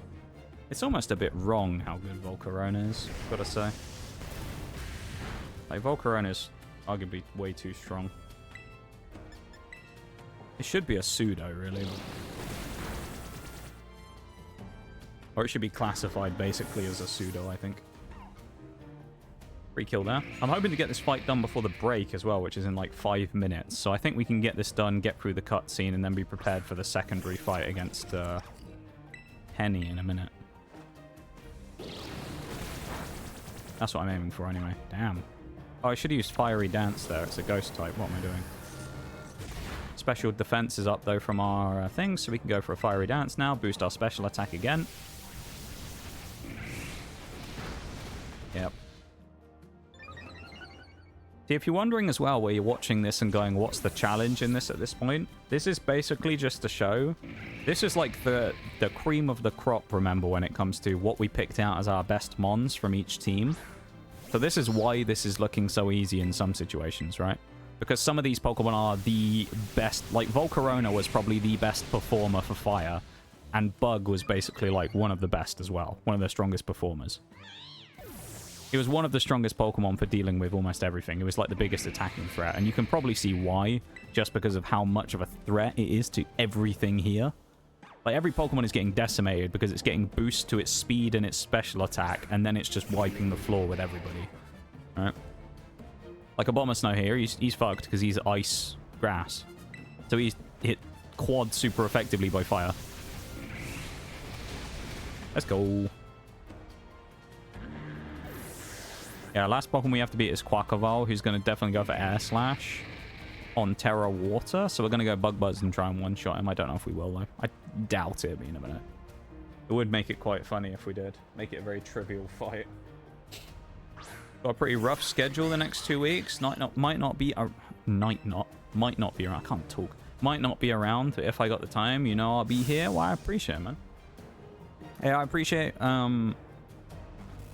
anybody coming in and hanging out, you know. I always like to say, and this isn't just some like cheesy bullshit that I say, I genuinely mean this. But like when it comes to these types of things, the most valuable thing that you have in all of your lives is time, right?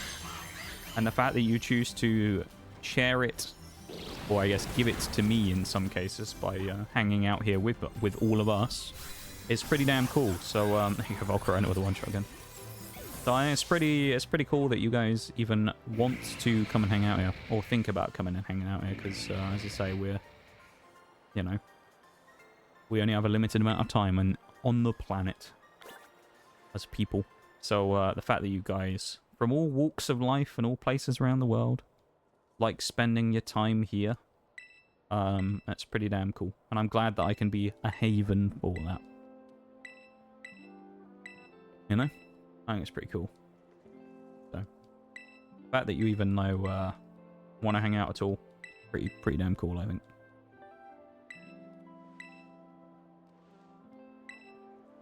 We can definitely get through this cutscene before the break in about 2 minutes' time. / 3 minutes. We won't get into the fight with Penny yet, though. She leads Umbreon, so I'm definitely going to want to go Volcarona. The only threat to me on Volcarona is going to be Vaporeon, but that'll get Bug Buzzed. Yeah, we win. Volcarona sweeps that fight as well. That's going to be the easiest fight of my life. Volcarona will sweep the shit out of that fight. That's good, though, because we need it, because as I say, we're basically behind. Normally, we'd be, at this point, with an hour left. I'd like to be in Area 0 by now to finish the run by the hour mark, because it usually takes about an hour in Area 0. We'll chill here for a second, because I say the break's going to start in about 2 minutes, so there's no point starting the fight yet. But, yeah, usually it takes about an hour to do the final part, the Area 0 bit, so, normally we'd be looking to be getting in there by now, which we can't, obviously, because we're still going. But we will continue on, and hopefully cruise through the rest of the game, which I think we're going to. We're going to cruise through the rest of the game and finish off with a flourish. That's the plan, anyway. So in about a minute's time, the break's going to start. I'm going to go quickly BRB again, do my final water fill-up of the day. And then we're going to motor on. And we're going to try and speed our way through it. The end of stream. And see if we can get all the way through the end of the game today. That's the plan, anyway. Whether or not that will happen, different story, but that's the plan. Well, I say whether or not it'll happen. It definitely will, because we'll finish the game today. It's more just a question of, like, will we,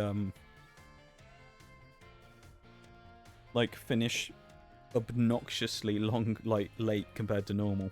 Or are we going to finish in a fairly tidy, clean time? I think it'll be a fairly clean time. We did spend a lot of time chatting at the start of stream, though, as well. So, yeah, it is what it is. We lost a little time there, but, you know, we're not speedrunning at the end of the day. So, this will be about a 21-hour playthrough-ish. Did we also lose a Pokemon Day because of lag? I think we did. I don't remember. Maybe we did. Maybe we lost some because of the lag issues as well. I don't remember. We maybe lost some time there as well. Come on, ad break, start. Where are you? You said you're supposed to be starting soon. Where is it? Start now for the BRB. Let me go on the BRB. Liz. There it is. Alright, 3 minutes is up. I'm going to clock the music again, and I'll be back in 3 minutes, okay? BRB, everybody. Be back in a sec.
And we're back. the break, everybody.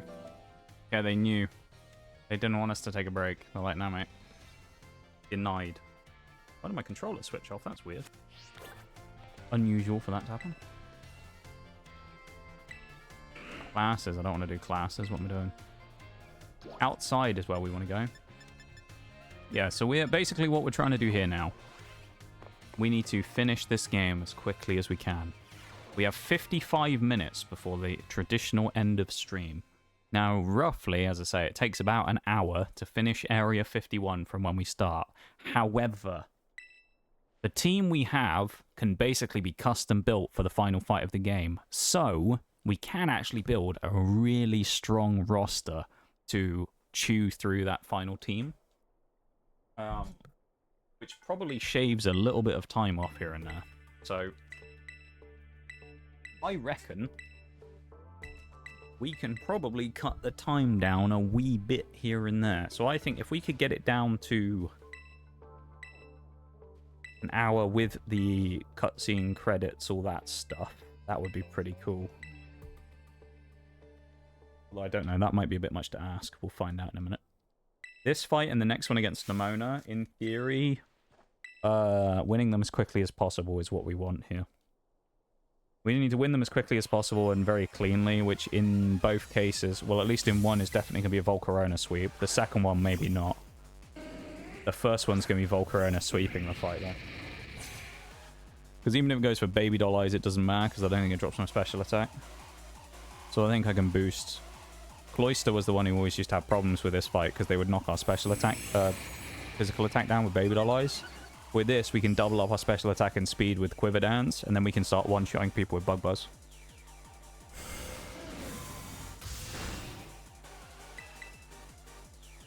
The only thing we have to worry about... See, this is fine, because I don't think it knocks special attack down. Yeah. Quiver... That gun for Baby Doll Eyes is a complete waste of a turn, because we're not a physical attacker. So we can go for... If we wanted to, we could go for more. I think I'm going to run... Sure, let's do 3. Why not? Let's also crank the music up, because of course, it's this music, isn't it? It's the one I was running for the intro of stream today. I loved it. This theme just goes so hard. I think this is the best music in the game, I've got to say. Something about it. Bug Buzz. We have 10 PP. Let's see if we can end with 10 one-shots. To add insult to injury, we get the flame body as well on the Umbreon. Love it. Bug Buzz. It's just a juggernaut, really.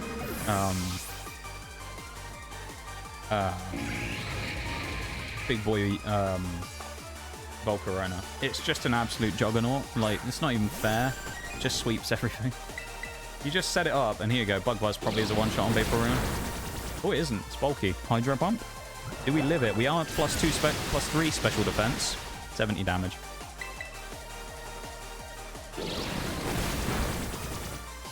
Baby Doll Eyes.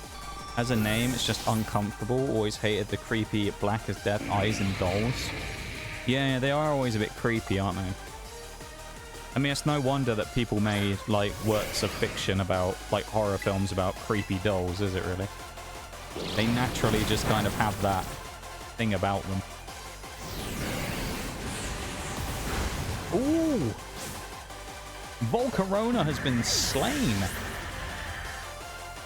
God damn, I didn't expect Flareon to be the one to slay out on Volcarona. God damn. Who's left? Jolteon, Leaf, and then thingy. Yeah, Dave's the option. Big Dave.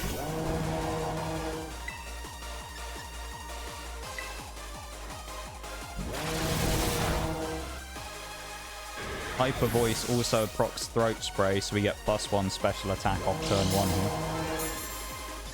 Music's hype like initial D music. Yeah, right? It's just something about it. It's got like that hype pump up kind of music, you know? Gets you pumped up for the fight. It's just something cool about it. There's usually one of those themes in almost every Pokemon game where there's some like super hype theme from somewhere. Yeah, Dave the Destroyer's back out. Thunder coming in on Dave. Exactly 100 damage. No paralysis. Dave with the torch song. No, what? No, Dave. What happened there? Jolteon missed Thunder. Oh, Dave. Dave the Dodger. He's got in again. Big Dave gets up to +3 special attack now. This is going to be a rout coming up here. Although maybe there's a chance Sylveon has Shadow Ball, but I don't remember. Wants to learn Overheat? Nah, not worth it.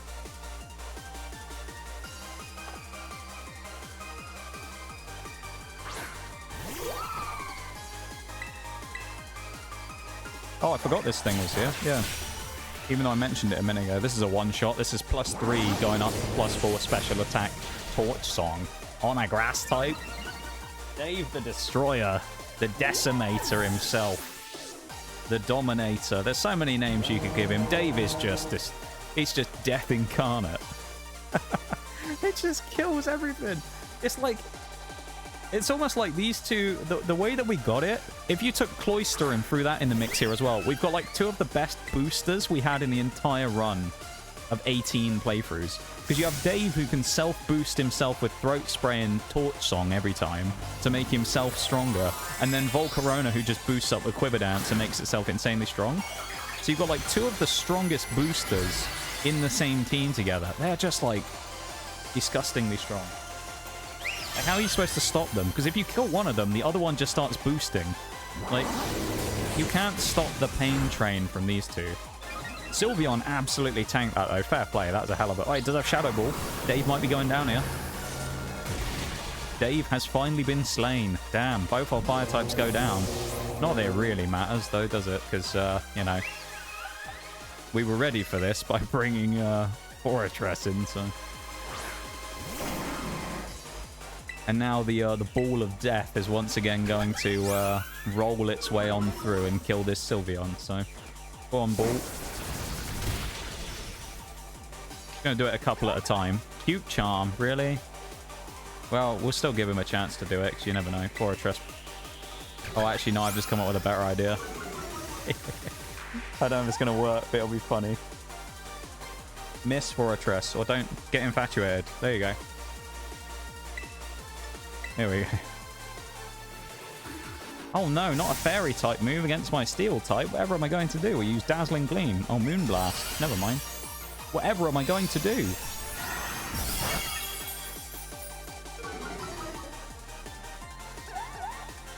Will he get through it? There's a reason we called Fortress Boom before.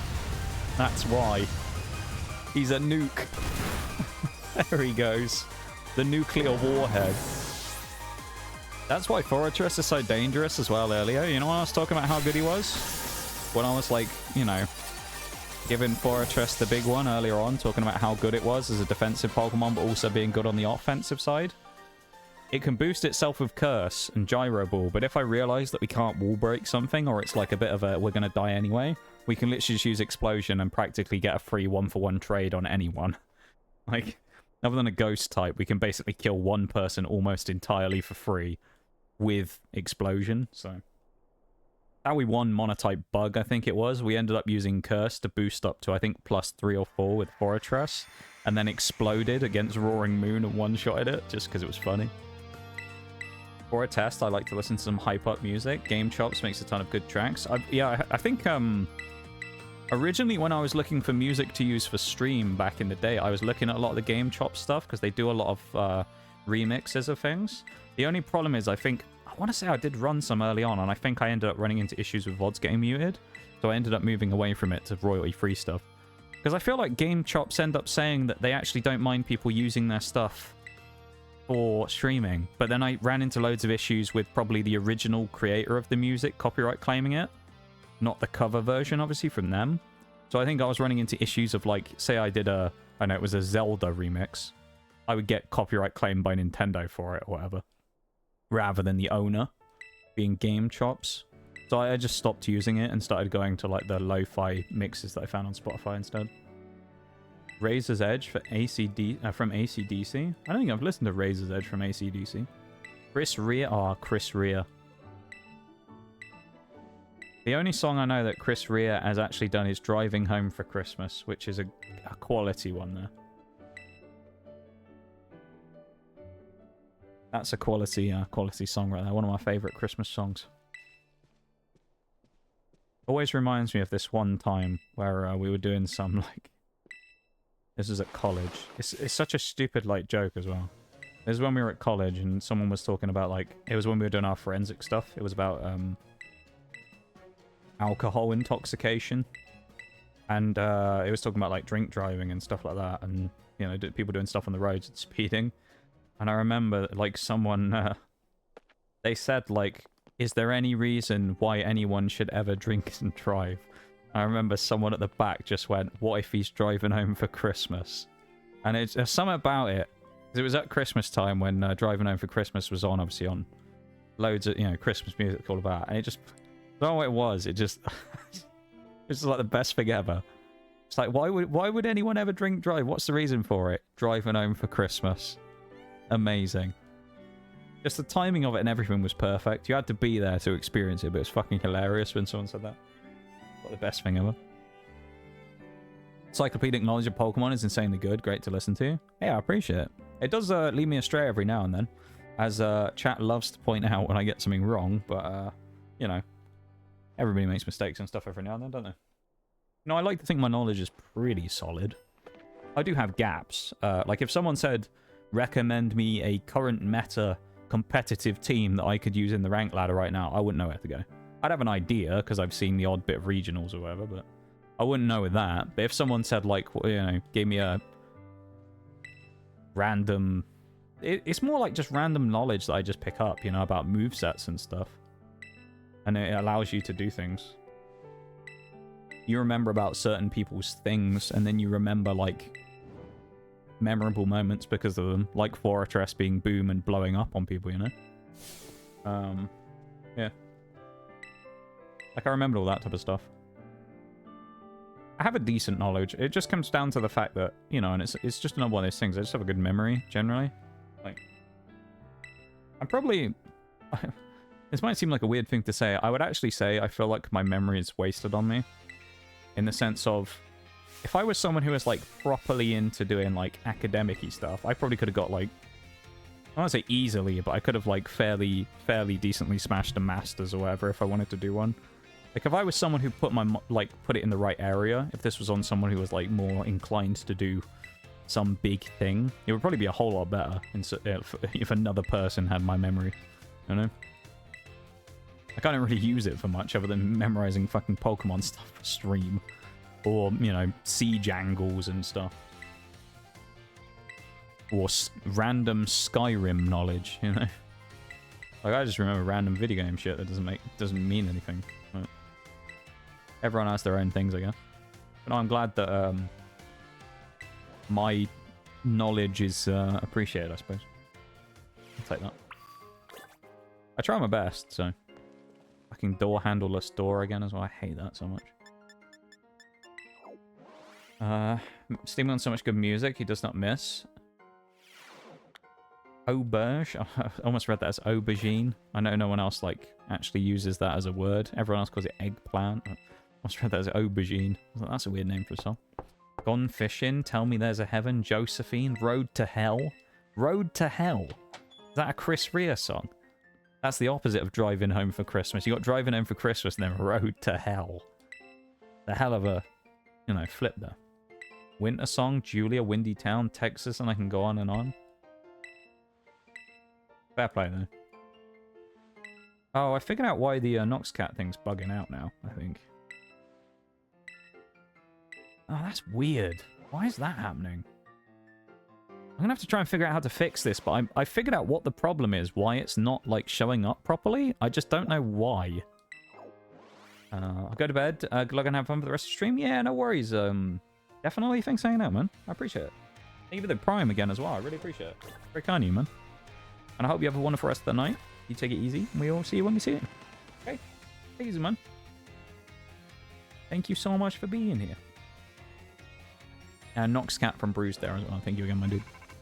Yeah, if anyone's wondering why the Noxcat isn't appearing, it's not actually anything to do with the program.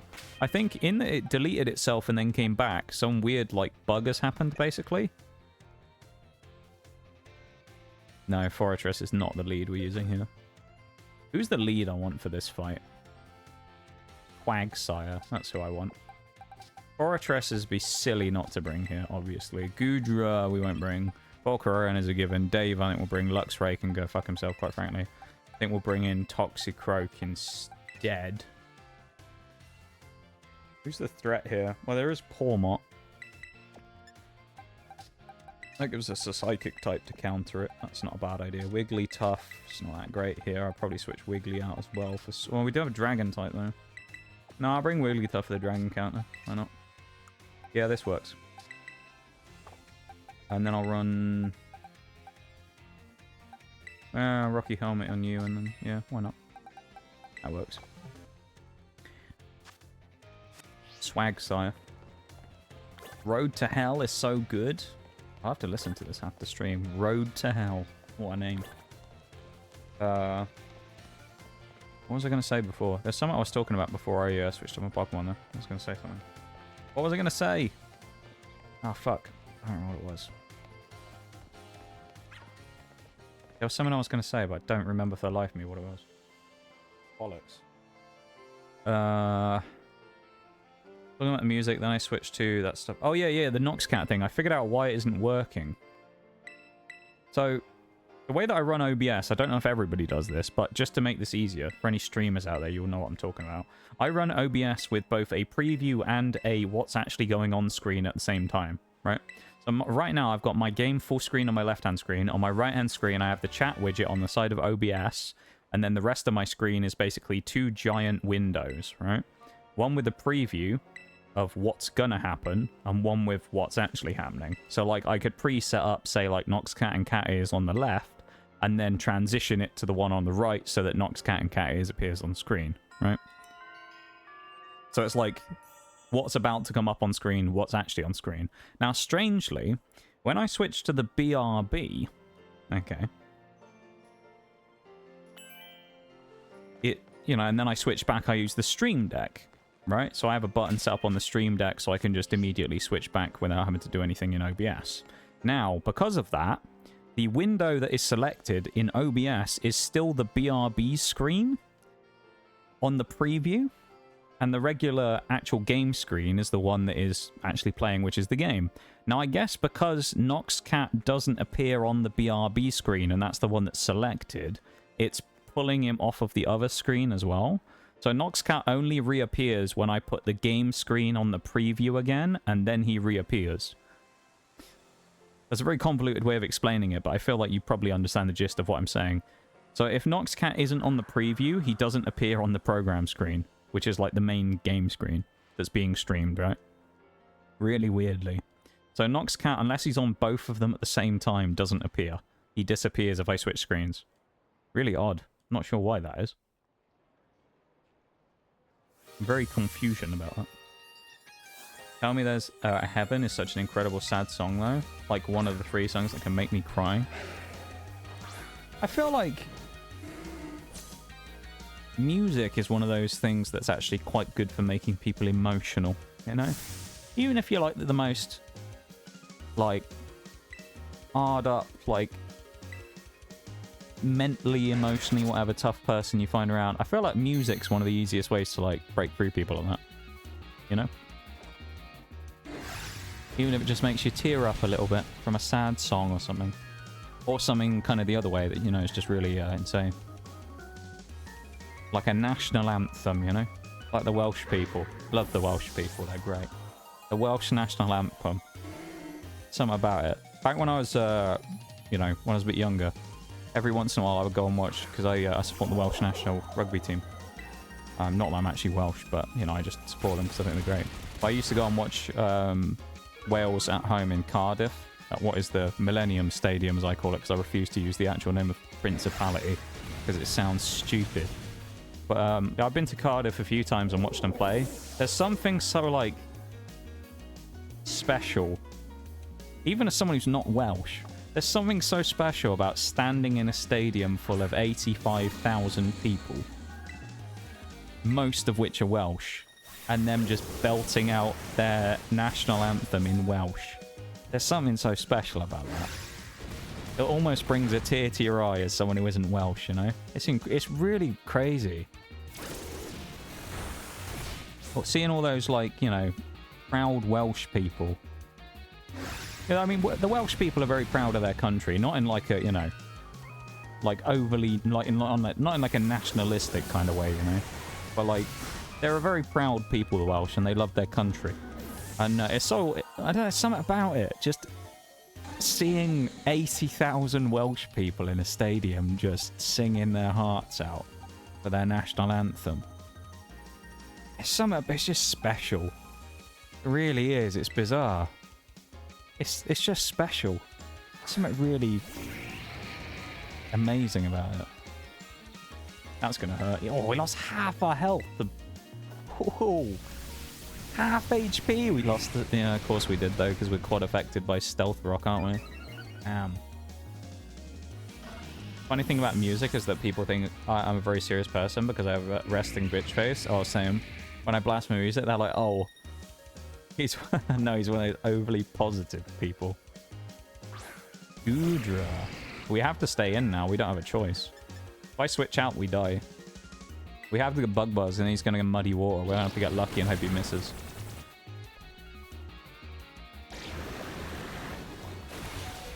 Ooh, okay, we could have actually gone for a thing. That's annoying. How do you like real hard hits? Are you really letting loose, Nemona? I mean, you're basically getting destroyed. Yeah, I mean, Goodra's pretty bulky, so...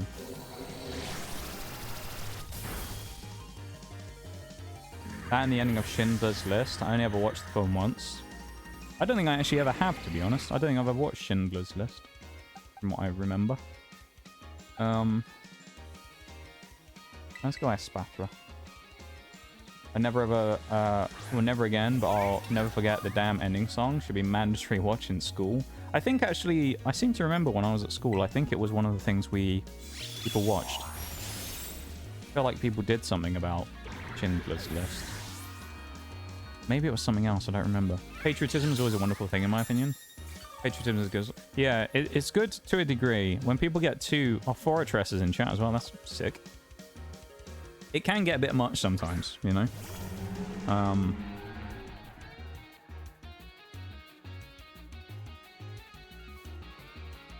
Yeah, I guess it gets too much when people use it as an excuse to put down other countries. That's kind of like my thing, you know?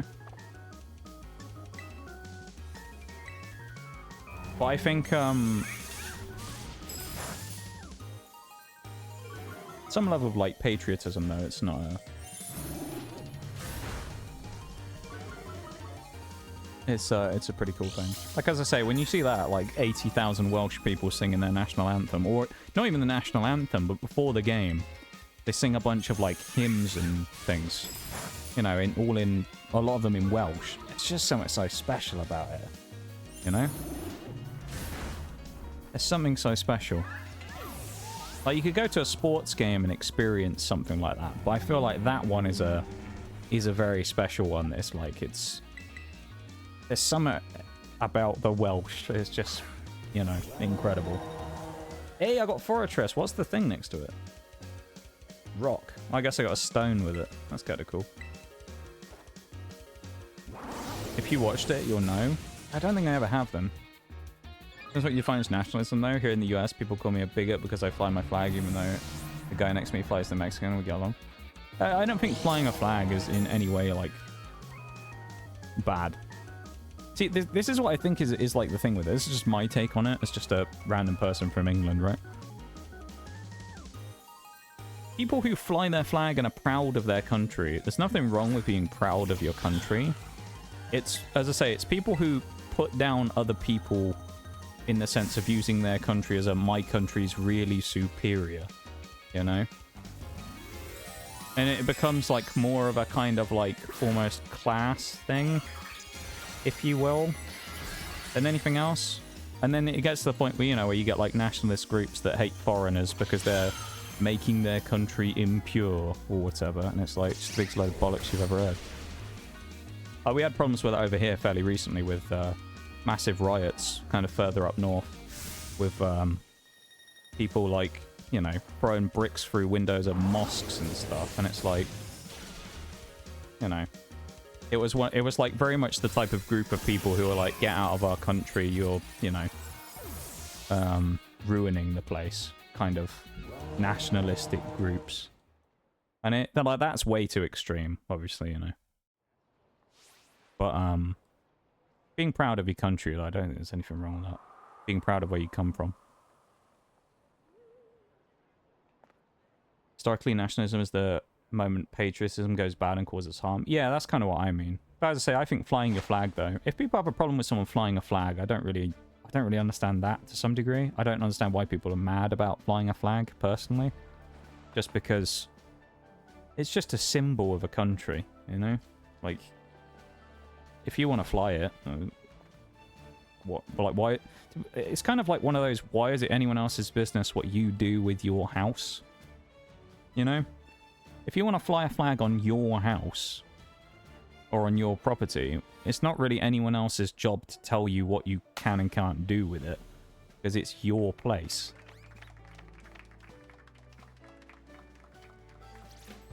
You know?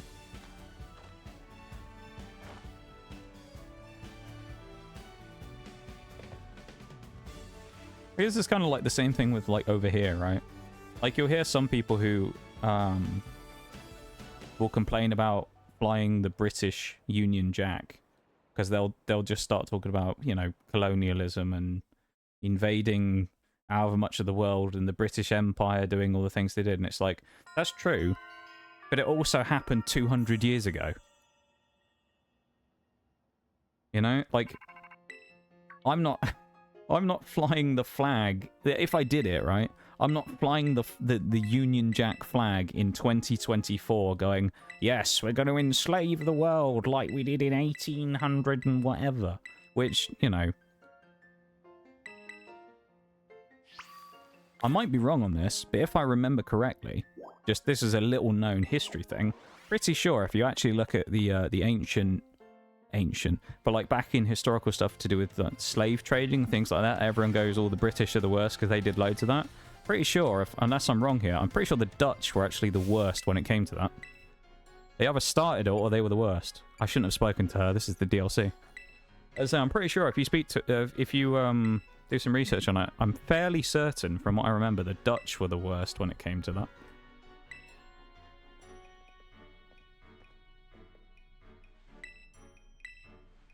Yeah, like, you always kind of have the baggage that people associate with countries. Like with America, right? I suspect the reason that people have a problem with flying the American flag is they say America's a racist country and it's a symbol of racism or something. You know? Probably. Or capitalism or something. And it's like, yeah, but you flying the flag doesn't represent that, though. You're not sitting there being like, yes, capitalism, we love it. You know, whatever.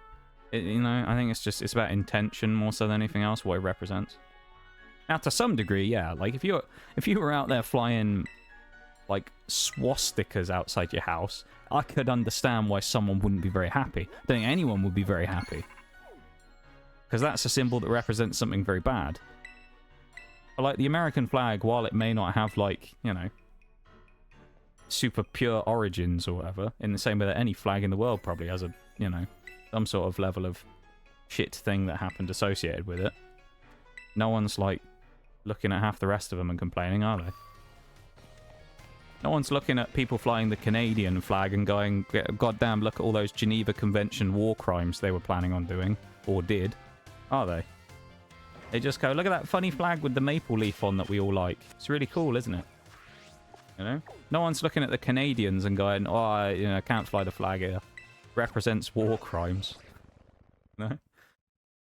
I don't know, I think it's a bit... Some of that stuff's always a bit silly, I think. When it comes to flying flags, I don't really understand why people have a problem with it. Unless, you know, just like general, normal flags.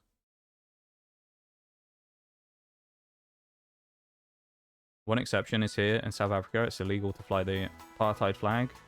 I'm good with that. The history is recent. Pain is still felt by millions. Yeah, like, South Africa is one of those ones where it's almost like the... It's a weird spot because of how, it's in, like, a weird position, isn't it, really? The, like, South Africa. Just because of, like, how recent a lot of its stuff is, as you say. Also, just in the position that it's in, it's kind of... South Africa, like, in general, it's kind of... I mean, you know, from the outside, it looks like it's on the way up in the world, but South Africa is a fairly broken country on its foundations. You know? And it's like, it's probably one that'll always be, to some degree, tainted by what has happened in the past in South Africa. I don't know. Don't know what the sentiment is in South Africa, but that's just from the outside. I can imagine that's the way it is, because that's what it's like. Yeah. I don't know. Dutch and the Ottomans might have been tied for the worse. There you go. See? So you might have heard that as well, the Maximum, but the Dutch, yeah. Canadians subscribe to the ideal of it's not a war crime the first time. Yeah. Welcome in, Lightning the Titan. A wonderful day for pie. It's a bit crap weather here, actually, isn't it? Would you want pie on a day like that? You could have a nice apple pie on a day like this. Could ask all the birds in the sky. There's a lot of birds to ask, though, you know? A lot of birds out there.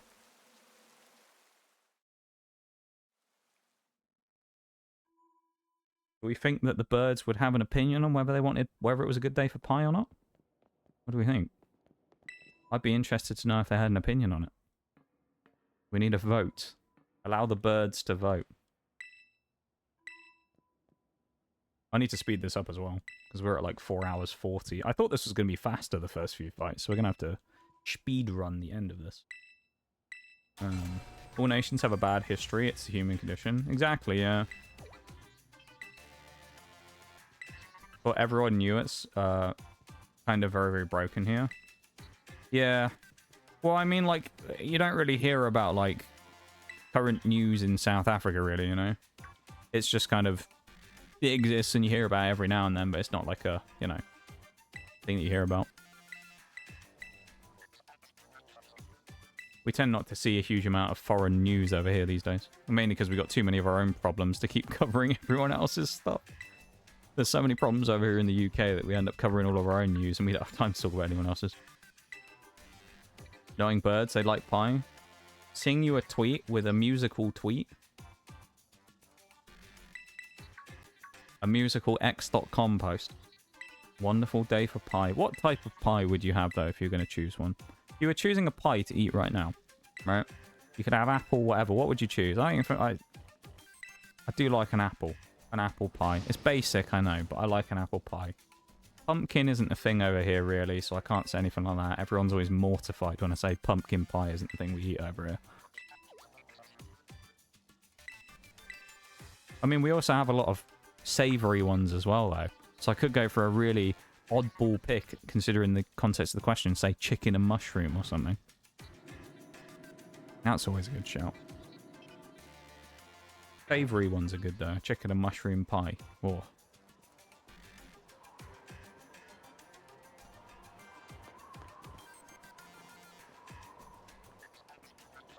Crows will definitely have it. Yeah, they'll eat anything, to be fair. Pie. Okay. I see, Bruce. We're going to be difficult, aren't we? Is that what it is? From my POV, it seems like Africa in general is invisible until there's like a war or something big. I think a lot of it, though, is just like... It's... As I say, a lot of where it comes from, I think, isn't that people don't pay attention to it. It's just that a lot of the world has our own problems, you know? So we just don't spend a huge amount of time looking at everybody else's these days. Particularly the UK. I mean, we're in huge amounts of debt. Most people can't afford to pay any of their bills. You know. The government is most likely, in about a month's time, about to bump the rate of tax up through the roof to supposedly make up for the spending that happened from the previous government, which, of course, people forget kept them afloat during COVID. So it's like, you know, we have so many problems over here. It's kind of one of those things. I mean, stabbings every other week over here and people being murdered. You know. I suppose it's like, you know, with all the stuff going on over here, we just don't really talk a huge amount about foreign news anymore. Because there's so much... Well, the only foreign news you ever hear about is Israel. Which that's about it. Israel, Palestine, that's about the only foreign news stuff I actually ever see these days. Not that I spend time looking at the news, but just in passing, you know. Don't like... You don't... Interesting, Maxima. You don't like it at all. Damn. Apple's the most American thing I could pick. I do like pumpkin, which is blasphemous over here. I don't like pumpkin. Oh. Yeah, I've never had pumpkin pie, so I can't say. I'd be interested to try it, just to see what it was like, but I don't know if I'd like it or not. But I'd be willing to give it a go. People hate it when I say that. I know Oreo hates it when I say things like that. Like, we've talked about that so many times, we should say about something like, oh, I'm not sure if I'd be a fan of that. Like, you haven't even tried it, and I'm like, yeah, but it just doesn't sound that good. It just gets mad when, when I say that. Duck and... Oh, hello, fancy taste. Duck and cherry. Okay. I do like a bit of duck and cherry together. Every now and then. Sometimes I'll have a bit of duck. It's a long time in between having duck. It's expensive as fuck, but... Lemon? Lemon meringue is a good choice, actually, as well. We like lemon meringue. Key lime, that's another choice some people like. What else? I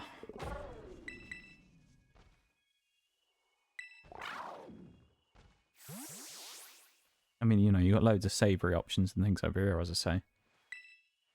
Talking about sweet ones, though, there's loads of good ones.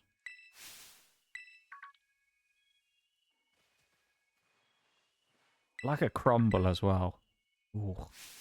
I do like a crumble. Back me up here, Bruised. Do you like a crumble, Bruised? Hopefully you do. Your bowl, I don't know if bowl's been about today or not. But if you're here, bowl, you'll back me up on that. Crumble is the thing of beauty, mate. You know it is. We all do. Savoury pumpkin with bacon?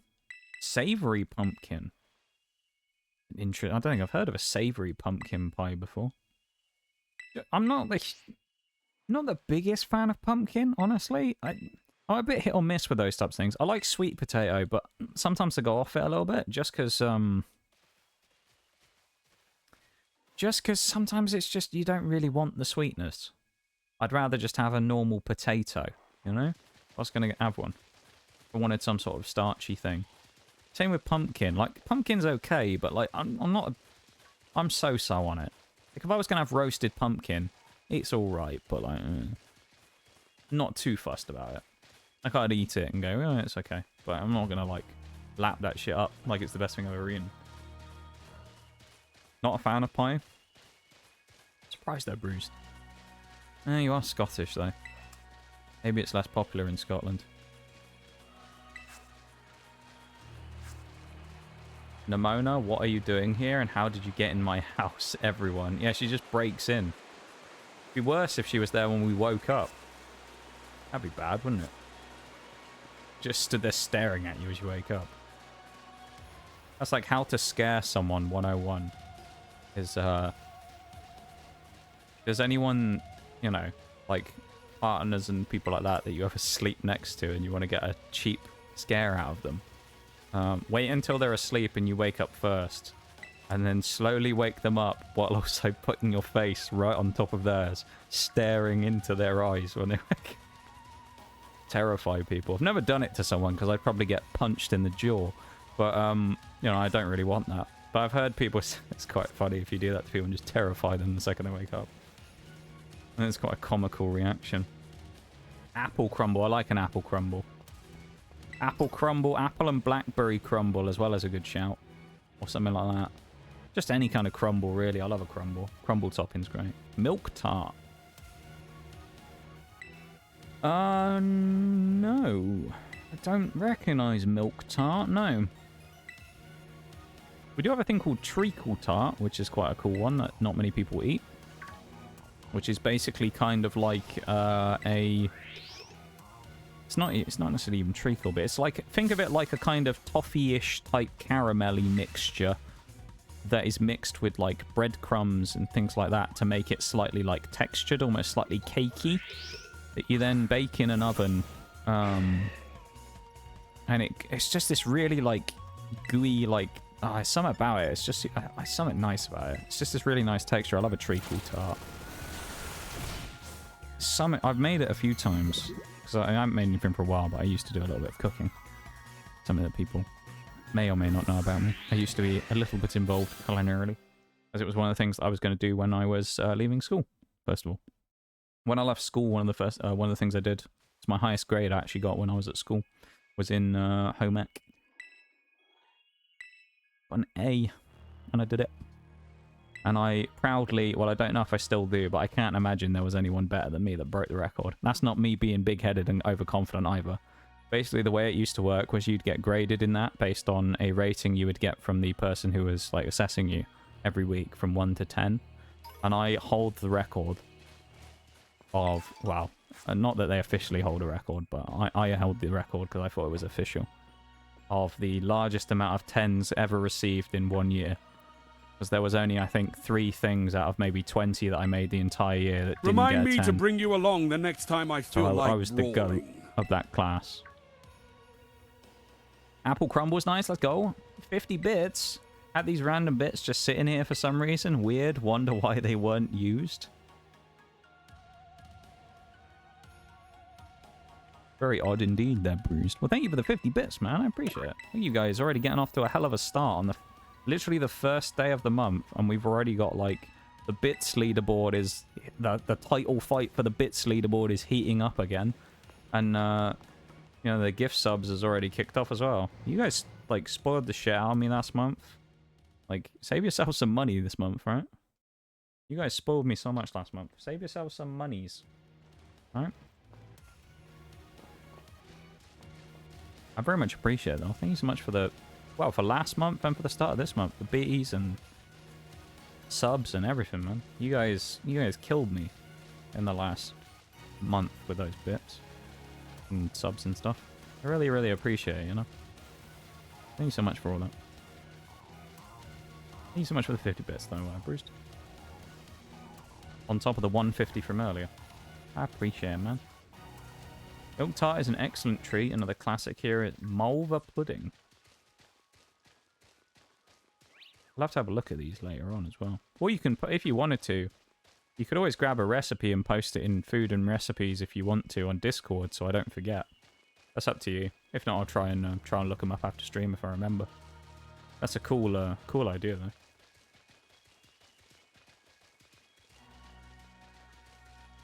Or a cool concept, like the milk tart thing. It sounds like it would be good. I feel like we have something similar to what that would probably be. From what I'm imagining, we must have something similar.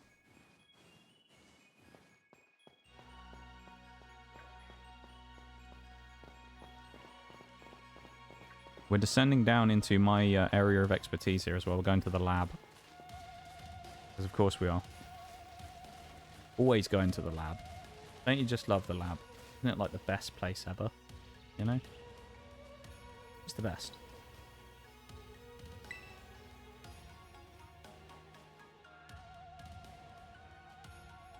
Breloom being up front is actually a bad choice here as well, because we have to deal with Scream Tail.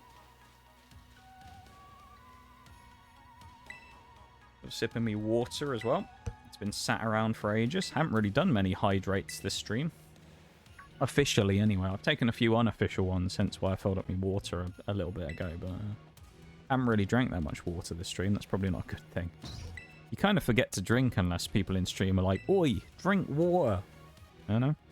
You kind of forget sometimes. It sounds stupid, but it's kind of the way it is.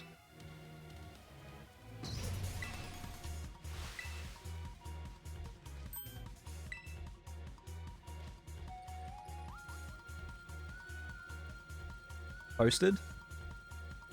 I will have a little look at that after stream them. I'm looking forward to figuring out what this stuff is. I feel like if I find anything that we have like an equivalent of or a close thing to, I'll maybe I won't link it, but like I'll you know, mention it in the... I think didn't someone post something in Food and thingy? Was it Bevan? Someone else? I think Bevan posted something. I haven't had a chance to look at it yet. I haven't really been on Discord much the last few days. That was bad. We got mugged by Playround.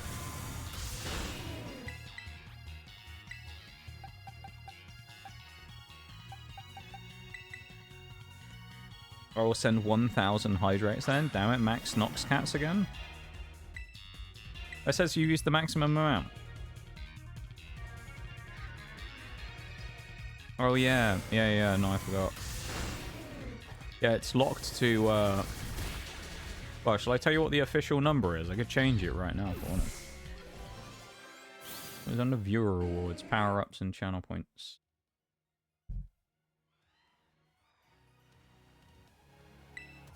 Noxcat. Edit. 5 per user. See, the assumption I had with Noxcat was that there would be more than one person using it. So I guess I'll just change that to 10. Just in case. Let's make it so that anyone could do all of them. So there you go. You should have, if you refresh, you should now be able to do more. What be the max? Yeah, 10 per stream. Well, see, because what you'll figure out from that, 10 per stream, see, cleverly, is 30 minutes. It's 5 hours, which is the normal length of stream. So I worked out so that you should, in theory, be able to get a Noxcat for roughly all of stream on a normal stream. That's the way I did it. Hey for the redeems. I am more than one person.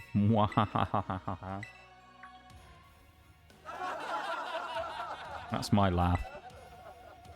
I don't have an evil laugh. I just have that laugh track. Laugh track instead. That works for me. I like a laugh track. Laugh tracks make things funny, not because they're funny, but just because the laugh track's just stupid. Well, it makes things slightly comical. Thank you for the spinal as well. Put my leg down and sit in my chair properly.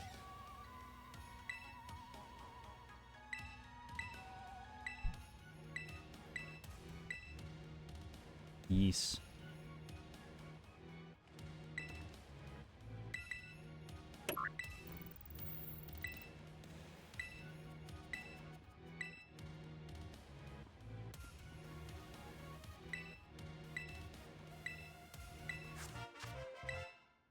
Scarlet book. We'll grab it. Lovely stuff. Here we go. We done 2 labs. We got 2 more to go. I'd like to be finished within 30 minutes. 30 minutes over. So 5.5 hours, hopefully, will be done. Not because I'm like, oh, I can't wait for stream tech, but I mean as in, like, you know, I obviously don't want to drag this on forever. Like, like with the amount of stuff we have left, I would expect to be cleaned up in the next 40-ish minutes. Pretty much. Minus, like, any random thing throwing us off and making us take forever. We should be fairly cleanly finished, I think, in about 30 to 40 minutes. So I think we'll make it to just over midnight. Midnight 30.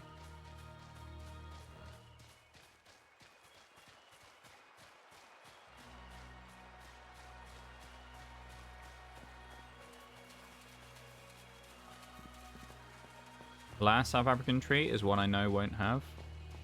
God, is this one that you want me to try and pronounce this? Everyone always says, whenever they put anything like that in, they always want me to try and pronounce it.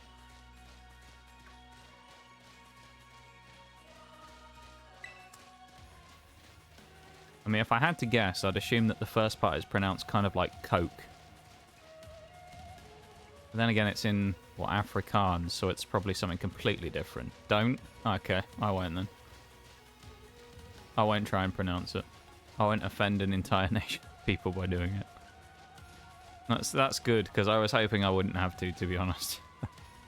Pronouncing things is always a pain, depending on what they are. Like when Undo hits me with some Dutch and then wants me to try and pronounce it, it's always just painful to try.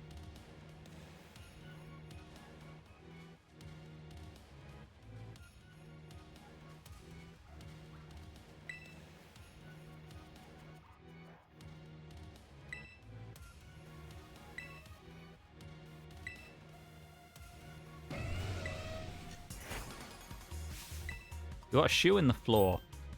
Our heels have gone into the floor. We've sunk. Worcestershire sauce? Easy, innit?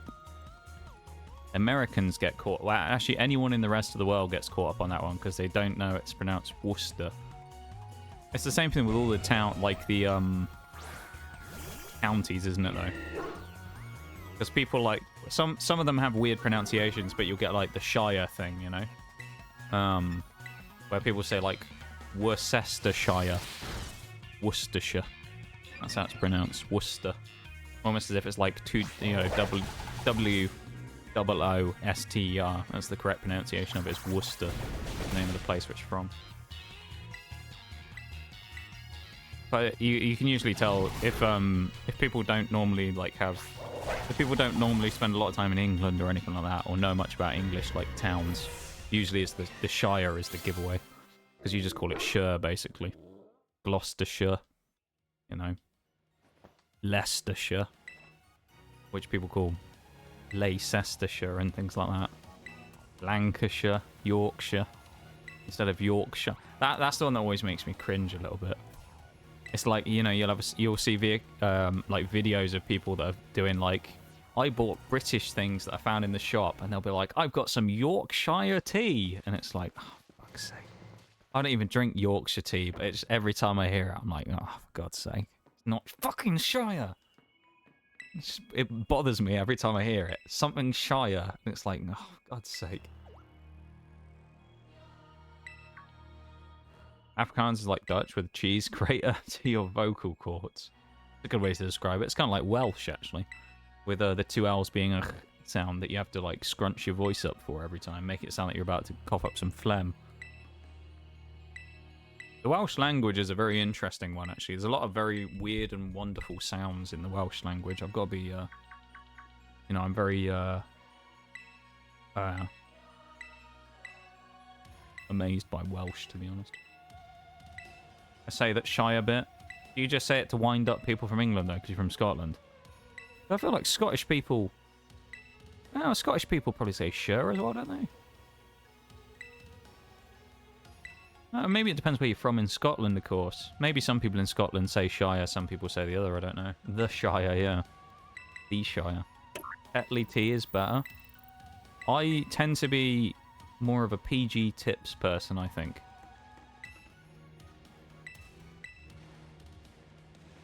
I believe. I think that was the last lot of tea bags I bought. I can't remember. I haven't bought tea for a while. I don't really buy much tea these days, I'll be honest. I actually drink more coffee than tea these days. I basically just drink black coffee. Like, and I don't even drink that much. I survive on water and chocolate milk. No, I don't. I have a treat every now and then of some chocolate milk.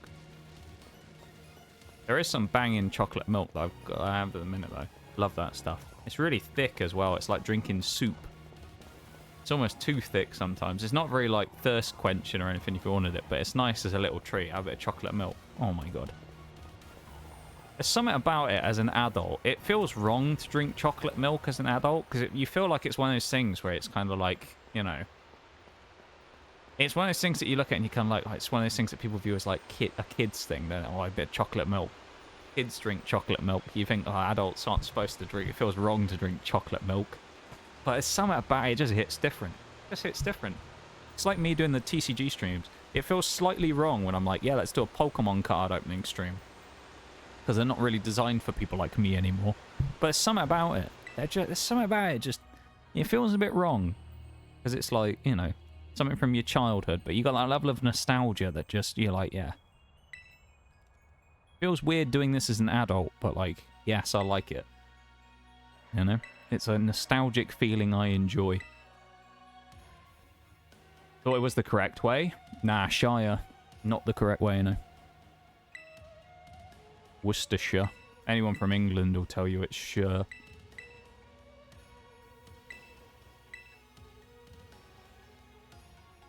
But that's the way that people pronounce it. Say Gloucestershire, Leicestershire, Hertfordshire, Oxfordshire, whatever. All of them. All of the shires. Just gone midnight because you can see the mass outbreak refresh. So we're actually not too far behind here. Black coffee is something I can't get behind. Yeah, I just got used to it after a while. Black coffee with me, I got into drinking black coffee because this is when I was training a while back. So, when I left school, you know, I was obviously doing my uni stuff for a while. And when I was, actually, was it when I was, no, I think it was after I left uni, wasn't it? I can't can't remember. No, maybe it was... I don't remember the time period or when exactly it was. I think it was when I was a student at uni. Basically, when I was a student at uni, I didn't put on a huge amount, but I put on a little bit of weight. So I was like, oh, I want to, you know, work some of this off because I, you know,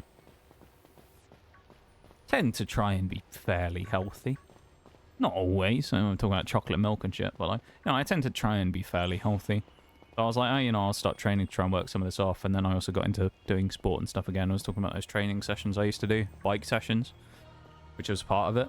And one of the things I actually changed to knock calories down in my diet was I removed anything that I put in coffee because coffee naturally anyway is obviously, you know, it dehydrates you and makes you want to drink more water, which is a good thing.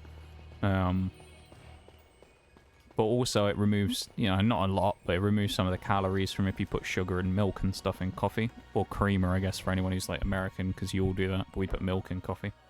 Anything like that, it removes that from it and it makes it, I think as well, isn't it, black coffee supposed to have an effect where it makes you, supposedly it's supposed to burn more, I think, I don't know if this is true or not, so I might be spouting complete shit, but supposedly black coffee is supposed to boost your metabolism as well, I've heard. So it was another thing I was thinking about. Well, when I was doing those ridiculously heavy bike sprint sets, the thing that you would basically do is you do it before you ate anything. This was an interesting study, actually, that someone did, where there was a weird thing about when you want to burn the most calories. For men, apparently, this is what I heard from the thing, supposedly for men burn more calories before eating. So if they do if they do a workout before eating, they'll burn more calories. And for women, it works the other way around, where supposedly for women, they burn more afterwards. I've heard. Which, there was a thing about this a few years ago that someone did. I thought it was quite interesting. So, yeah, I used to wake up in the morning and smash like 40 minutes on the bike where I'd sprint until my legs felt like jelly. And then get up and go eat something. And smash a black coffee. Smash a black coffee and eat a banana or something. Let's also switch screens because the ad break started, so we'll continue on just chatting a minute about coffee, because basically everybody's subscribed here at this point who's in the conversation, I think. So my English needs a phonetic alphabet would make everything easier. Maybe. Raisins. I mean, maybe, I don't know. I just people just pronounce stuff wrong in it in the same way that they do in other things. I suppose it's the same thing with like US though, isn't it? With Arkansas. Another one of those ones that's like spelt completely differently from how it's pronounced. Don't go to England, so I would never know. Oh, well, there you go. Don't take the trip across the border there, Bruised. Well, there you go. But yeah, Shire is usually one way that you can tell if someone hasn't been to England that much if they say Shire. You kind of pick up on it if people say it. Shire is the way that most people say it. Like Gloucestershire, almost like you're saying the word shore at the end, but just with more of a U in it. Kind of like the way that the Welsh don't say here, they say here. Gloucestershire, here, you know? Think of it like that. Remember how I pronounce the word here in Welsh, and then you'll get it every time. Here. Black coffee is okay. I personally don't like drinking coffee without some form of cream. Yeah, that's a very American thing, isn't it? The creamer thing. I've never understood the creamer thing when it comes to coffee, just because I feel like it'd make it too sweet. It feels like it just overcomplicates a bit, especially when you get some really like weird flavored ones. But like I would have to try it to find out, but you know. It could be one of those things where I'd be interested to try it, I just don't know if it's really my thing. At least I don't drink sugar in my coffee, but black is just rough. I just get used to it after a while, you know. Coffee is also an antioxidant. Yeah, that's fair. But it's like Marmite though, right? Anyone else who's ever had Marmite before? Yeast extract. Which, if you don't know what the taste of Marmite is, Marmite basically, if you want to explain the way that it tastes, is it's quite salty and it tastes vaguely sour, right? It's basically like a salty, sour spread that you put on bread. Usually if you put it on a piece of buttered toast, it's actually quite nice. It's quite good. Marmite's one of those things where some people hate Marmite, some people like Marmite. But I imagine if people hated Marmite, they'd get used to the taste of it after a while if they just ate it every day, you know? So, same with black coffee. If you have black coffee constantly, you just get used to it, you know? But that's just kind of the same with everything, though. It becomes a habit at that point, doesn't it? We've got 13 seconds left, apparently, but I guess we'll switch back now anyway. Nox Cat comes back. The health drink, straight organic coffee, is actually really good for you. Yeah, I remember I was saying about this the other week, wasn't it? There's a YouTube ad I kept getting from some guy who kept going, oh, stop what you're doing, scrolling. Did you know that coffee is like the healthiest thing that you drink, but it's all to do with beans getting over roasted and losing their nutrients, isn't it? We talked about this a few weeks back, I remember. Welcome back from the break, everybody, as well. If you were in the ads there, thank you for supporting the stream and hanging out and watching the break. You know how we go at this point. Hopefully you had the chance to have a quick little break there as well and stand up and stretch and do all that stuff if you needed to. We are going to be not too much longer in stream today. We're getting kind of close to the end, so we basically just have to do the final fights down here and then we're done. I got cursed with a very low metabolism and aversion to exercise. I like that. Just the phrasing on that's just quite funny. I like it. But I made an effort to dieting to lose weight this year. Slow, but it's reliable. 10 kg down since February. Yeah, it's not bad. That's a pretty good result there. Yeah, so for me, whenever I did it, I mean, I wasn't ever aiming to lose a huge amount. But the thing I always used to find is, for me anyway, with metabolism, or if you want to kickstart your metabolism, is high intensity interval training is the best thing you can do. But even if you don't have any machines or anything, you can do quite easily just by running in a field. But you basically just have to force yourself to, you know, run sprint sets or, you know, do like a 30-second jog set and then sprint the next minute. Then do 30 seconds of really low impact, low intensity stuff to get yourself set again. Then sprint like a fucking demon again for the next whatever. And do that with, you know, a couple of bits in between to pad it out. A couple of 3-minute breaks here and there where you slow down and chill or stop.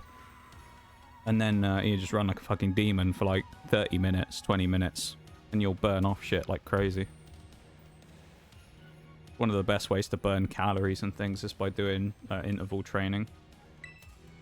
Although it's hard, depending on how you do it. Like I say, with me on the bike, there was rarely a day where I'd get off the bike afterwards where I could stand up properly and I wouldn't vomit. Because I would go so hard on it. But that was just because I probably pushed it more than I should have, you know. Arkansas is actually a French word, which is why it's spelt that way. Interesting, I didn't know that. That was kind of cool, though. Ever play Lethal Company? I have not. I've seen a lot of people play it, though. But I've never played it myself, no. I haven't actually played it myself. Parents have a terrible diet, but are very active as farm folk. Tend to be, so I gain weight when I visit. Oh, that's fair, yeah. Yeah, I'm lucky that I have a fast metabolism. Although, to be fair, it is slowing down, I think. Albeit I eat at weird times these days, but I feel like my metabolism is naturally slowing down now. To the point where I can't really eat everything like I used to. And not expect any kind of repercussions, if you will, these days. Usually now, I'll feel it if I've eaten a ton of stuff. Versus before, I used to be able to go crazy and I'd be fine. Marmite is also tough. Nut Bovril is great. Nut Bovril. Never heard of Nut Bovril. I know there's like beef Bovril. Yeah, I like a bit of Marmite every now and then. The problem with Marmite is people put too much on and then they say it tastes horrible.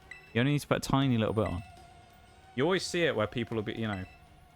It'd be like a video of people going, we're trying Marmite, and they'll say it's disgusting, and they put like a whole teaspoonful on a piece of bread. It's like, no, just a tiny smear on there. Just a little bit, just a slight bit over there. Over roasting is bad, but sometimes the flavor is better. Yeah, that's I think what I was seeing on the thing. Ground coffee, before you make it, it loses its health benefits after a week if you don't brew it after grinding. Interesting. So you want to get raw beans and then grind them right before you make the coffee, is what you're saying.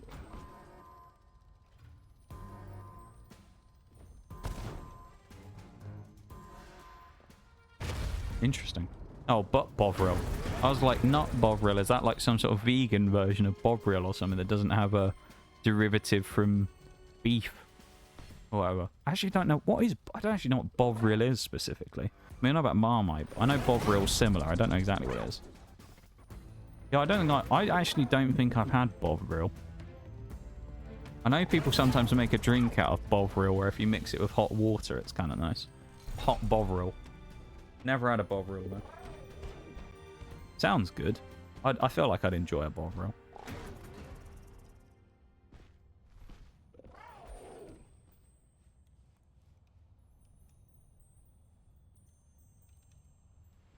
I'm right about what I said. We got 20 minutes to wrap this up.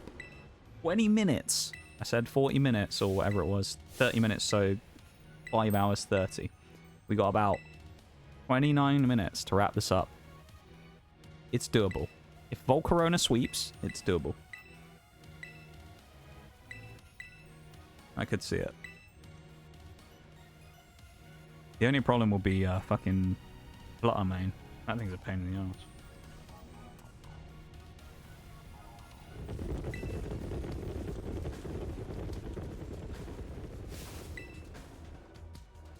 Oh, that and Slitherwing's kind of annoying depending on what it goes for. I don't want it to low sweep so it knocks my speed down, because then my Volcarona will not increase in speed. I'm not going to go for some wacky strat and go for fucking Skeledirge against it, because last time I did that it went really badly. I'm not going to do that much. Bovril is better than Marmite in my opinion. I've never had the two. I'd say I haven't had Bovril, let alone had them side by side, so I couldn't give an opinion on it, but I suspect there's probably a difference. I imagine as well, I don't know. But I'd imagine there's probably a difference between Marmite here and Marmite in the rest of the world if you can get it. Because I suspect it's probably not manufactured over here. It might be, I don't know, but you might find it in other places. Because obviously like Australia has Vegemite and their own thing, but I've never had Vegemite either, so I can't say what that would be like. But I know it's obviously a Marmite type thing. I think, is it New Zealanders have Marmite, I think, as well? I want to say Kiwis have Marmite and Australians have Vegemite. I'm sure Kiwis have Marmite. Could be wrong. Go to bed. Tomorrow's going to be rough already. It's been fun. Have a good one, my dude. Thanks for hanging out with us. Take it easy. Have a good sleeps. And we will see you when we see you, okay? Take it easy, man. Perhaps on Tuesday, if not in the future. Yeah, take it easy, man. Have a good one. Whoa. Volcarona is going to go crazy here. They're going to get corona'd. They're going to get virused is what's going to happen here. Go for a Force Palm. You know the drill. Okay, that's pretty good from Breloom. I don't think Breloom is actually going to make it into the final team, very sadly. Just because it's all going to be about... Really what we have to do is base our team around everyone else and then look at it from Volcarona is what we're planning on sweeping with, right? So we're planning on Volcarona killing everything. That's the idea. Volcarona kills everything. Now we have to plan around what if Volcarona doesn't, or how far will Volcarona get through the fight. It's all going to depend around who comes out first and who doesn't and whatnot. Volcarona will kill Slitherwing, we know that for sure. That's guaranteed. What we need then will be at least 1 or 2 other kills with Volcarona. If Volcarona kills that infernal thing right there, Flutter Mane, we win. There's game over at that point. Like, we just win. So Volcarona really has to like crush Flutter Mane. And I don't know if it's going to. That being said, like we probably want to bring Toxicroak as an option to deal with it in case we need it. Or a steel type, of course, but then it has Mystical Fire, so we'll figure it out. We'll figure it out. For some reason on my Mac, the stream just randomly pauses and I got to hit play. That's weird. Randomly pauses just while you're just sat not touching anything at all, or while you're doing other functions. Or just while you're just sat there watching it, it just pauses. That's odd. Maybe it's weird interruptions from the browser or something. Odd. Yeah, I'm not sure about that. That's strange. I can't test it myself because I don't have any Mac OS stuff, so I can't actually you know, like test my own version of it or anything and see what it would be like. Unfortunately. I think Dave ought to be in this one. Espathra doesn't need to be. Okay, so who's good here? We've got to think about Sandy Shocks. There's one of the Pokemon here. Sandy Shocks is annoying. Breloom is good against Sandy Shocks, but I think it'd be a crime if... Certain people would never forgive me if Quagsire never made it to the final fight. So I'm thinking about what else have we got in the fight here? Dragonite is not a terrible idea, but its moveset is shite. Goodra. Good mono. We figured out Goodra was great last time. Goodra's coming in. We got one more choice of who's going to go into the final here. To go down in history as one of the final 6. Now, there's a lot of really good options. Beartic is solid here as well, because he's good against a few mons. Beartic might be the one, actually. Do we want Beartic? Oh, but Power Gem. That's the problem. I think Toxicroak is... yeah, I think it's got to be Toxicroak. Not instead Goodra. Sadly, Clorf has to miss out, which I think is a crying shame, but... we're going to run Assault Vest Goodra to make it even bulkier. We'll also run... yeah, lefties. And then let's run Punch Punch Toxicroak. Yeah. Let's also double check Quag real quick and see if he's got any other moves he can learn.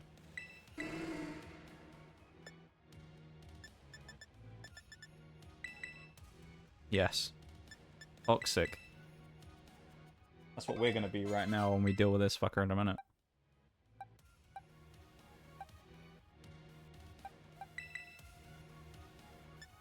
Is there anything here that would be worth chucking on just as a extra option?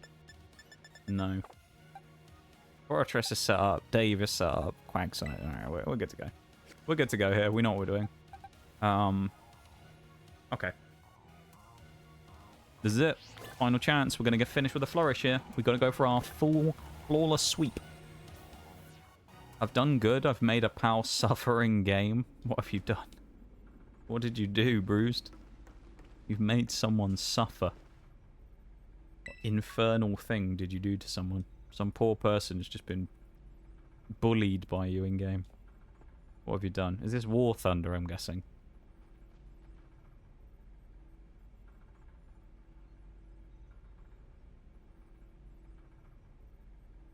I'm assuming it's War Thunder.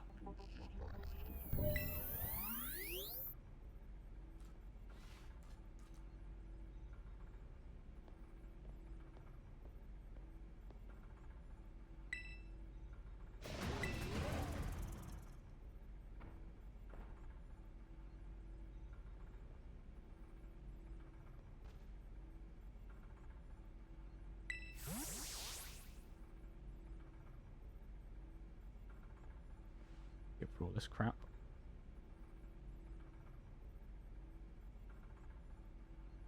And crap it is.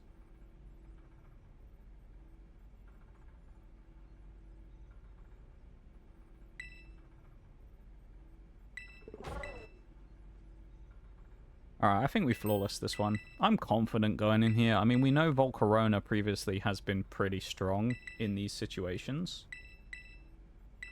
We know Volcarona, at least at one point in particular, has swept the entire fight during Mono Bug, I think. Probably, no, Cloyster was the one that swept the entire fight. Although I think we did Volcarona afterwards and we were able to subsequently sweep when we tried on the... after the failed attempt at Mono Fire. Because we tried Talonflame up front and it didn't work, which then led to us bringing Volcarona up.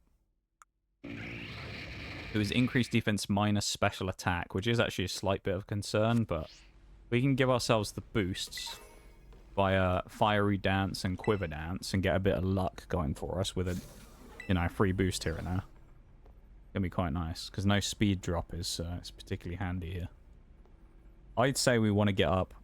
What we ideally want to happen here, this is what we need, right? What we need, really, and I don't know if it's going to happen, is for Slitherwing, who we're fighting, to use one of its 2 bug moves on us. It either needs to use Leech Life, or it needs to use Lunge. Lunge reduces attack, doesn't affect Volcarona because we're not boosting our attack, nor is our attack very good, and Leech Life restores HP. He can restore HP till the cows come home, it doesn't matter. What we don't want to see is Low Sweep. Low Sweep removes our speed that we get as a boost from using our move. Makes it really hard for us to try and outspeed anything later in the fight, and then means we have to subsequently fight other things via, you know, a steel type or poison type, Toxicroak, Fortress, things like that later on. But keep in mind, we got a few things in the back pocket here. Fortress is always going to be in the back pocket. So if we really need it, we've always got Boom if we need him. So we're always ready if we need it, with Boom in the back pocket as a, you know, big slap in the face to anyone who tries to dare challenge us. And we'll see how we go. Mr. Boom, though, is he's going to be a wily customer. I know that much.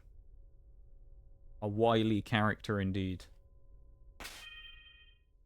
Here we go, Fortress at 65. 61 for Toxicroak, though. That's a bit weak. Let's do it. I'm ready to meet my maker. Star Wars Empire at War survival mode, but I only use small ships. He's versus really big ships like a Venator. Always make sure they have a bit of suffering for the funny, of course. That's evil. I mean, it's brilliant, but it's evil. Is it ever funny if there's no suffering involved? You know? It always makes it funny when there's a little bit of suffering. Otherwise it's too easy, isn't it? Last minute predictions. We win in this first try. What do you reckon? What do you reckon, chat? In this first try? I fancy my chances, you know? I think we've got a custom built team, really. It's about as good as we can be. We're looking sharp. You know, team's pretty savage, the team we've got here. Like, it's a pretty strong team. Like, I think we should be in a good position to light them up. Yeah.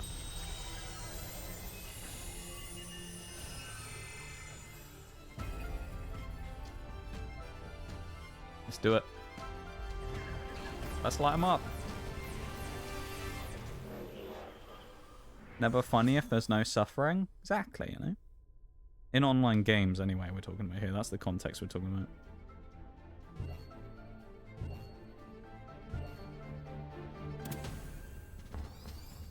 I fancy my chances.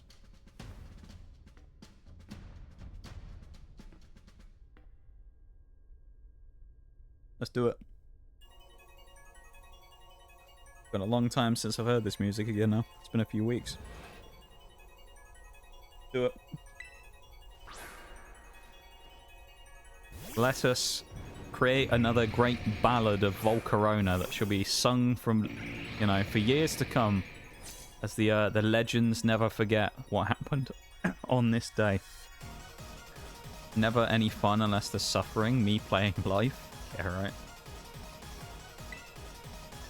I feel that.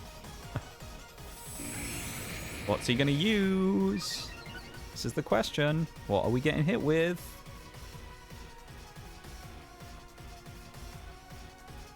The worst thing that it could have hit us with. Low sweep. Minus speed. Okay. The flame body is actually kind of useful though, because that cuts his attack. I don't mind that. Okay.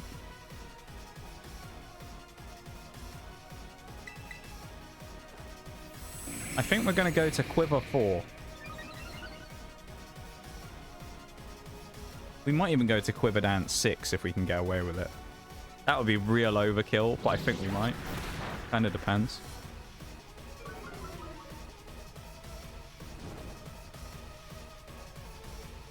It really does depend.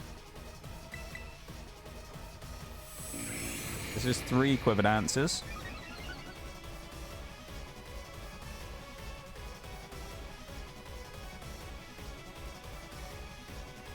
Low sweep is so annoying here.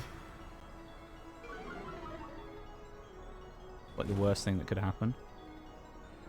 Sadly, he's doing quite good. He's surviving, and now he's watching the stream.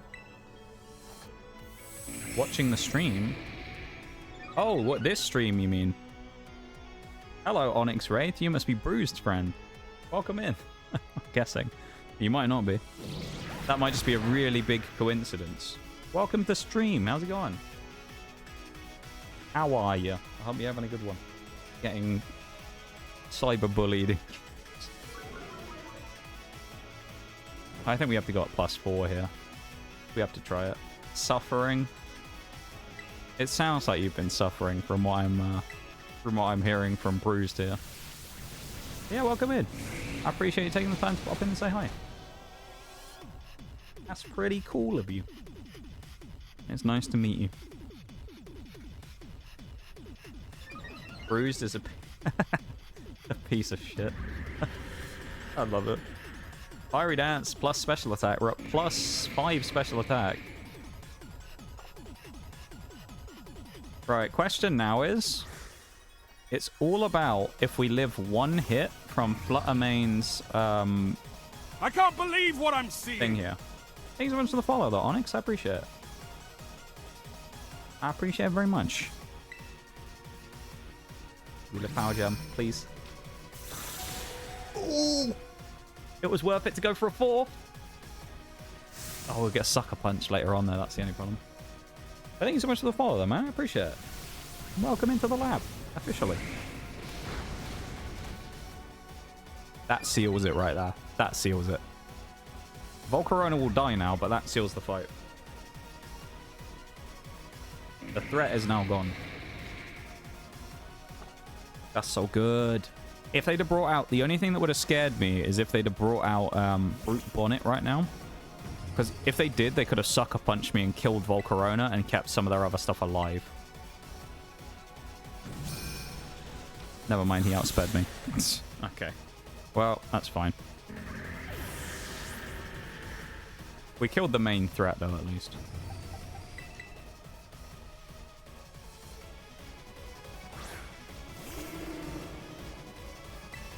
Come on, Quagsire. The boy. That took way more damage than I was hoping we would off of us. That did less damage than I was hoping it would do. Huh. We might just live this with leftovers. So it's going to be just as well. That's not good. Alright, the fight's flipped back now into their favor. It was looking really good for us for a minute there. Now it's not looking quite so nice. I think Goodra probably has to come out now. Well, I think the end game here is we play Goodra and attempt to get Fortress to blow up at the end. That has to be the player, I think. Oh, the absolute tanking Goodra doing what it did best in its mono-type dragon run.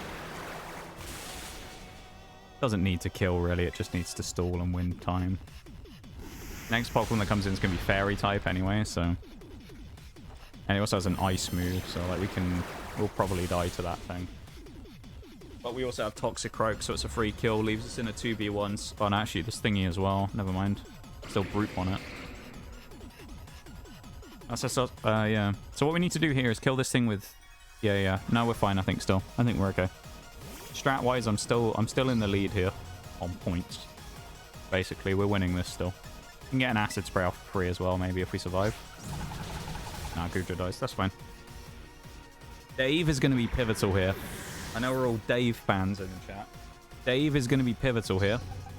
Toxicroak comes out next. Needs to kill here with a Sludge Bomb. Or a Poison Jab. Dave is the one we're keeping an eye on here, right? Dave's the danger man. There's Zen Headbutt. Fuck's sake, no way. This little prick, this fucking Screamtail. Okay, that's not good. The Screamtail is always the most annoying Pokemon in this whole thing.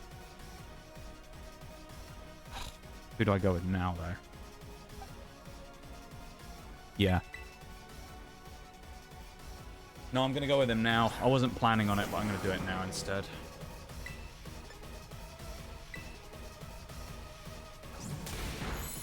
That's good. And Rocky Helmet is on as well.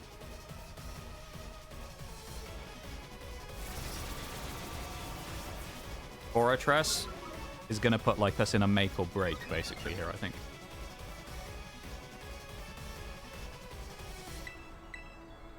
Come on, my son. 14 damage. Star Destroyer or Star Dreadnought with bad weapons? Star Destroyer. That's what I'm going to go with. If that makes it even more suffering for you there, Onyx, I can only apologize. Leave the Nox Scout there, Bruised. Yeah, so this is basically like... we've kind of been rattled in this fight, but... we're coming back here.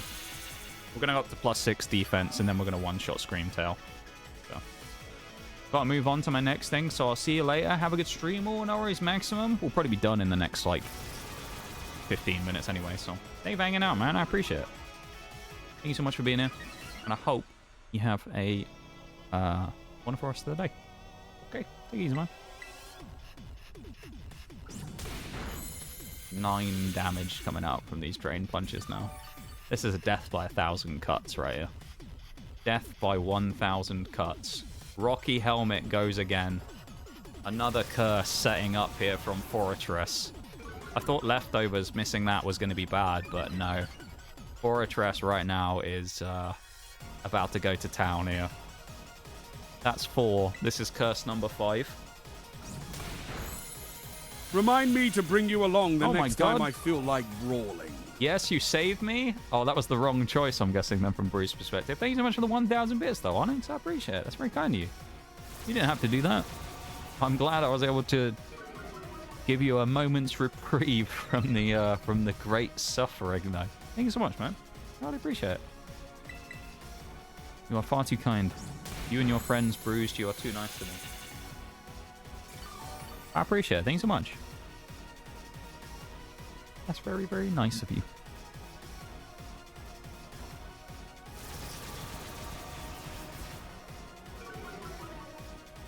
The AI has made the mistake of letting Fortress set up. That's why we're basically winning for free now. We're at +6. He's gonna die anyway, probably to Rocky Helmet. So I'm actually gonna go insult to injury and chuck Toxic Spikes down as well. Oh, this is gonna be hilarious. This is like even worse of a situation for Thingy coming in now. Oh, Fortress is about to dunk on this fucking thing so much. This is hilarious. I could Gyro Ball. I think there's only one way we can... oh no, Brute Bonnet first. I've got to remember we got to go through Brute Bonnet. Never mind, I thought we were already on the big boy. Never mind. Glad to contribute a little? Yeah, I really appreciate it, mate. Very kind of you, let's say. You guys are far too nice to me, you know? You're far too kind to me, all of you. 1,000 bits is, you know, it's a lot of money these days. So I appreciate it very much. Oh god, that was scary. A whack of damage then. Here we go.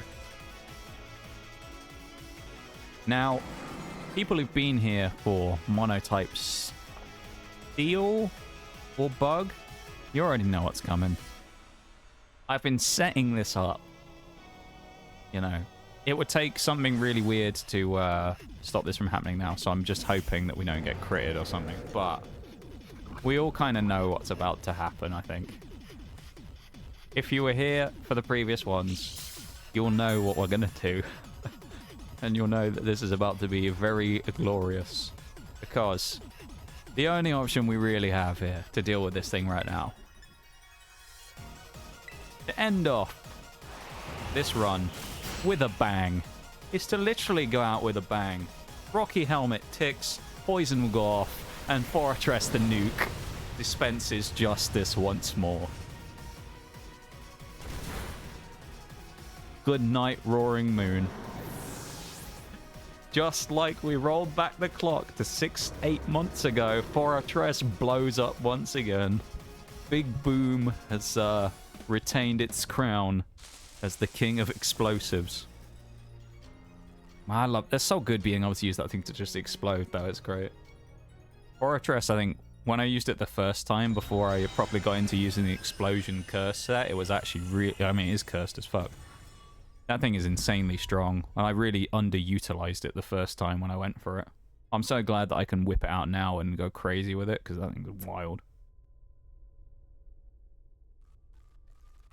It's a wild Pokemon. Sand Fortress doesn't really see much play these days. It's a bit, you know, kind of not really looked at much anymore. I ran over a little bit, though, from what I was predicting of 5 minutes. And also, we got to do the final fight against Koraidon now. And then we'll take our picture like we tend to do with the final 6, just because, you know, it's nice to know who the final 6 were. Yeah. Man, this was a good team. All in all, team 1 out of the ones we had. I mean, Volcarona was in there, Fortress was in there, a couple of people that were pretty powerful. Dave. It's sad that Dave wasn't the MVP of the final fight in the end. He was lining up for a minute to be the hero, and then I saw the opportunity to set up the explosion, and I thought, no, Fortress is going to have this one. He had to have his moment of glory. Dave did incredibly well today, though. And I think clutched a few times when we needed it, but Fortress today has been nuts. Fortress has saved us probably 3 times today, especially against Bax Caliber in the Elite Four. Fortress saved our ass. And, you know, rightfully gets his explosion, his big boom finish, which I was very, very happy to give him. But I've got to say, Team 1 definitely was not the most stacked on the roster if you looked at it on paper. There are some really strong teams coming up in these sets of 6. And our next roster is going to be, I'm sure, even more powerful. So I will go and have a look at who we're going to get in a minute. And I'll end up talking about that at some point. But we will have an even stronger roster probably for Run 2. I'll run through the names of some of the Pokemon as well. Not everyone will know these, of course, if you're not a Pokemon person, but I'll run through some of the names so you'll know roughly what we might have coming up. Yeah, next time we've got Talonflame, Klefki, Stalwart of the Fairy Run, Braviary, Magnezone, Annihilate, Camerupt, Colossal, Salazzle, Kilowattrel, Frostmoth, Slowking, Scovillain, Hariyama, Houndoom, Palafin, Cryogonal, Flareon, and Noivern. My god, that's a... I mean, Palafin's insane. Hariyama's really good. Frostmoth is nutty. Salazzle's good. Colossal's good. Annihilate's good. And Magnezone is an absolute unit. We got a strong team there. Yeah, Magnezone is like the... Magnezone and Palafin look like the two kind of like highlight to beat there, I think. They're pretty strong mons. Klefki is actually not bad as well. That's going to be a real support Pokemon.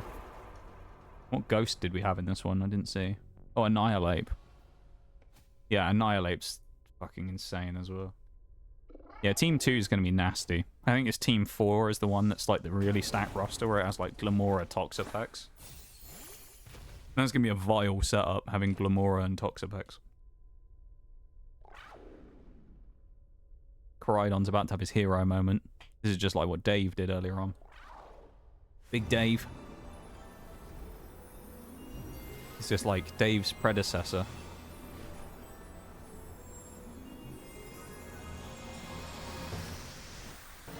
Today's gone well, you know. Today's been good. The Pokemon play has been good. The memes have been there. The clutches have been there. There's been some great wins. Some close wins as well. Yeah, it's been good. It's been a good night of Pokemoning tonight. We have run over, but, you know. What can you do sometimes? What can you do? Is anyone going to complain about a longer stream? I don't know. In the end, it wasn't enough. I just lost. No! Oh, the Star Destroyer.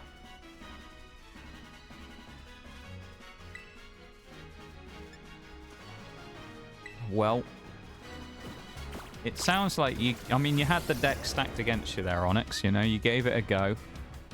You're stuck in the fight there. You gave it the best shot you had. And I think at the end of the day, there's nothing wrong with losing after being in a rough spot, you know? You tried, and that's what counts. Dave is still the best. Yeah, I mean, Dave is, you know... Dave may not have been on parade in the final fight, but that's almost a testament, though, isn't it? That's almost a testament to it. We didn't even need to bring Dave out. If we'd have brought Dave out, we'd have had an even stronger team. We didn't even need to bring the power of Dave. That's how good that team was.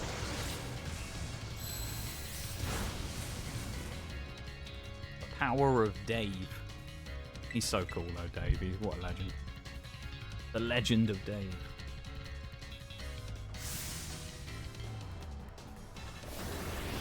No bulk ups for you.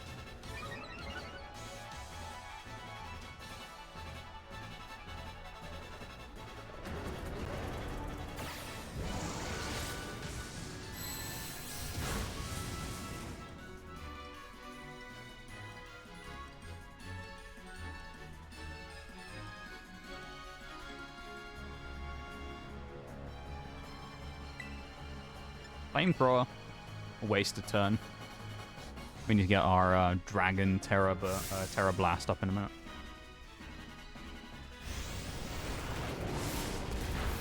It's impossible to lose this fight, just in case anyone's ever wondering. I always say this every time. It's literally impossible to lose. You actually can't get knocked out in it.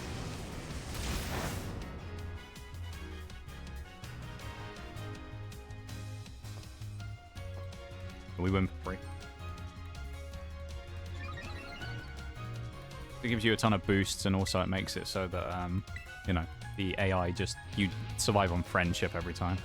Because it's like Koraidon's, you know, he gets his confidence back.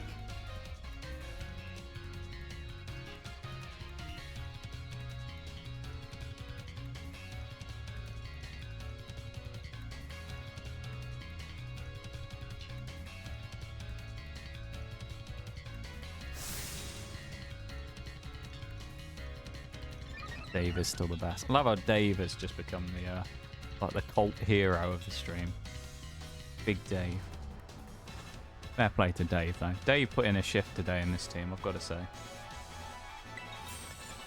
It's the thing is, picking an MVP, if we had to pick one out of this one, would be difficult. But I mean, Dave would definitely be up there. I feel like it would be. It's hard to look past Fortress though, just because of how much work it did. Even with Volcarona doing what it did, I feel like there's 3 good options there. There's a lot of good mons in this run though, you know, like a lot of big workhorses that did a lot of stuff. So fair play to them.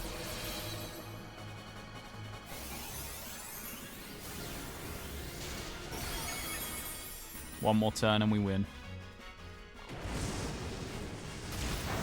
There you go, look, we lived on 1 HP. Freest win of your life right here. Let's do it. The final finishing flourish of Dave's team. Koraidon with the Terra Blast Dragon, knocking out the enemy Koraidon. The Guardian of Paradise. And the game is done. Controller lane down. We're finished. That's the end. Now all I've got to do is watch the credits. Take a picture. Which we'll do in a minute. Thank you for the lurk, Sasha. A late lurk there. Really late for you. What are you doing up? Thank you so much for the lurk, though. I appreciate it. Thank you, Sasha.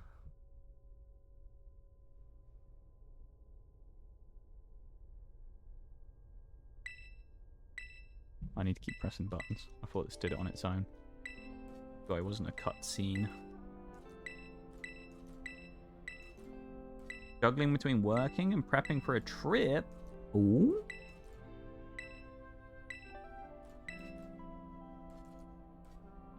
Where are you going, Sasha? Where's the trip? I'm not too specific, of course, because you know you don't dox yourself. But what are you doing on your trip? Are you taking like a vacation trip or like a work trip, or what you want me up to? I think I've broken my powers using the same challenge and with a worse faction. Oh dear. Congrats on the win. Thank you. Thank you. Flawless run right there. I think I said it before, but actually I'd be disappointed if I didn't do all 6 of these Hall of Fames and get 6 flawless runs. This one came close once to losing that though. But, you know, we pulled it off. Hope you're all doing well. If you'd have asked me at the start of stream, I would have said, meh, not really. If you'd asked me now, which you have asked me now, so that's convenient. Yeah, I'm doing pretty good. Today's been good. Internet hasn't caused problems today. We've done a longer stream than we actually have recently. We're almost at 6 hours now. And we've had no dropped frames the entire time, which is really nice because every other fucking stream that I did this week had, you know, was plagued with internet problems. So I'm very glad that we don't have to worry about that anymore. At least right now. So it was good. In a week, heading back home. Ooh, for a month. A much needed vacation. Let's go. This is finally the end of the Pokemon journey. It's the final chapter. So after the 18 monotypes, we obviously had the 6 best from each type, and we randomly selected them by spinning a wheel and put them into teams. So we went like, you know, fire, Pokemon 1, Pokemon 2, 3, 4, 5, 6, until there was one of each of the fires in each team. And now this is the Hall of Fame, as we're calling it. So like those randomized best of the best into each team. This was the end of the first one. We have 5 more to do. 5 more Hall of Fame best of the best runs. And once those are done, then the Monotype chapter is completely finished. All challenges, everything we were trying to do, it's completely finished after that.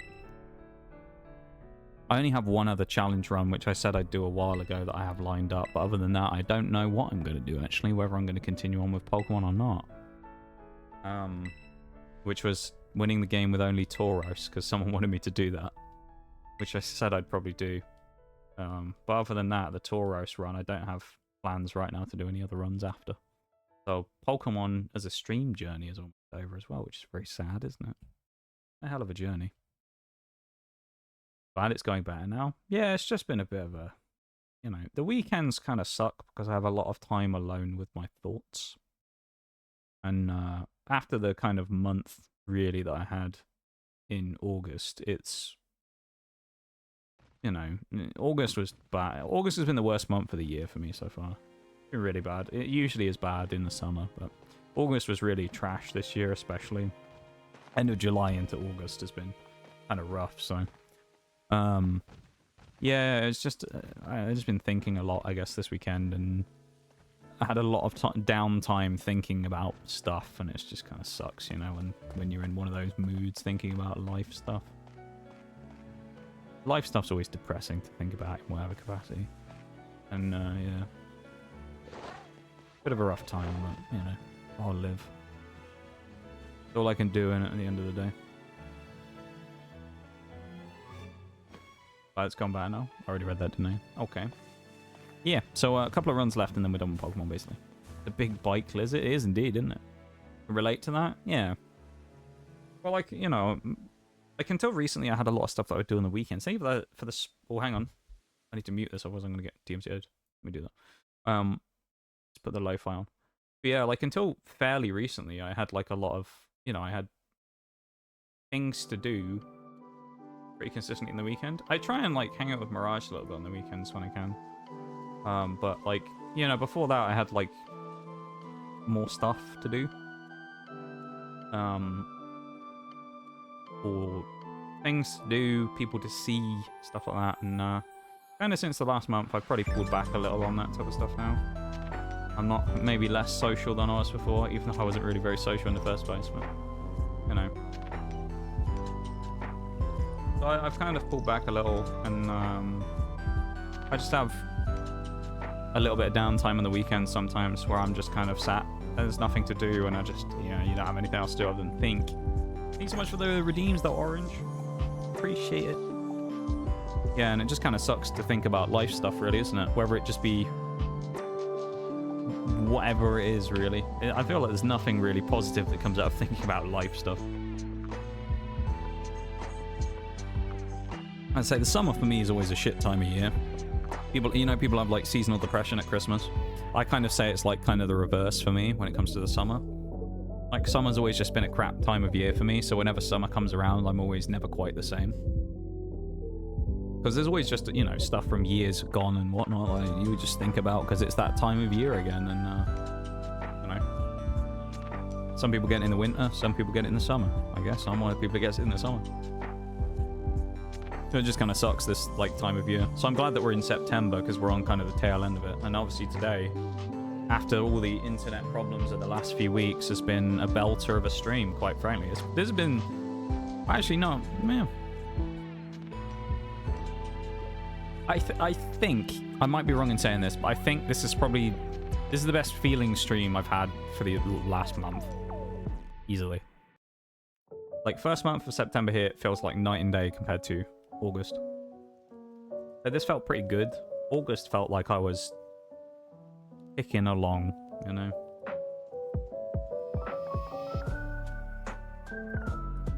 So, I don't know.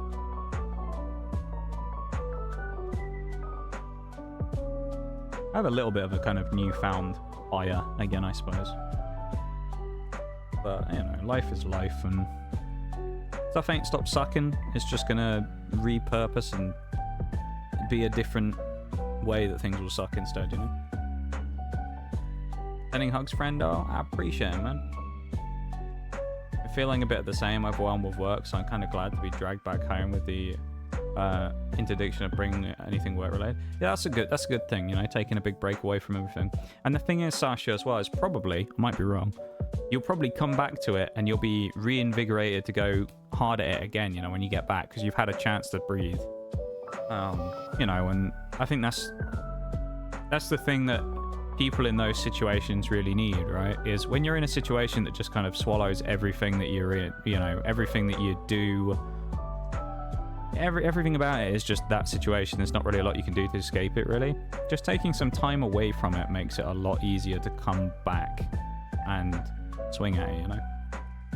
Like the all-consuming void, whatever it is, whether it be like some sort of life thing or whatever, sometimes all you need is a bit of time away to come back and start swinging again, you know? And, like, there's times where I've been thinking about that with stream, right? I mean, it sounds kind of dumb, right, when I say about things like that, because you think, well, you're just playing games and stuff like that, but I mean, you know, there's parts of it as well where there's, you know, certain things that are obviously disappointing or whatnot, and there's also IRL that has a reflection on what happens on stream, and, you know, there are times where you kind of wish you could take a break away from stream, but as someone who's, you know, looking to build the stream up over the years, I also understand that in Twitch terms, it's basically account suicide to take a break for more than, like, a week, you know? It's just really bad in most cases to take any kind of break for any time.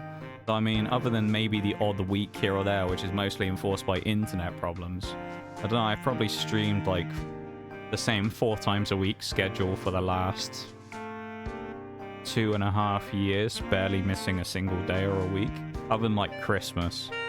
It's usually around Christmas time, depending on how it works out. I'll sometimes take a break for, like, Christmas week. Because, I mean, let's be honest, everyone's busy on Christmas. Well, most people are busy on Christmas anyway, so even if I did do a stream, like, you know, people are going to be busy. So I kind of think about those types of things as well. That's what I'm hoping to. Yeah, I feel like you will feel a bit more ready to go, Sasha, coming back to it after a little while, you know? Because, I mean, I know with what we've been talking about, even though we've only had a few brief encounters recently, with what you've been talking about recently, it does sound like you're very consumed with it at the minute with all the work stuff because of what's going on with it. And as I say, in any of those situations where you're really consumed by something, sometimes the best thing to do is... I think the best thing about it, taking the step back, is it puts things back into perspective, because you aren't in the middle of it anymore. You're looking at it from the outside, and it gives you a different view of things than it was when you were in the middle of it. You know? It's like, probably being in the middle of something like that, the big work project, you get very tunnel visioned on it.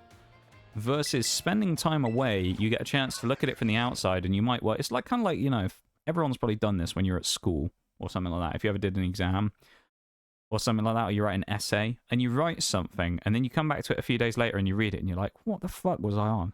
What utter bollocks is this that I was writing? Like, what the fuck was I even talking about? And then you change it and you think, what the fuck was I even doing?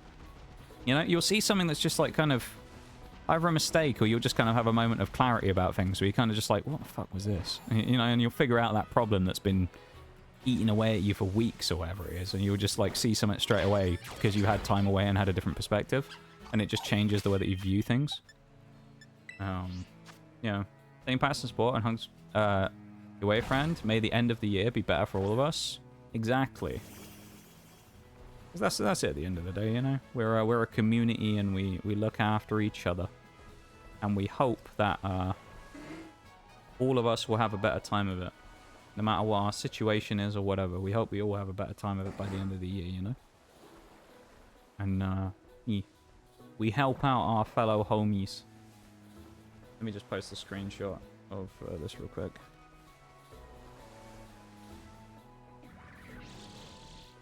Off Team 1 Final 6 in the Discord. There we go. A lot more to streaming than just playing games. That is true. This is true. But I mean, in the sense of the most basic sense of what it is, right? You know, obviously there is a lot more to it as well, but it, like, streaming takes it out of you, I think, after a while. You know? Or it can do anyway. It can take it out of you after a while. And like, I think with me, I'm not burnt out or anything like that, I would say. But I've been doing it for a long time, and you go through ups and downs in life in the same way that you do on stream, really, and, you know, it takes it out of you after a while if you end up having more downs than ups, and it just so happens that over the last little period of time, I've had a fair few downs kicking me in the balls, so, I mean, you know, it takes it out of you and it makes it harder to do things, and, you know, like a few weeks ago, it was hard for me to even stream. Because I was just not happy, you know? Like, you know, I like talked about this a few weeks ago where, you know, me and Miyaso broke up a few weeks ago, right? We talked about this. Like, the first week or whatever, I was like, I probably need to stream just to kind of keep my brain ticking over and give me something to do that isn't just thinking about it. Because if I just sit there thinking about it the whole time stewing, it'll suck. It'll suck even more, because it already fucking sucked. Yeah, it sucked even more. So I was like, yeah, and I just need to keep ticking over. But it was still really hard doing it at that point. Because even though we'd have a great time on stream, the second stream ended, it was like straight back into that mode of like, I haven't got anything to do now. And you think about it again. But like, it was a hard month. Probably one of the harder ones. Last year, maybe arguably worse, I don't know. Last summer was fucking atrocious. But yeah, last month, August, was bad. So here we are. We're here at the other end of it. We're in September now. We're safe. Safe from August's wrath. So who knows? But yeah, it does take it out of you after a while, I think. And I think maybe I was just in need of a bit of a... Maybe the... You know, I know it sounds dumb. Maybe the internet breaking a little bit this week was kind of what I needed. A little bit of that kind of... Almost like as an... Not as an excuse, but like a way to take a break without taking a break, right? Because we weren't able to stream as much or as long this week because my internet imploded 3 times, right?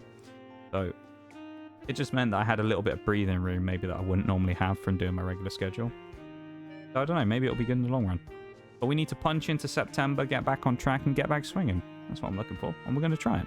Tonight was a great first step for that, because it was a good stream tonight. It was a hell of a good stream tonight. And I'm very, very, very happy with today. I mean, I've gone even an hour later. I wouldn't have dreamed about this at the start of the week when I could barely make it 20 minutes without the fucking internet DCing me and crashing, so, I don't know. Barely had free time in the last 2 or 3 weeks. People are sad. But it's going to be something to completely step back. Yeah, it's going to be weird probably at first, but I think you'll take a week maybe to click into, like, vacation mode, and then after that you'll be, you know, you'll be back. Won't even have my computer with me, so less internet presence. Is that to limit your wants to try and work on something, because the temptation will be there if your PC's there? Taking it easier than usual? Yeah, maybe. I mean, like, you know... I don't talk about IRL all that much, right? It's obviously a thing, it's just kind of a known thing. I don't really talk about IRL stuff all that much. Some people have told me in the past, I've spoken about this with people. Some people on, like, streamer friends and stuff have told me that I probably should talk about it more on stream, just, you know, because it might be a good thing. But I don't know, I'm always kind of hesitant to do it. I'm quite a private person, as most of you probably know at this point, because, you know, it's just the way I am. It's quite a quiet, fairly introverted person. I don't really talk about a huge amount of IRL stuff. But, like, I have a lot going on behind the scenes that, you know, changes the dynamic of my life, really, and what I can and can't do, and the amount of time that I do have versus don't have sometimes, and, you know, stream also takes up a huge amount of time, and it's something I still enjoy doing. You know, I also, let's be honest, let's not be around the bush, I also make money from stream, which is nice, because everybody needs money, right? So, yeah, that's another thing, and, like, stream's a huge part of the things I do, and, if I fully just stepped away from it, I think it'd be really difficult. I can't really take a huge break from it, but every now and then I need a bit of a refresh, you know, just to kind of reset myself, and even if it's just a few days here and there, just kind of step back and do that. And then these days, it's almost nice to have stream to consume me, because it means I don't have time to think. And on days when I'm not streaming, I'm either, you know, sometimes I'll play with Mirage, which is nice on a Friday or a Monday, but some of the rest of the days, you know, I'll kind of just not, you know, I just tear myself apart thinking about stuff, really, if I was allowed to, so. you gotta be careful, you know. But yeah, I mean, you know, life's life at the end of the day. Everybody's life sucks to some degree, you know. So I'm not gonna try and sit here and say that anyone's is better or worse than anyone else's, you know. Everyone has a level of suck, and you know, there's people out there with a far worse one than mine. So less brain activity to reflect on things. Yeah.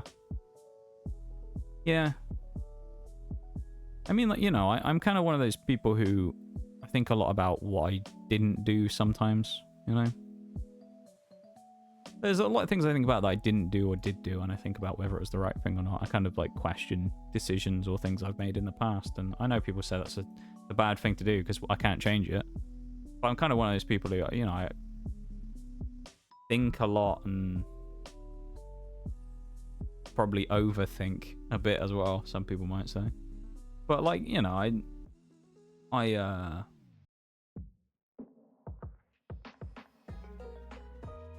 if I get given too much free rein to think about things, it's usually a bad idea. So you know, I always have to make sure that I'm a little bit reined in. Otherwise I'll go crazy.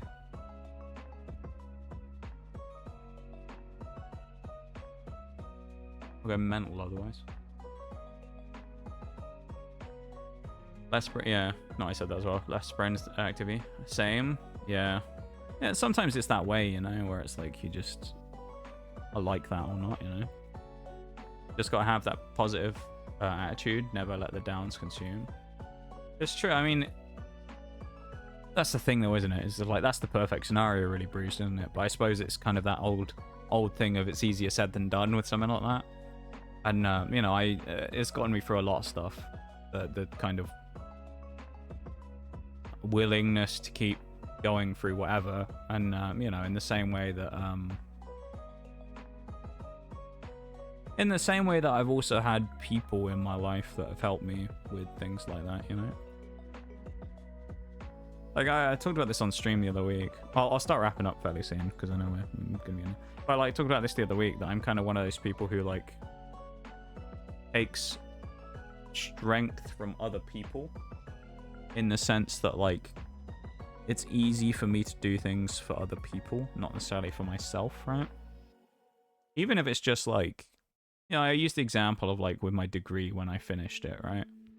Like I finished my degree and tried to do as well as I could. Originally when I first did it, I wasn't really that interested and didn't really want to go to uni in the first place. But I ended up finishing it because I had a conversation with my grandfather about it. Who was he was about 93 at the time. I was talking to him about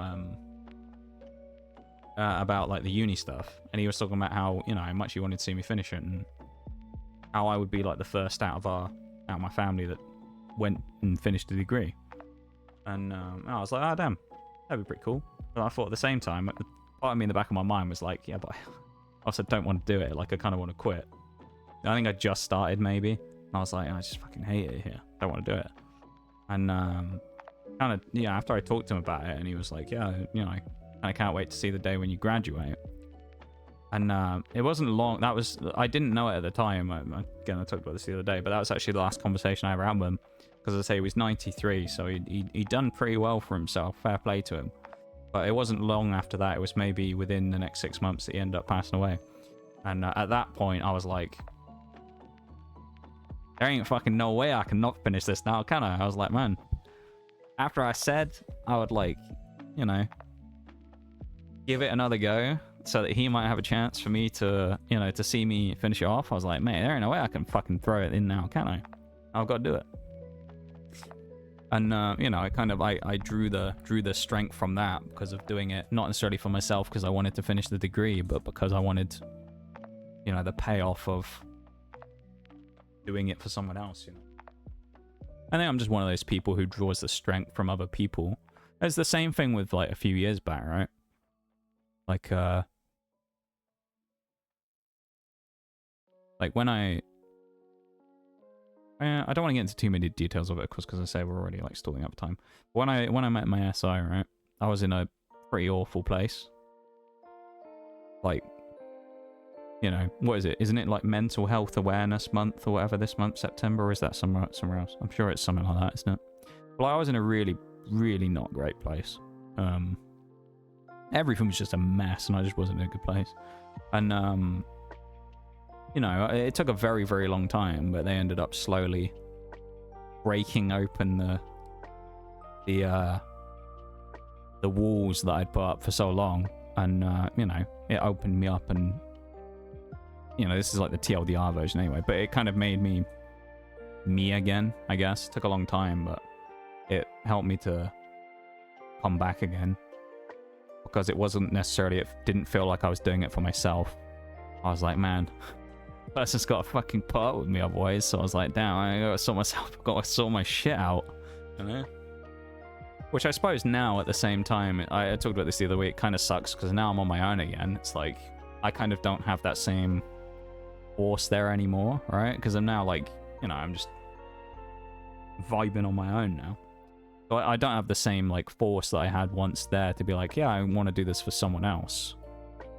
Because it's gone now, right? It's like, now I have to do it for myself. I don't really know how to do it for myself. So like, now I've got to kind of figure out what the fuck I'm doing. You know, I will get there in time, I'm sure. But yeah, like, you know, all those types of situations, I always kind of tend to be... It's easier, a lot easier for me to do things if I'm doing them because of other people, not necessarily to do them for myself, I find.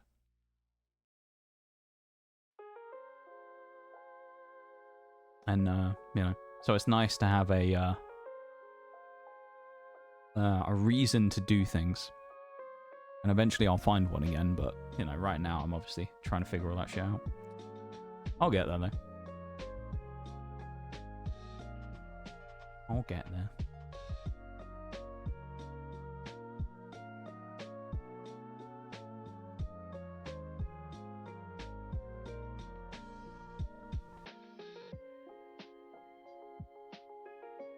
Sometimes a good motivator. It is until it's not there anymore. That's what I've found out. It's great until it's gone. And then when it's gone, you're like, oh shit, what do I do now? That's the phase I'm in right now. The oh shit, what do I do now? Because I've got to try and figure it out. You know, so I'll get there eventually, as I say, but you know, it'll just take me a bit of time of figuring things out and fumbling my way through life for the next however long until I figure out what the fuck I'm doing. I mean, I say that like I once knew what I was doing. I still didn't know what I was doing back then.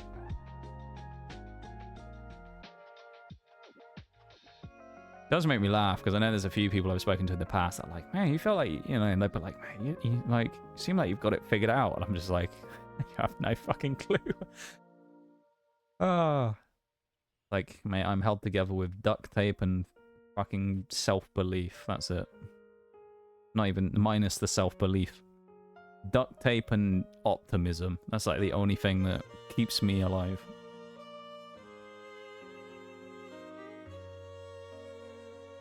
Yeah, I don't know, it's kind of funny, isn't it, how people's perceptions of you are.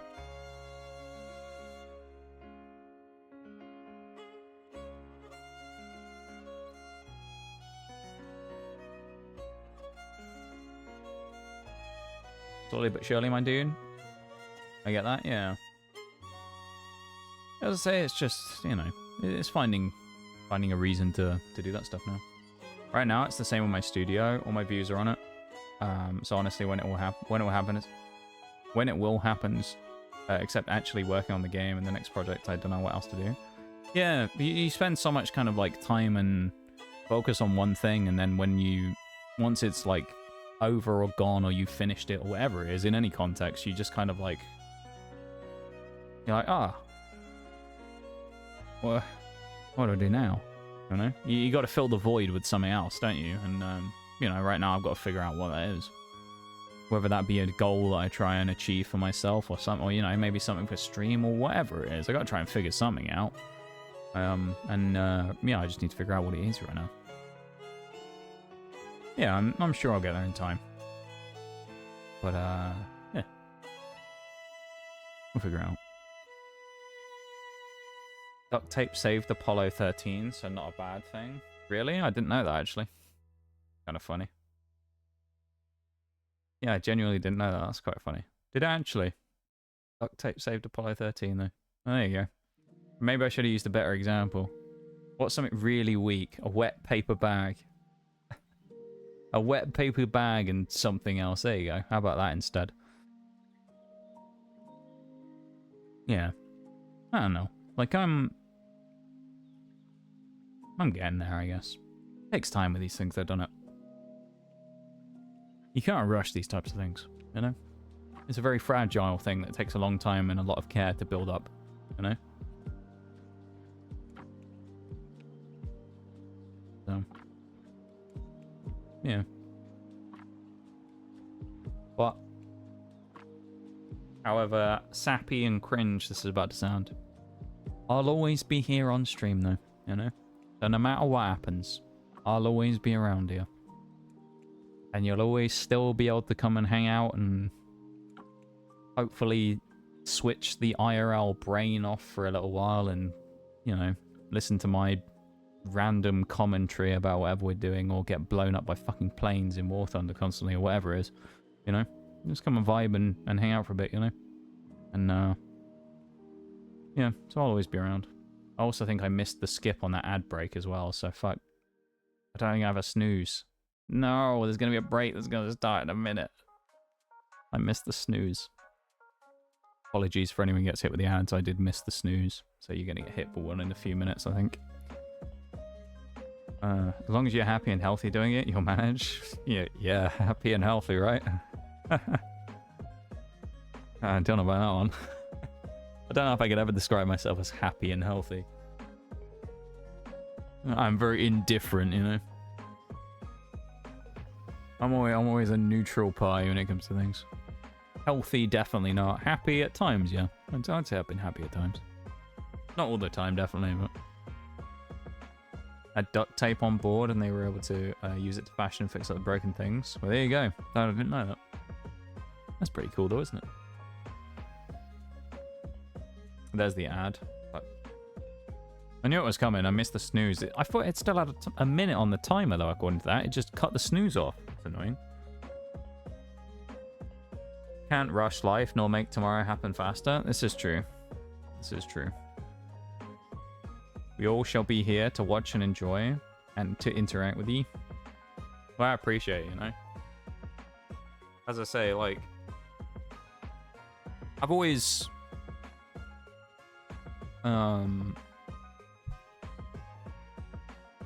tried to make it a nice place to hang out here, you know?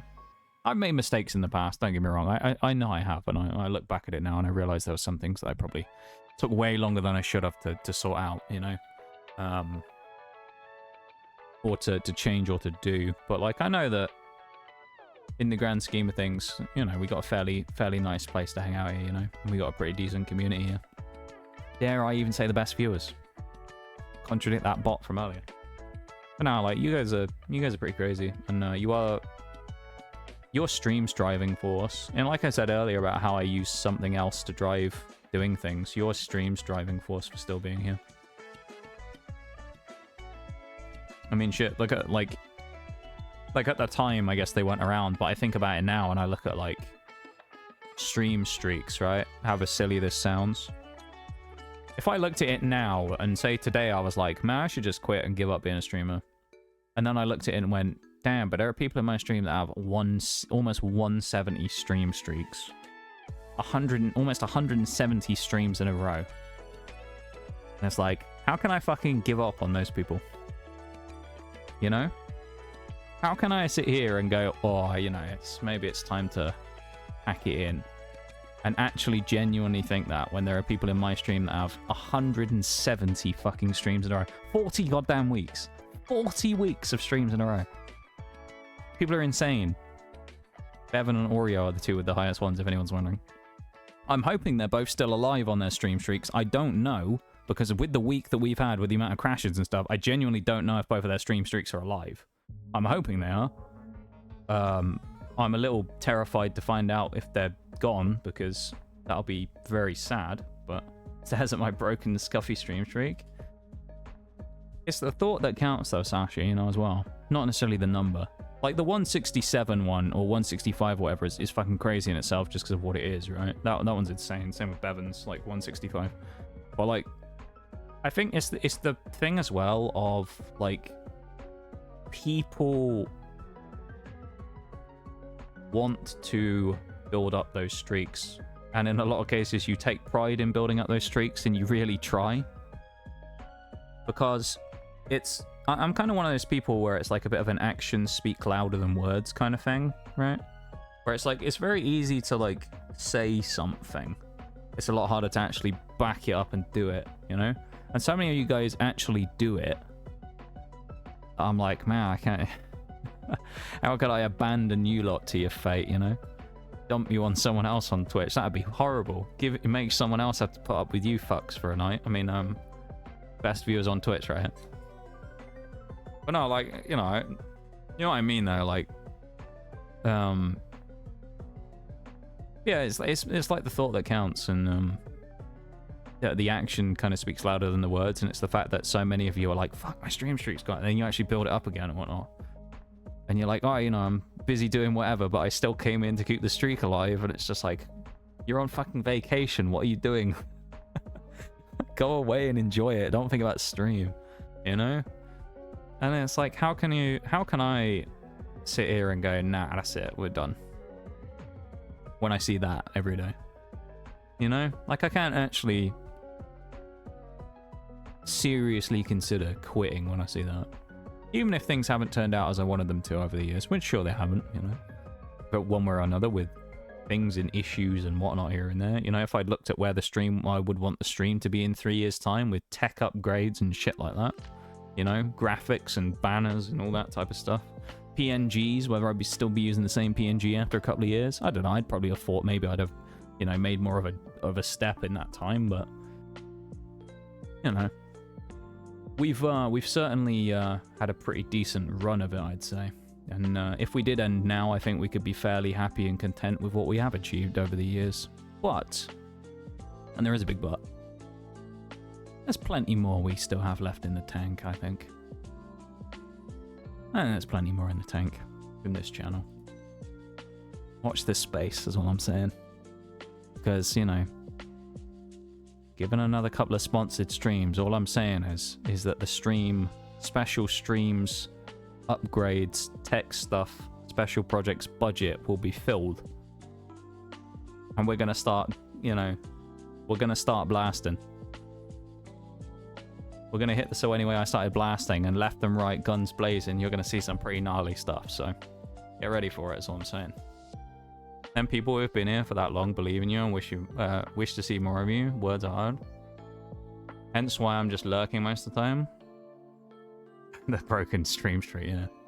But no, like, that was the thing that took me a long time to kind of get over, right? Because, like, whenever I talked about it, I always used to say I'm kind of like I'm one of those people in life who's kind of like content being a background character, you know? Like, I'm not really too fussed about being like the center of attention. Which is funny because you go, we're streaming. Yeah, I am, but still.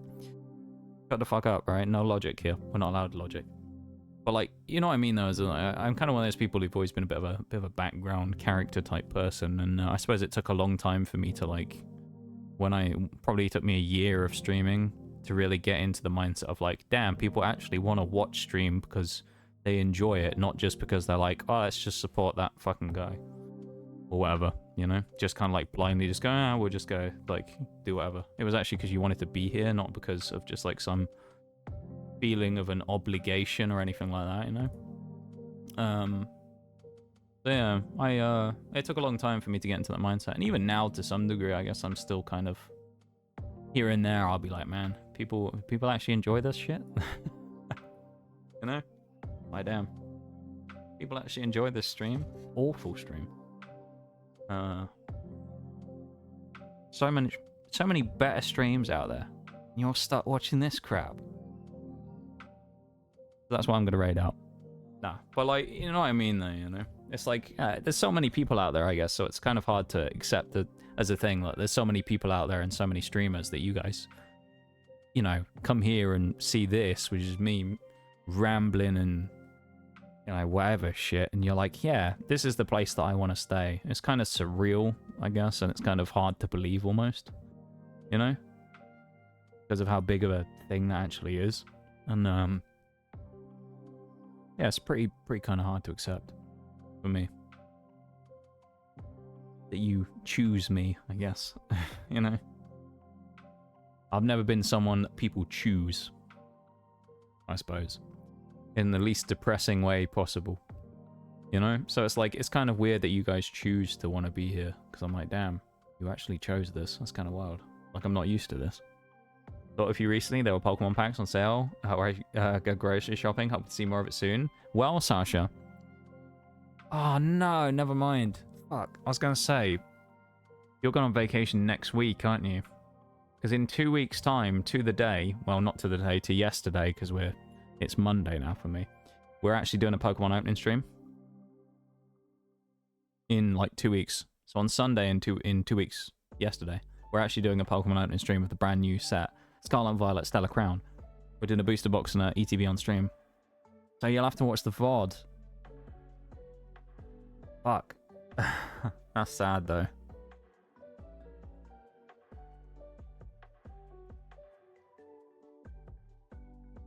Got me here by contract. Yeah, I learned earlier with Bruce that the best thing to do is just lock people into a contract like Virgin Media, and then tell them that if they want to ever leave the stream, they have to pay me a large amount of money. There you go, that's what it is. Hi, too. How are you two? Hello, hello. Yeah, I'm going to be heading off in a sec anyway. I'm rambling on for fucking ages. Feel that I may pop in and out, but you're always on my roster, my dude. I appreciate people who, you know, who hang out here, you know. Like, I mean, you know, the way that, like, Twitch is, I've seen a lot of people come and go over the years, and there's some pretty cool people that, you know, I don't get to chat with and interact in anymore, and, you know, there's some not so cool people that I'm glad have fucked off, but, you know. At the time, I probably wouldn't have said it, but no, I mean, fucking hell. Jesus, there's some people who cause some problems here and there. Or drove me insane, but I put up with it. But yeah, you know, it's I guess it's kind of, it's that weird feeling of being chosen. That's the weird part. But, you know, I've gone on about this depressing, weird monologue for too long, so let's get the fuck out of it, shall I? Before I end up being even more sappy or whatever than I already have. So, I'm going to drop the raid commands, okay? And I'm going to change the music. That's what I'm going to do. That's a great plan. We're going to raid someone we raided a while ago, actually. We're not raiding Pokemon today. I've been trying to figure out who to raid for a while. I don't actually know. Let me, Onyx as well. Let me do something for you there real quick. Let me give you the Toxin role in Discord, because I know you're actually a real person rather than these sway the bots that have joined recently. So I can manually give you the role because I know that you're a real person. We're actually going to raid something different today. We're going to raid someone who was playing Fallout New Vegas a little while ago now. We'll go and say hi. Why not? We'll go and do that in a minute. But the messages are in chat. I will recopy them so that you can grab the thingy versions of them with the emotes. You can see the raid message. There you go. Yeah. Be a VOD watcher. I have 2 more hours than usual. Hey, I'm a VOD watcher. Like a faction, the VOD watchers. Thank you for being here, though, too. I don't know if you've been lurking or if you just popped in at the end, but I appreciate it, man. Thank you so much. If the emotes don't show up as well, without the Noxcat, you can always do the channel point redeem as well for 100 channel points. The teal one in the middle, emote picker, and you can get the Noxcat emote from there for free, so you don't have to subscribe. And then you can test it in chat if you want to make sure it works. Because I know Bevan always talks about how he finds it embarrassing if he tries to do the subs one while he's not subbed, and it doesn't work. He's always like, fuck. He always says to me about it. I always find it funny that he gets like really caught up about it. Where he'll try and do the subs one, but the emotes don't pop up. It just comes up with the code in chat. He's always like, it's fucking embarrassing. Alright. We've rambled on for long enough, everybody. So we're going to head out, okay?